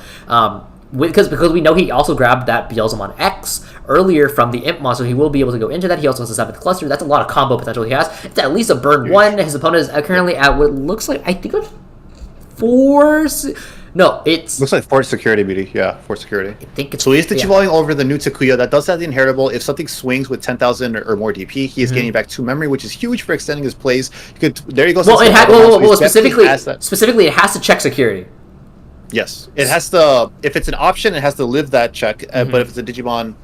Then yeah, it'll go through. Yeah. But this Aldemon is... He's checking. Oh! Rivals Barrage deletes it. No memory gain, denying it right away. That is huge.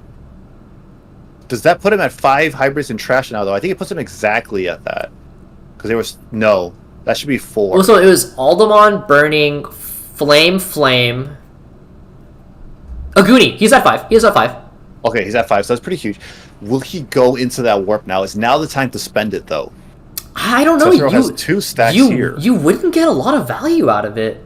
Looks like he's just going to go ahead and play another 3-cost Takuya. Which is a pretty good play, if you ask me. Because he doesn't even need to warp into it. If he could just go into, like, Burning Gray, Aldemon, he gets the security attack +1, put pressure on that, and then go into the warp after that. But Tessero is going to have enough to hit 20 in trash on this turn. Tessero actually has enough to push for game on this turn, because he can hit the 20. Tessero has game. Yeah, dude, if he has starter deck Beelzemon, just go into it, burn with decks, do the last 2 checks, swing with your other stack. This is threatening lethal. He has the Rivals Barrage, so it's not even hard for him to get the pieces. You just gotta mill them if he doesn't already have them. Well, so this is assuming his opponent's at 4 security. If he's at 3, it's extra game. Like, it is done. pretty sure he's a 4. I can't really tell, to be honest. It's a little hard to tell, but I think it might be. Yeah. No, it's 4. It's 4. I see it. I see it. I see the curvature. It's 4. It's 4. It's 4. So if you swing. Yeah, he needs to starter deck BLs to guarantee lethal here. He's going to go with the ball. The ball is going to mill 3 on swing. Wizard mill 2. Oh. Okay. And memory and another 7th cluster in trash is pretty huge. Oh. It's going. It's popping off. Oh my goodness. It's. Oh, I need to change this thing real quick. But hold up. The mills are happening. Here we go. He's debating if he wants to put the Realms Barrage in because he wants that trash count, but being able to set up for another turn if he needs it is there to get more pieces. And it's another slinger!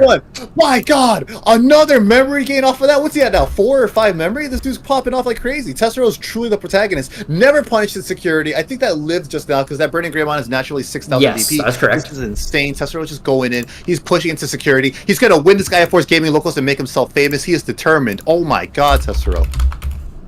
This is crazy. So now he has 5 whole memory to work with, so there's a lot of avenue he could go into what he wants to like climb up to. He could go into Stardic Beelzemon, secure lethal there, but like. Okay, so he already has it. He already has it. Okay. I guess it's just what he has in hand. I'm guessing. So he's gonna get back to 3. No, but if Tessero hits 30 in trash, which I think he actually hits 30. 5, 10. He's still going. Another memory gain and another barrage. This is insane. No, Tessero should have enough to actually hit 30 in trash because the Beelzemon EX2 swings for 2, Wizardmon X is another 2, so that's 4, and then Imp X that's 6, and then 8. He's hitting 10. That should be 30 in trash. Wait. Oh, he just goes into it. What? How many in trash is that? We're about to find out. How many are you burning here, Tessero? 1, 2, 3. That's 5, 10, 15. I mean, if you have blast mode, it doesn't matter. If you have blast mode, it doesn't matter. If you have blast mode, it doesn't matter. Yeah, he just restants. You're right. He just restants. He has more than enough memory to go into it. Swinging that last security. Atomic Inferno, but it came a little bit too late. He could go into this. Does he have the blast mode? That is the question. Show us the blast mode. Did he not have starter BLs in trash either? No, he does not. He doesn't have that. But he doesn't have a blast mode in trash either. He's trashing, so it doesn't matter. He's definitely gonna hit it with the barrage. Yeah, his opponent has to let him resolve his Does he have mills. like 4 cards left in? There it is. He got it. That's game. That's game. Now he can just delay it. Yep, grab it back, restand, and swing for game. Yep, that's game. Oh man, he had one in hand. He had one in hand anyway. Yeah, that's game. That's game 1. That's game 1. What? Oh yeah, he has to resolve him. I guess he made him resolve. Like, bro, don't be on Tessero. I'll go for game. Okay, so That Tessero. was insane turn. When will his opponent get to play? Oh my goodness. That was turn 3 kill. Like that's what Beelzemon does. You have so many ways to continually keep extending your mills and just build up that trash count huge. Just get all the security removal and stuff. It's insane. All right, hold up. Man, what did you think of that game, chat? That was pretty hype. Holy. I mean, yeah, it's aggro versus aggro versus aggro versus aggro versus aggro. Like, there's so much aggression coming out of both players. I feel like we didn't get to see the full potential of red hybrids in that deck. I think he was like missing pieces at different times and like drew into them a little too late because that deck is usually able to put on way more pressure in the early game. I think if we saw better draws from red hybrids, yes, that was turn 3, and it is a best of 3. So we are going into game 2. I would imagine the red hybrid player does want to go first because you want to hit the gas pedal straight out of the gate playing red hybrid. You want to be able to swing as soon as you can. Yeah, exactly. Do not let up on your opponent. Do not give him any breathing room. Be like Hoang 0 where he can't breathe from how fast he talks. But yeah, I do think this matchup actually is Beelzemon favored. I know a lot of people are like, oh yeah, red hybrid contests the speed that Beelzemon had. I'm just like... Everything in this format is Beelzemon favored. Like, it's just... Oh, man. Okay. Going into game 2. Does red hybrid elect to go first? I would elect to go first if I were red hybrid. Especially with Mulligan now, you have the ability to aggressively pull. In the words of Justin Wynn, with Mulligan, you don't go for mediocre. You go for the god hand. Okay. Always get greedy. Is he's pile shuffling. He pile shuffled earlier. He's double pile shuffling. He is getting in there, dude. He is like, he's psyching up. That last turn scarred him. He's like, I'm never gonna brick again. If I brick, Beelzemon runs away with the game. I gotta make sure I'm But did he brick? Because I don't think he didn't brick. He didn't brick. The Tessero just high roll like crazy. High roll to heaven. Oh my goodness. Like, he didn't brick. That's the craziest part. It wasn't a brick, man. But he had plays. No, you're right. Like, he had plays he could do that whole time. Beals just kept extending its turn. It's absurd. It's just memory after memory after memory. That's the craziest thing. He didn't even brick. Hoang is right. I think what happened is the red hybrid player drew his 5, and then he shuffled it, like pile shuffled it. Was that really turn 3? You counted it out, Hoang? Yes! That's insane. That's what Beals does, guys. Okay, Turn 3, okay. That's absurd. So turn Not 1. Okay. So turn 1, we do have the Flame on and Raising, we do have the Memory Tamer Takuya. This is a pretty solid start going off for Tessero. Tessero is doing the patented Tessero play, going for the Iron Mako turn 1. He does find the double Impmon next as well as the Wizardmon and as well as the Beelzemon. If he doesn't grab the Impmon, that does mean he has the Impmon already in his hand. Absolutely. My God! Great choices here all around. All right, Wizardmon is fantastic. there's the wizard. To stack it underneath something. So he grabs that instead. Bottom decking the rest. 2 Impmon X to the bottom. So hopefully he has one in hand because that card is really great for filling up your trash super fast. There's the regular Impmon X, 2 Impmon. Fantastic card as well. Digivolving into the wizard to pass turn now, maybe? Yeah. Okay, so there's the wizard. Right. That does pass. There's the wizard. Yeah. Doesn't choke because he does have a memory tamer, so he will go to 3. Flamemon in the back is probably going to come out now. What is the follow-up there? He is thinking, brings it out, probably Digivolve into Aguni maybe to float some more and search if he needs that. Okay, yeah, so there's and the there Aguni. it is. He's just going to the Aguni. So if this thing swings, gets some checks in, gets deleted, play out another Flamemon, and either search for something or fill up your trash and draw 2 cards with the new Flamemon introduced. It's a Death Slinger. Okay, he gets the it is Death dead. Slinger. It is okay, dead. That's fine. Advantageous for him. He gets to draw 1 off Yokomon now, and he gets to play something off of the deletion effect off of Agunimon. There it is. There's the Flamemon. Oh, so this one is going to search him top 4, but it can only grab 1 card. Either wait, no, this passed turn. This Flamemon actually passed turn. What'd you say? It passed turn. You said Aguni plays Flamemon, but he did not for a passed turn. So I'm gonna fact check you real quick on what Agunimon actually does. What? Aguni plays it on deletion. What are you talking about? Yeah, I'm checking that right now because he didn't do that. I guess it pays memory cost. You may play one Flamemon without paying its memory cost. Why yeah. So why? Maybe. Well, I guess he didn't. Oh, he probably just didn't have a better play to choke on. Yeah, is what I'm guessing. I guess so. But yeah, Tessero is going to be able to go into the Ball Bomb without passing turn thanks to the Iron Mako. What does he choose to stack, however? That is the big question, because whatever he chooses to stack, he is going to go ahead and mill that. This could be... man. Oh, excuse me, sorry about that. But yeah, so that Blast Mode is going to go ahead and kill that Flamemon. He will be able to grab that back at any other point in the game, because once he just finds the Rival's Barrage, that is, set. He is able to swing this Balmont if he so chooses and mill 2, stack 1 off the Wizard, and that's not bad. I mean, it's not bad, but like if I don't know, it doesn't feel like the biggest tempo play. If you swing here and you hit a Tamer, don't you feel like you put yourself in a really bad position here? Against red hybrids, yes, because they're able to pivot that into something like incredibly huge. But he does guarantee himself that he does have the Rival's Barrage, which is really huge. That's one of the big advantages of... Oh, it is the Tamer. Whoa, cursed. First check. Amazing. Commentator, caster curse. Commentator caster curse. Commentator is the proper term. Yeah, okay. So, I mean, okay, so Tessero has no way to interact with either of these Tamers. He has the memory set up. There is the EX2 Impmon. He is going to go ahead and search. That is secure. That is the starter deck, Beelzemon. And then he also finds the Blast Mode. He did mill the Blast Mode. He doesn't need it back because he has the Rival's Barrage. So he's going to go ahead and grab back that starter Beelzemon. If you're the red hybrid player, I mean, you could just hit the gas. You could, if you got the Atomic Inferno, vroom vroom, hit him hard. But if you go about that, that's 3 checks. But then you're playing against a deck that has like anywhere from 9 to 10 security bombs at this point, because you probably know he has double 7th cluster at this point, man, right? Right, absolutely. So he's gonna go. It depends what he goes into too. Like if he goes into a Goodimon, he could at least float into some stuff. Yeah, off of the but it's probably gonna die. Oh yeah, absolutely. So chat, keep in mind, Tessero. That was Tessero's turn 2. So does Tessero get a turn 3 kill again? That's the big question. Yeah, is this ending next turn? He doesn't have as much trash before, but he can his trash is a lot smaller. We don't see the Wizard X, we don't see that Imp X, so yeah, it's a lot slower of a game coming out from Tessero. Red Hybrid, I don't think you're in the worst position here, just because you have double Tamer set up. Yeah. Okay, that Tamer combination is huge. Burning Gray kills Imp. Burning Greymon, that pops to 4,000, so there goes Impmon X2, he's gone. This is gonna swing, so he won't get the memory gain off of it because he's not 10,000 DP. But he is bigger than Balmon. Enough to go into that. And there is no Beelzemon in trash, so that actually is a clean wipe. That is super huge. It's a really good comeback here that's a really great play turn for a red hybrid right now. And he sets up the tamer again, so he can't get choked next turn. He has another follow-up again to do it if he's able to go into something. Yeah, no, this is the 10,000 DP threshold to gain memory This back. is a very fantastic turn coming out of red hybrid. Red hybrid might actually be able to restabilize this turn. Fantastic. Yeah, That was beautiful. Absolutely. Because correct me if I'm wrong, Takuya gives you what, plus 3,000 DP? Or plus 2,000? Takuya, 2,000. Okay, so that puts Burning Greymon at 8,000, which swings over the Balmon, which is 7,000 perfectly. Yeah. That being said, Tesla is starting to set up the his raising area with that Impex and everything like that. If the red hybrid player doesn't hit the gas pedal on this upcoming turn, it might be really, really dangerous for him. Hit the gas like Hoang's commentary. Your chat's funny as hell. Yeah! Wait. What's happening? He's thinking. Bro is thinking. Impmon X in the back over a regular Impmon. I believe that is X2 Impmon, so it'll be a big swing anytime it attacks.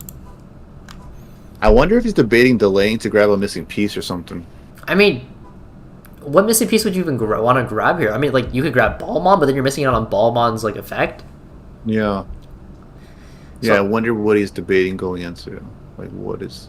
Well, I think the bigger question, if I had to guess, he's probably debating on whether or not he has to remove this threat on the board, because otherwise you might like be facing lethal at the current moment. Because Tessero does only have 4 security at this current moment, and so between any of his like Digimon gaining a security attack off the Atomic Inferno, that actually might be lethal, because he has double Takuya that give the plus memory gain.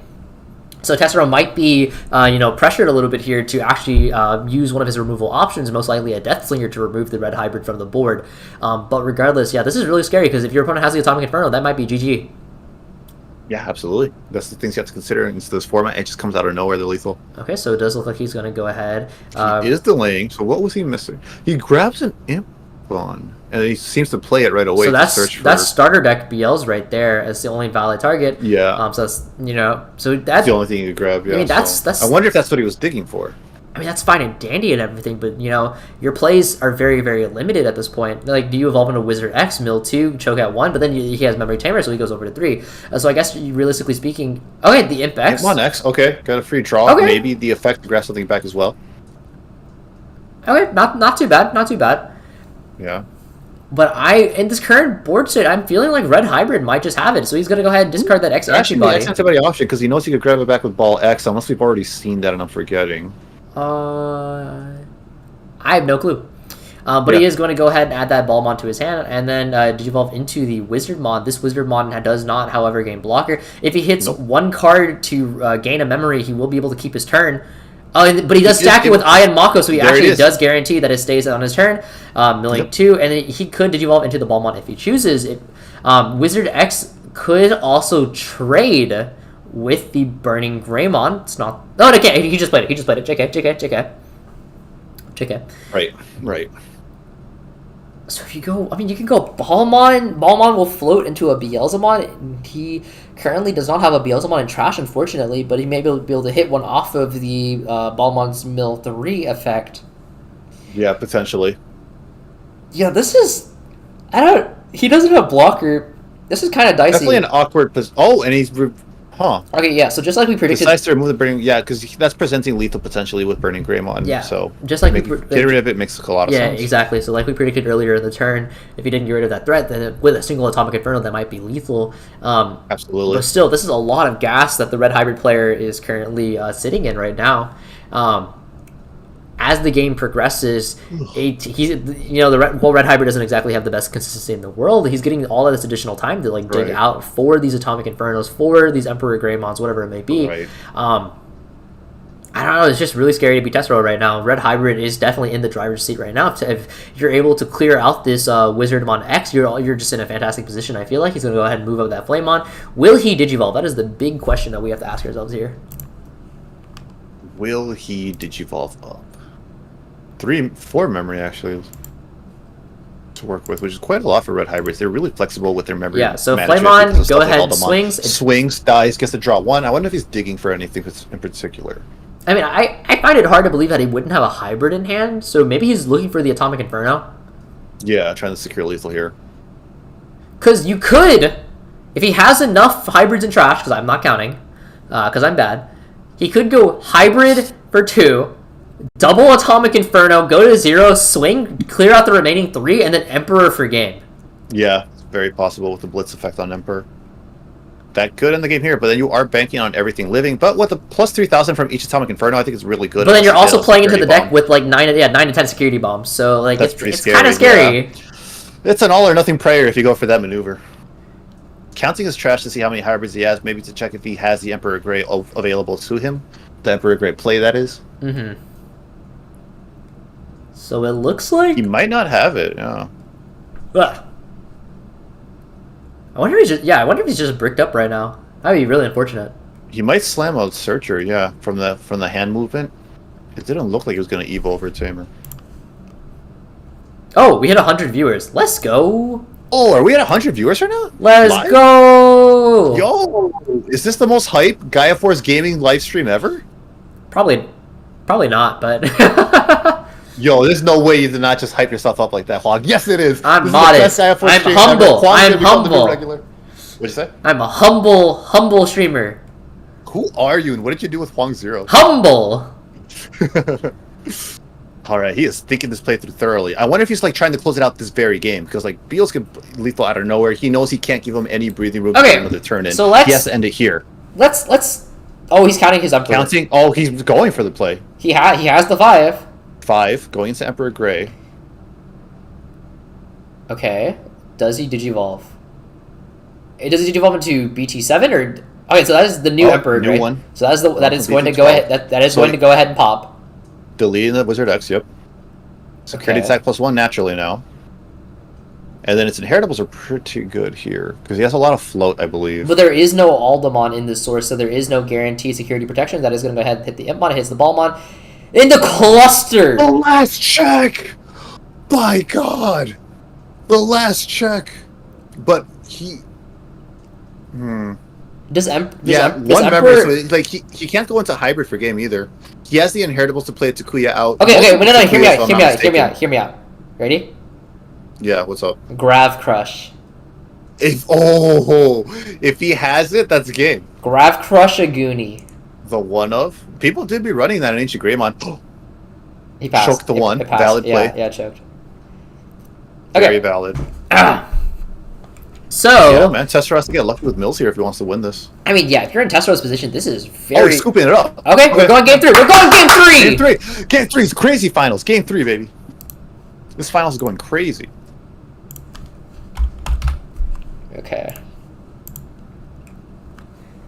Okay, so Tessero, I imagine he would want to go first. Deny Red Hybrid that first swing, because that's really, really important. Red Hybrid opening Memory Tamer Takuya is so huge because it makes Tessero's plays super awkward, because Tessero's plays on average are going to be 5 costed. So you're going to, because between the 3 costs, all of his level 3s, his Ion Maka, Miss Memory Boost, etc., and then his level 4s, on average you're going to be costing 5 into the 4, and so it just works super well into Red Hybrid's Memory Tamer strategy. Yeah. So, that being said, you probably wanted to shuffle like they shuffle in Yu-Gi-Oh! You see that? That was that Yu-Gi-Oh! Shuffle. Shut up. On the anime. But you probably want to go ahead and deny Red Hybrid from having that super strong turn 1 play, because Red Hybrid having that Memory Tamer every single turn was really coming to bite Tessero in the ass. So I imagine you would want to elect to go first. Not only is that beneficial for you, but it's also really detrimental to Red Hybrid, because denying that one swing can really make a difference here. Absolutely. Tessero's got to be really careful and mindful of everything he could be setting his opponent up for. You know what? I just realized Red Hybrid has a Lucario sleeves, so this Pokemon versus Digimon right now. Yeah, you could say that. What? And we're going in for the pile shuffle. My man refuses to lose. Yeah, dude, he's never bringing into this deck again. He needs to see every play when he needs it.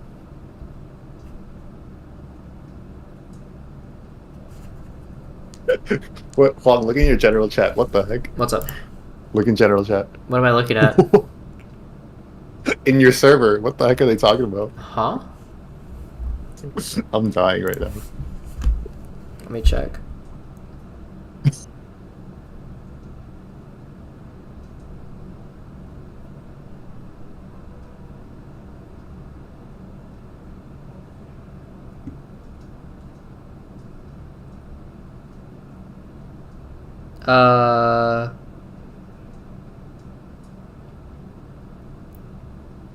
What is wrong with you? Why do you want to break my eardrums? This is so funny. Y'all have problems. Okay. So, going into the last game, we do see Tessero does opt to go first. He does have the Impmon going ahead to Digivolve into it. That card is basically dead in your hand unless you have a way to stack it. He does have the Wizardmon, so really solid turn coming out from Tessero. His opponent will be able to just go ahead and Digivolve. Not Digivolve, but he could play a 3-cost Tamer. If he plays 3-cost Tamer, then he chokes at 2, and then his opponent, Tessero, will be able to go into Balmon. If Balmon is not able to gain a memory, then it's a really awkward interval. That being said, he also goes for the Goonimon here, and so if you go for Tamer, Flamemon, this is the discard 1, draw 2, which is really, really advantageous towards Red Hybrid. Okay, so we're setting up early for the Emperor Greymon. That is Aldemon from BT7, so that is going to give the Emperor Greymon some protection whenever it swings into Tessero security, which is really, really huge in this matchup. But Tessero with 3 memory, that does give him an avenue to go for the Balmon play if he so opts for, but nothing in trash at the current moment. So I expect to see this turn being mostly of a setup turn rather than like trying to push for any amount of lethal or anything. We do see the Iron Mako coming on out. That Iron Mako is really, really potent because that means he is going to be able to stack some additional cards on top of gaining the memory. So we do see that he does have double EX2 Impmon. I imagine he takes one of those just because he has the ability to stack it, which he does opt for. Because if you don't opt to grab one of those right now, then you're not going to see that for the rest of the game because you've also digivolved into one of them. That means you would have only one left in your deck, and then you need that card to accelerate you so much. We are going to see the Balmon BTs. This is BT12 That's coming X, on now. That is Balmon X. Right. Going ahead, stack. It's still mills 3.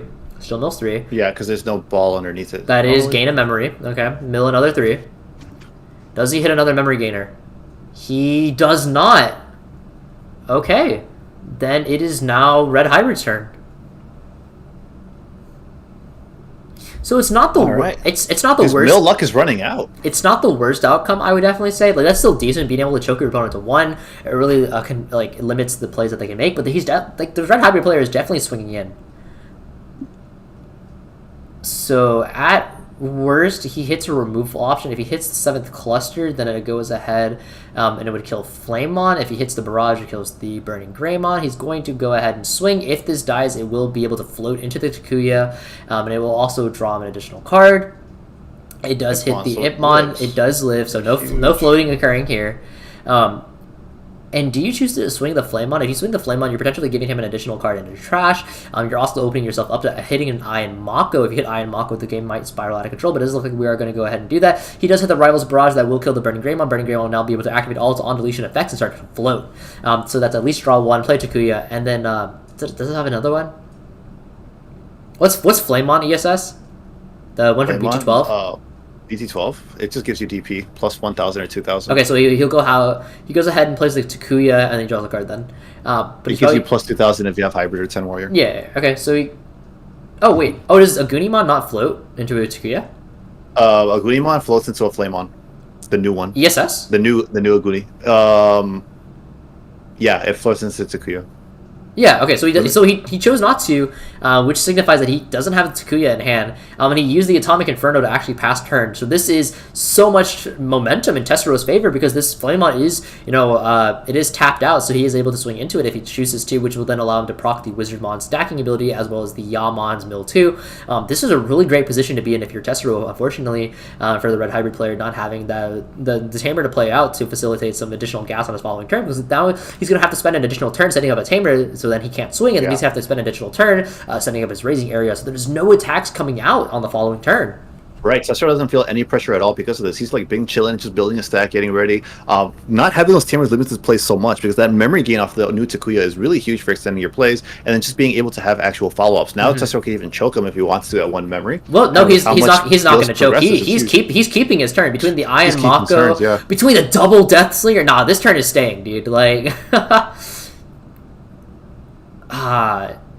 yeah, this is pretty dangerous if you're the Red Hybrid player. So the question now becomes, does Tessero feel like he has to actually swing into this Flamemon?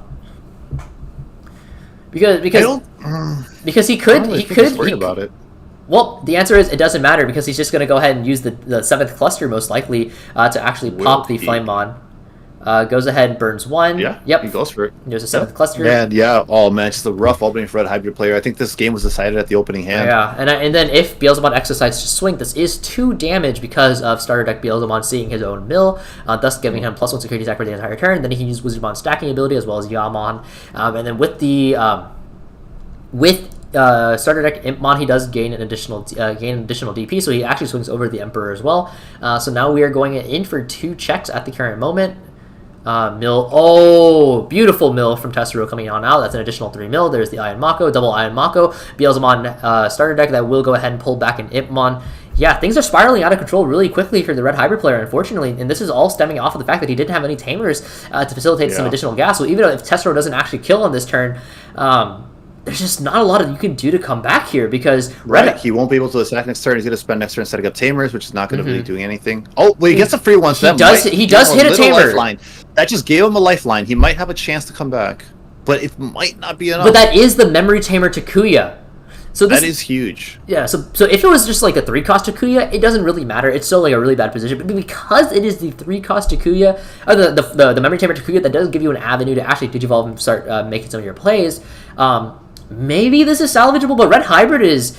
Your removal is mostly tied to your BT12 Emperor Greymon. It's not you don't really have a lot of it coming out of your option count. So you're gonna have to he's gonna need to warp in order to actually get rid of some of those threats.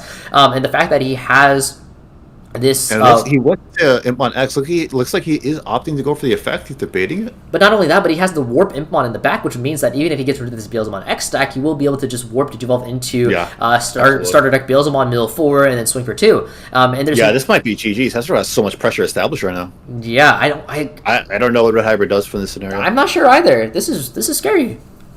This is like a Looney Tunes Advil over his head. Okay, so he's going to go ahead. He's going to add back the Beelzemon X. He's going to discard the Barrage. The Barrage really doesn't hold a lot of value at this point. Having the Beelzemon X allows you to secure going for lethal in the following turn if this Beelzemon X is destroyed.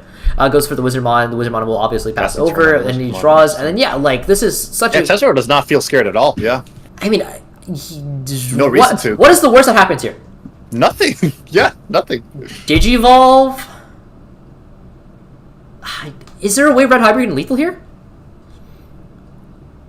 Digivolve for 2. Security? Digivolve for 2. Atomic Inferno, go to 0. Swing, that's 2 damage.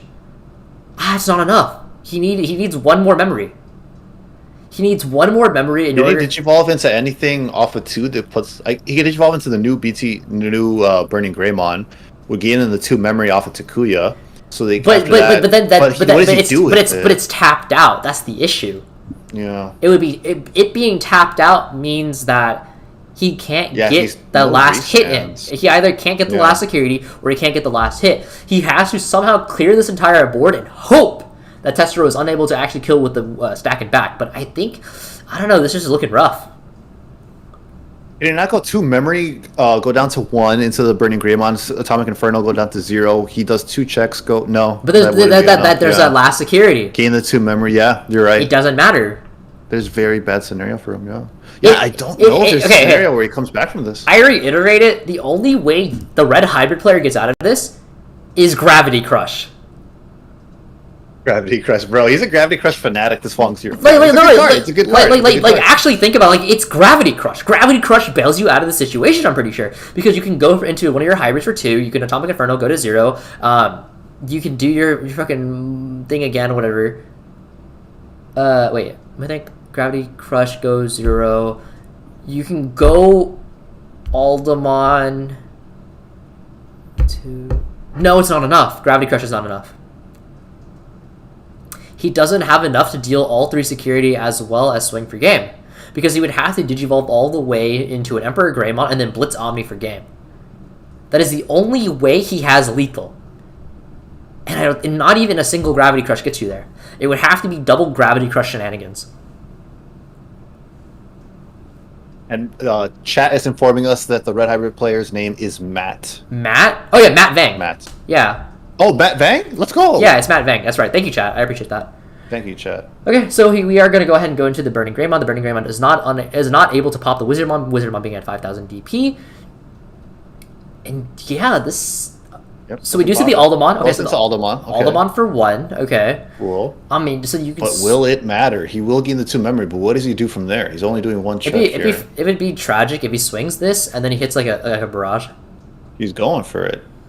I mean, like, Or is he swinging over? Because he gained no, that's the popping burning Greymon, so it doesn't even gain memory off it. So he has to go into security. Can't swing over Beel's X. Not that it would really. And matter. it's a slinger. That slinger. Oh my.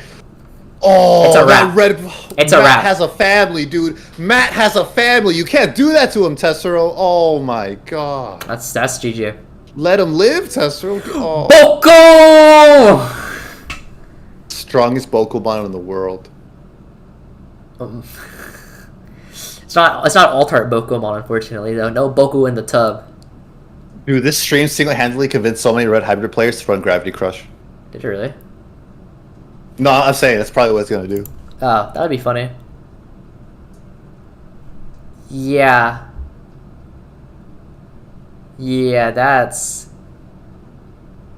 it. Yeah, because we should be able to just swing. That should just be game. He probably has Blast Mode access as well. I respect Testro trying not to fumble this, though. I respect it. Do your turns clean. Balmon, Right. yep. All right, Get those reps in for regionals, boys. Yeah. Regional practice. Gotta get that invite. Yeah. That's a pet peeve of mine when guys trying to scoop it up really quickly. I'm just like, bro, let me play it out because I need to get these reps in to remember all this stuff. Okay, to be fair, I don't blame them. If you know you've lost, like I wouldn't want to sit there for too much If longer. it's like, yeah. I mean, I totally get it. But like, if I come to you with the intention to practice, let me practice. That's different. Yeah. Okay, so we're gonna go ahead. Stack, mill, wizard, barrage.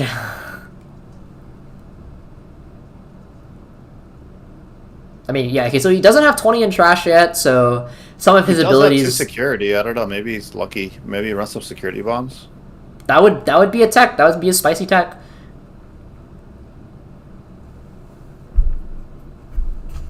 He's thinking it carefully because, like you said earlier, he does not want to fumble it. It looks like he's going to go ahead and swing first with the Balmon. Interesting choice. Probably to get those mill effects off.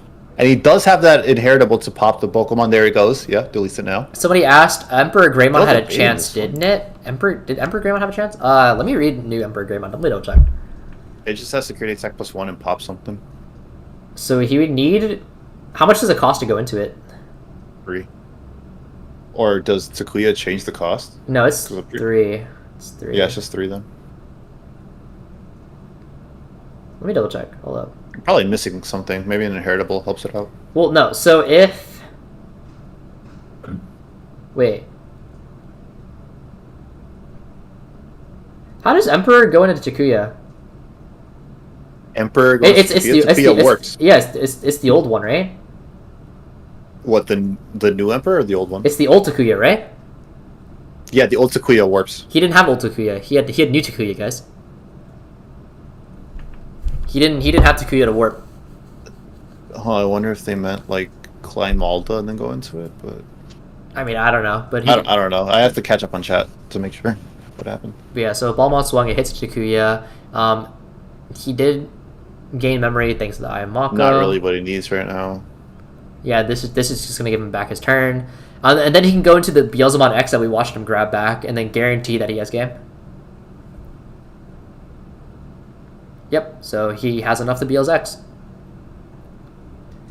And that's the game. Testero is your first ever BT12 Gaia Force Gaming Locals champion. Woo! Is this the first BT12 one? Yeah. Let's go! Yeah, I mean we did just have. It's a Gravity Crush! It's a Gravity Crush! What? He has it? It's a Gravity Crush! Where? Oh, I see it! What the? Oh, He had it! He had the crush! Clutch! That would have been so clutch if he just saw it. No, that's tragic. Oh, do we want to do a winner live All right. profile Yeah. interview? Wait, hold on. Wait, not a profile, but Not profile, interview. Wait, let me tell. I was just stumbling my words. Tell Testero to like. That's all I needed to change. I had to upgrade into Beelz X, and then here we are. Hey, Wait, Testero. Testero, can you hear us? He's me. Okay, wait, he's done. Yup. Wait, you can hear us? We got the cool 5-0. No, he definitely can't Wait. hear us. Unmute. He's not reacting There to we us. go. Let Oh, my head hurts. you Tessero. Unmute us, Tessero. I'm DMing him right yeah, now. I DM'd him. So weird at the end there. I think he's also streaming himself. I think I had it on in, Yeah, no, Twitch. he is streaming. He is in streaming. general because it looked like he was just missing things. Testero. But Yo, doesn't mean I'm not like go on Testero's stream, bro. over here worried. Anyone over... put the link? I'll check promotions. Oh no, he's checking his Discord right now. I hope so. Oh my god. Testero. Jeez. Come on, Testero. Where is self promotion? Oh right. They probably want me So many unmuted. channels. Yeah. Did he finally hear us? Yeah, Testero. He didn't plug Yeah, his I can hear stream. you. What the? Yo, Testero, congratulations on winning the first ever BT12 Guy Force Gaming Locals. Woo! Yeah. Thank you. That's right. Alright. Oh shit! I have to mute him. All right, Testero. Do you want to? Okay, so I'm not gonna tell you. I'm not gonna ask you to reveal your deck list because obviously you have regionals upcoming and everything like that. No, it's fine. This technically might change anyway. This is like the Okay. preliminary version of the list. All right. Give us a deck profile. Give us a deck profile. Yeah, GFG is going to like show it anyway. Hold on, let me switch to this view. You can request for them not to. They'll. Yeah, you can request them to hide it. No, it's all good. I don't care. Okay. Let me just change my layout on my stream real quick to show that we're doing a impromptu. Deck profile. Well, it doesn't have to be a profile. We could just interview you on. Yeah, we could just do an interview, bro. It's fine. Yeah, on like your thought process into the meta and that you saw tonight. We don't have to go card by card. Okay, that's fine. All right. So let's hear about how are your matchups. We followed you for 3 out of 5. How are their matchups though? All right, I faced 2 mirrors, Okay. a shine, a war gray, and a red hybrid. So a lot of red and purple today, huh? Mm-hmm. That's crazy. Yeah. So no hunters, surprisingly, and I think someone here was playing Bloom, and I didn't run into that either. Yes. Yeah, they were. So, Yeah, we saw them on stream. Bloom. Yeah, so no quartz to worry about today. My build feels a little bricky at the moment. I'm running like a ton of options that just sort of brick my hand. So I got like a bunch of Death Slingers, a bunch of Rivals, and I'm running 2 of the 7th full cluster. Yeah, I noticed that was huge against the War Greymon player when you were able to get huge through. against the War Grey. Yeah. So I think it's huge in that matchup specifically, but it might be kind of scuff in a bunch of other matchups where if you're like drawing this instead of other like important game pieces, because there were a lot of times where it's just my hand was looking super like scuff, and I was just managing to somehow claw my way into the top anyway. Yeah. Because just because of how crazy this deck is in general. But there is also a time like where the 7th full cluster saved me in security because they're also security bombs. It's kind of hot. It against Shine, I was at 1 security. He had Marcus and the Shine. He swings the Marcus to go into the Shine, and last check with cluster to save my ass and win me the game. Nice. Wait. So, he hit the cluster and it didn't kill Marcus? It killed the Shine? Yes, because Marcus has no level. Oh, true! True! Ugh. Yeah, if he swung with the Rise Gray instead, he would have been saved. But you want, and I had 1 security, so I didn't really have that much point of swinging Marcus and evolving into Shine. So like the Sec Plus wasn't going to come up. So it was a misplay. Yeah, it's a bit of a misplay on his end, but yeah, it is what it is. All right, so chat is asking, would you keep 2 cluster? I think Heck yeah. I want to like see how the meta develops first, because if Greymon stays popular, I want to stay on 2 cluster. I want to stay on 2 cluster for Greymon specifically. If Greymon dies out, I'm gonna test 1 cluster. Okay, makes sense. And then, how'd you feel about your mirrors? Against my mirrors? Yeah. Oh man, scared mostly. Round one, my opponent seemed to be playing multiple Balmon X, and that was a bit of a like Balmon X. I think he's a fine card, but he's definitely the worst of the X antibody line in BLs. Right. The big relief about running into Balmon X in the mirror is because it doesn't float. He doesn't float, so you're just safe to go, delete him and then keep tempo that way and not have to worry about the float. And that's what happened in my games against him. He goes into the Balmon X, I delete it, and then it's sort of like it went from there, where I had that tempo advantage because of it. The other BL's mirror was a lot more was a lot scarier because game 2 I was bricked out of my mind. There was no way I was going to win that game. I had nothing but options and 6s in my hand, and he decked himself. Oh. Yeah, BLs can be pretty difficult to play sometimes. Definitely watch your deck count, but yeah. Okay, and so I actually have a question. So when you were playing versus War Greymon, the player where you double clustered them, yeah, you hard dropped Impmon, enabling your opponent to raid to double swing in raid with piercing. That was a mistake. The thing is that I had BT10 Balmon on board, and I like BT10 Balmon, but I considered evolving into EX2 BLs, and looking back, that was probably the play. Yeah. But like I was worried about the fact that I was going to be suspended and lose my floating effect. Yeah, but I definitely should have I haven't been playing I haven't been practicing BT12 or anything lately, so it's not like my mind is like on every little different counterplay I should be considering. But I definitely, now that I know, I should consider, oh hey, if he goes into Wargrey and I have an unsuspended, he can swing twice at me and clear my security. Yeah, we thought you were like in an okay position, and then the War Greymon X came out, and like it popped the Beelzemon that floated out, and I was just like, oh. But yeah, really good stuff. Congratulations once again, Testero. Go and enjoy your victory. Do whatever it is you need to do, and hopefully we continue to see success coming out of you in the future. Thank you.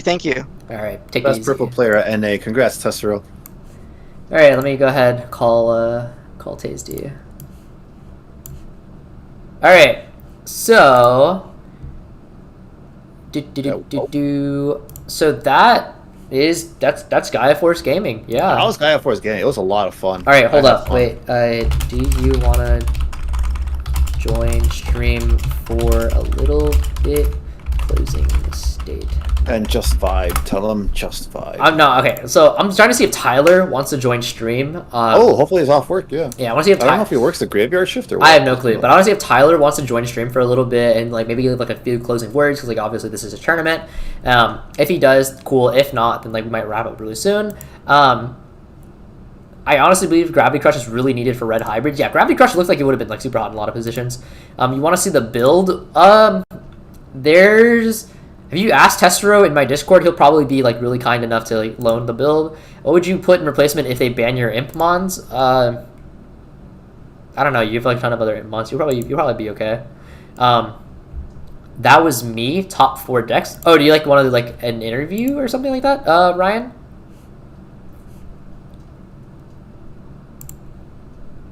Also waiting for Tyler to respond. I think he's asking what they were. Okay, Tyler's in bed, so all good. He's in bed? Oh, man. All good.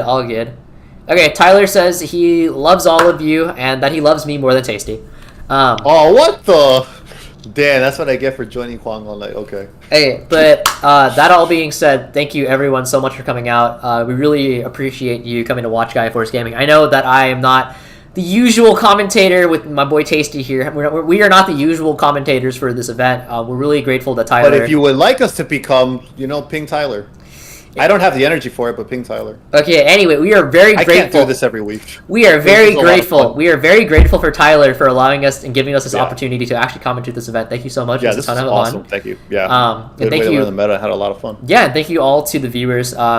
Thank you all for your support, and I love the fucking energy between back and forth with chat and us. And yeah, so again, thank you everyone so much, and take it easy. Peace.